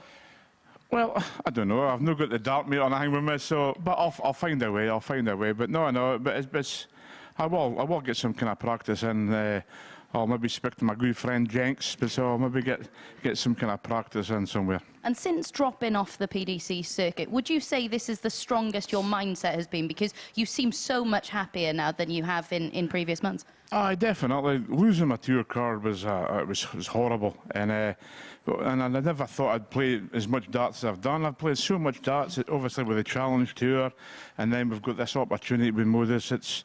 It's week in, week out, so I think me playing consistently is helping my game, and I'm doing well in the Challenge Tour, so hopefully I can continue that. And then obviously this MODUS has been fantastic, so hopefully I can have a good run in this. So hey, everything's good. Yeah, top of the Challenge Tour order of merit, of course. But when we spoke at Q School in January, you said that you felt a different kind of pressure going there as such a big name. Do you feel that pressure when you come to MODUS as well? I think so. Maybe when I won the World Cup with Peter, I think that there was like a target on my back, and I didn't handle it very well. So, but no, I've come into this, and I do feel as though there's still a target on my back here. But no, I've handled it quite well. I've handled the Challenge Tour better than I actually thought I would do. So long may it continue. Obviously, the Challenge Tour is a priority for me, getting into that top two, get my tour card back, and I feel that's where I should be. But we're all fighting for the same thing. So, but it's hard. But I'm playing well, so long may it continue. And just finally, how do you feel? Because of course it's fantastic you're here on Saturday night. You are missing the old firm, though, aren't you? Yes, I am missing the football, but it is what it is. But I'm sure I'm not going to go into it too much. But I had to send my season ticket up to my wife, so she'll look after it. But no, it is what it is. This is what my job. This is where I want to be. Yes, I would love to be at football, but at the end of the day, this is my job, and I want to come here and do well on Saturday night. Absolutely. We look forward to seeing you on Saturday. Thank you very much. Let's get into our next match then, shall we? It's our final match in Group A, and hand back over to our commentary team.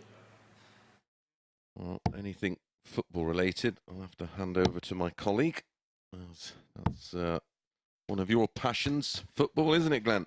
No, football we're talking about, not Celtic Rangers. That's just... I'm not even going there. That's just local league stuff, isn't it? I mean, they're no Middlesbrough. I have to go to a Celtic Rangers game. I have to. That's on the bucket list. It's atmosphere, like, I mean, it's up there, I guess, with El Clasico and some of the biggest derbies in the world. That people tell me it's absolutely sensational, and yeah, it's totally different to unique to any football First match in the leg, world. it stands to throw I first. guess John will do it, but I thought that was a very good interview. Yeah, it's a good insight to see where his mind is right now, and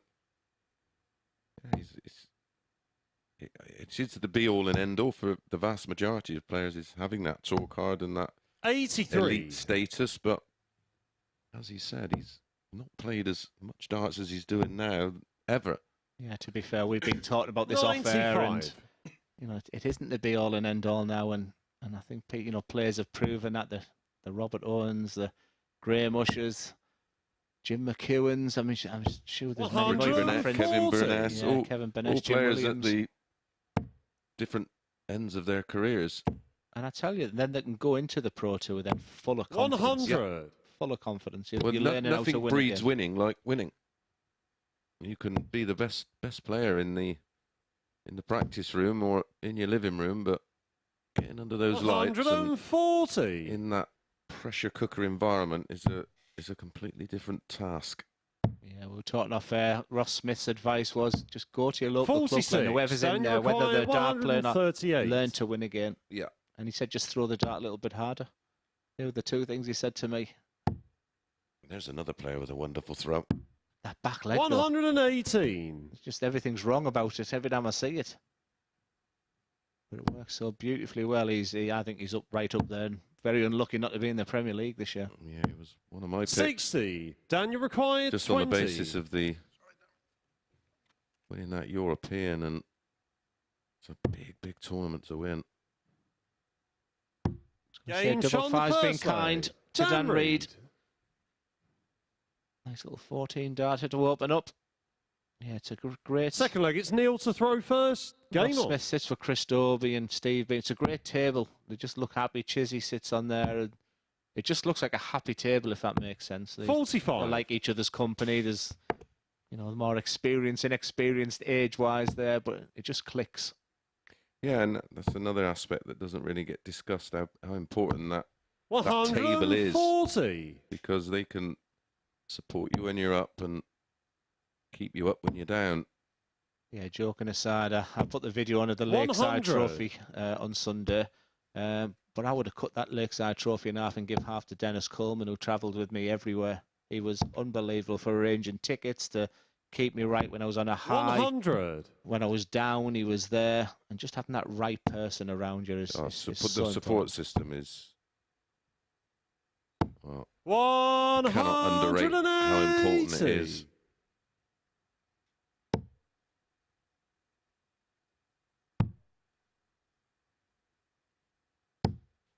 $40. Advantage Duff. Nice little ton 40. He'd be nice. And I was going to say we haven't seen him 45. slide into that 5 so much. It's Right something on he has cue. to put. If he's going to win it on Saturday, Chris, it's something he's going to have to sort. But we've seen it so often before. People struggle on the 60. on the Monday, Tuesday, Neil Wednesday, required and then 131. everything gets reset on Thursday, and they're like a different player. And Neil Duff's going to have to do just that. 57. Daniel required 161. Yeah, 45-57 from Duff has given opportunity now to Dan Reid, and what an opener that is. Is he saving the best to last? Game shot on the yes. second leg. Dan Reid. 160 finish from John Henderson was the highest of the week for a long time. And in the final game of Group A, Third leg, it's Dan to throw Dan first. Reid pins Game that on. magnificent 161. That was a beauty. 125. Yeah, again, we're seeing an example of the ceiling of Dan Reid. 80. My player of Group B, I can't decide between Dan Reid and Sedlak. I expected John Henderson. Wenig second, slightly disappointed. Gilliland just a real 66. shocker of a day today. And Neil Duff has been far from his best. But Dan Reid's the one I think who really has impressed me this week. But I still see 60. Neil Duff being there Saturday night. Well, I'd be massively shocked.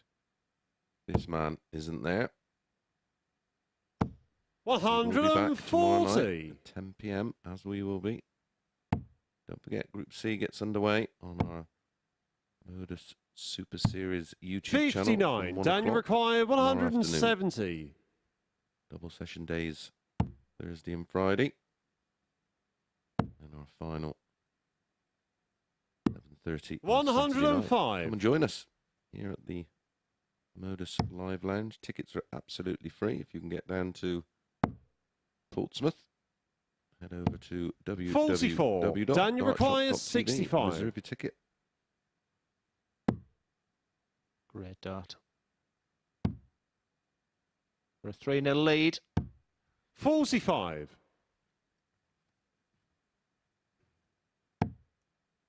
And all Dan Reid to get this lead. 3-0. Should 100. be Daniel incoming. required 20.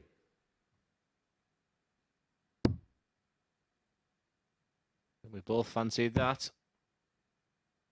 How to ruin No score. an average. He was require well over the 100 average there. Yeah, 103, wasn't it? Now down to 94.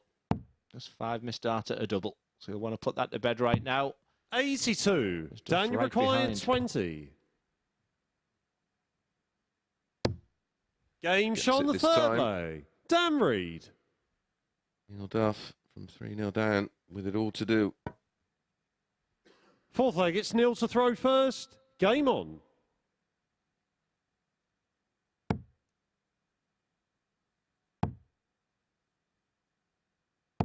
$100. Steady away at a ton.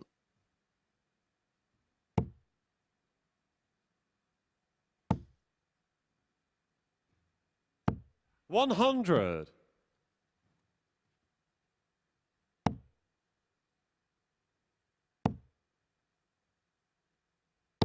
$140. Yeah, as expected after that opening dart, it left the bed open and inviting. 41. Just forcing an error out of Dan Reed there. 85. And that was due to the over-acceleration from backswing to follow through. 59.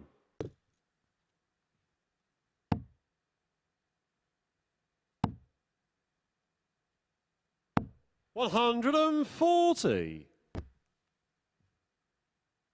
Something like this from Neil Duff. 36 after 12. 121. Neil, you require 36. Game shot on the fourth That is lay. a Neil 13 Duff. darter from Neil Duff to hold. But Dan Reed Fifth leg, it's Dan to throw first. to the ace card here. That's the throw to serve it out. Get a 4-1 win. 58. And his campaign on the 16 points. 80. John Henderson, the winner in Group A, straight through to Saturday night's final. Lukas Wenig and Dan Reed into Group B. 5 100. player field, which starts tomorrow night. Top 3 qualify. Sedlak, Gilliland and Duff all into Group C, which is a 140. 6-player field with the top 2 qualifying, giving us our 6-player field final on Saturday night. 82.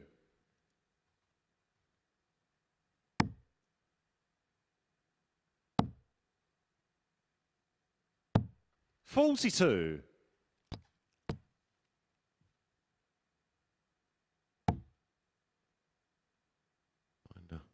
140. Well, needs a treble to leave a finish. 60. Great chance for Duff.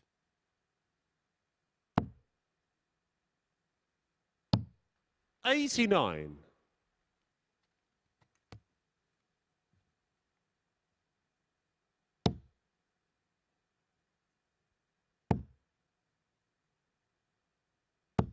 85. Neil, you require 150. And traditionally, could have gone for the 2 treble 19s. 98. Dan, you require 18. 116. Can Dan Reed win it with his second? 112. Neil, you require match start has come and 52. gone. For the break. Should be a good guide. Game And is a shot on the good fifth guide. lay. Neil Duff. Back-to-back legs for Neil Duff. Got a bit of a spring in his step. Sixth leg, it's Neil to Nice throw is first. Game on. Doing everything he can not to end the day on a defeat. 85.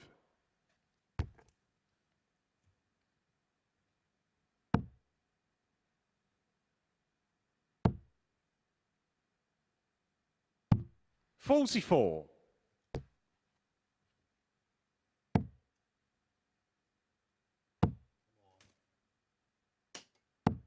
26.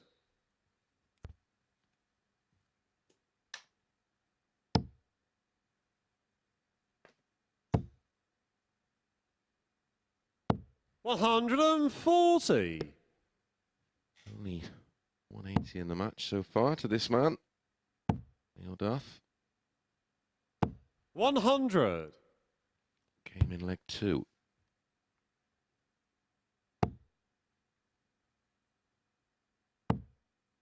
Dan Reed would love a first here. 140. The setup for back-to-back 140s.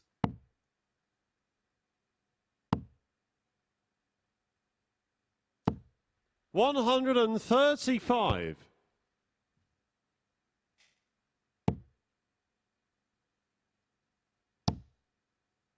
Bends the wire there. 99. Neil, you require 155. Big ask.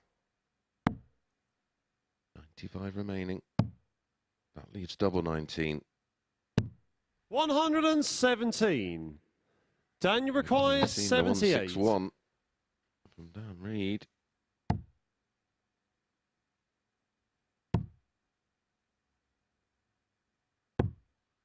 $72.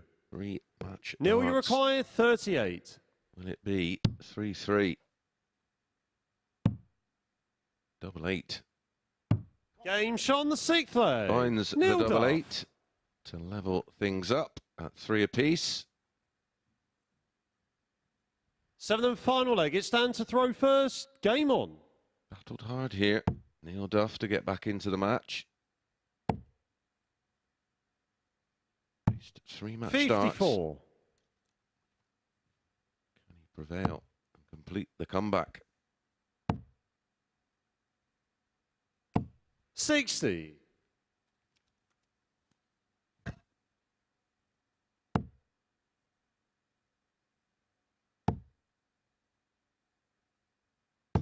$100.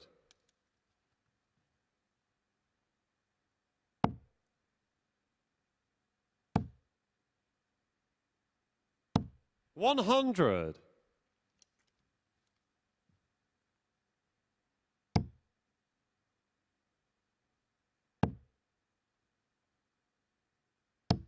76.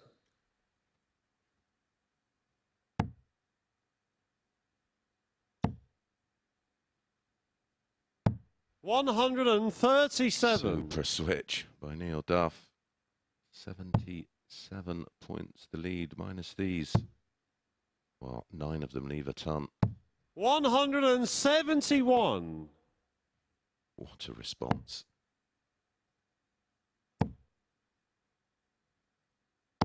100. Dan, you require 100.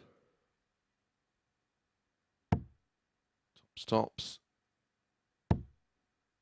Chose to stay there. 60. Neil, Neil you Duff. require 104. Take out the 104. Trailed 3-0. Tops for the comeback. Game, shots, And Neil and the Duff match. does Neil complete Duff. the comeback with the second ton plus out of the match. Trailed 3-0. Got the job done with the treble 20, the 4 and the tops. End averages 91.03 for Reed, 86.89 for Duff. And we'll hand over to Glenn and Abby on the balcony to talk you through the action today and look at tomorrow's lineup. Yeah, thank you very much indeed, Mace. You feel that that could end up being a really significant victory for Neil Duff going into Thursday and Friday? You're reading my mind, aren't you? I think I stood on the balcony and I thought, he hasn't got an awful lot to play for here, apart from his integrity, and I just thought he showed enormous professionalism there, and he was shouting, come on, after every leg he won, and I thought that could hold him in good stead for Group C tomorrow. What would your advice be for Neil Duff going into Group C tomorrow? He's brimming with confidence anyway, so I did chat with him yesterday and he said, I will be there Saturday night, so I don't think he needs my advice, actually. I think he's self-motivated, and I think he knows knows what he has to do, and it wouldn't surprise me to see him there Saturday night. Absolutely. Let's have a look then. Confirmation of how things ended in Group A. John Henderson, our first player through to finals night. There he is, ending on 24 points. Really, really interesting when I spoke to him a little earlier on, how he was saying that he's noticed that some players, when they have the Thursday and Friday off, he's noticed that they aren't maybe preparing properly, and he's taken that on board, isn't it? Yeah, and I'm not really sure what to do, because I would take the 2 days off, like Berry Van Peer did, and I would be lazy, and I would come and my mentality would be I'm nice and fresh on Saturday night, but it didn't work for Berry. John will know, again, he doesn't need me to tell him what he needs to do, but yeah, people know the situation and what the strengths are, but John Henderson, a deserved winner of a tough, tough group. Absolutely. Let's have a look then at the bracket slide to see who we're going to be seeing in action in Groups B and C. C, obviously, gets underway from 1 p.m. tomorrow. When you look at some of those names that are joining the field in B and C, who is it that you're most excited to see? Well, I wish I was staying, let's put it that way, but Group B looks great. I mean, it's 3 from that group there. So, yeah, Dan Reid's been great. I mean, I've got a case for all 5 of them. I'm going to stick a name out there, Reece Colley. I think Reece Colley gets through Group B. Absolutely. And Chris Wickenden as well. I just want to mention him because his profile picture on Twitter is of him and the ferret. So he's instantly a winner in my eyes. Yeah, well, that's enough to get him through Group C in our eyes there. But it's all to play for. Like I said, I wish I was staying the week because, you know, the MODUS Super Series is absolutely fantastic. And this has been a strong quality week. But well done to John Henderson. Job done. And we know you'll be watching whilst on holiday. Of course you will. Yes, of course I will. My wife will let me. Absolutely. Well, then, it could end up being a big Hendo weekendo. We will, of course, complete the lineup for finals night over the course of Thursday and Friday's action. Make sure you join us from 1 p.m. tomorrow on the MODUS YouTube channel. It'll be live on Sporty Stuff TV from 3 p.m. We look forward to seeing you then.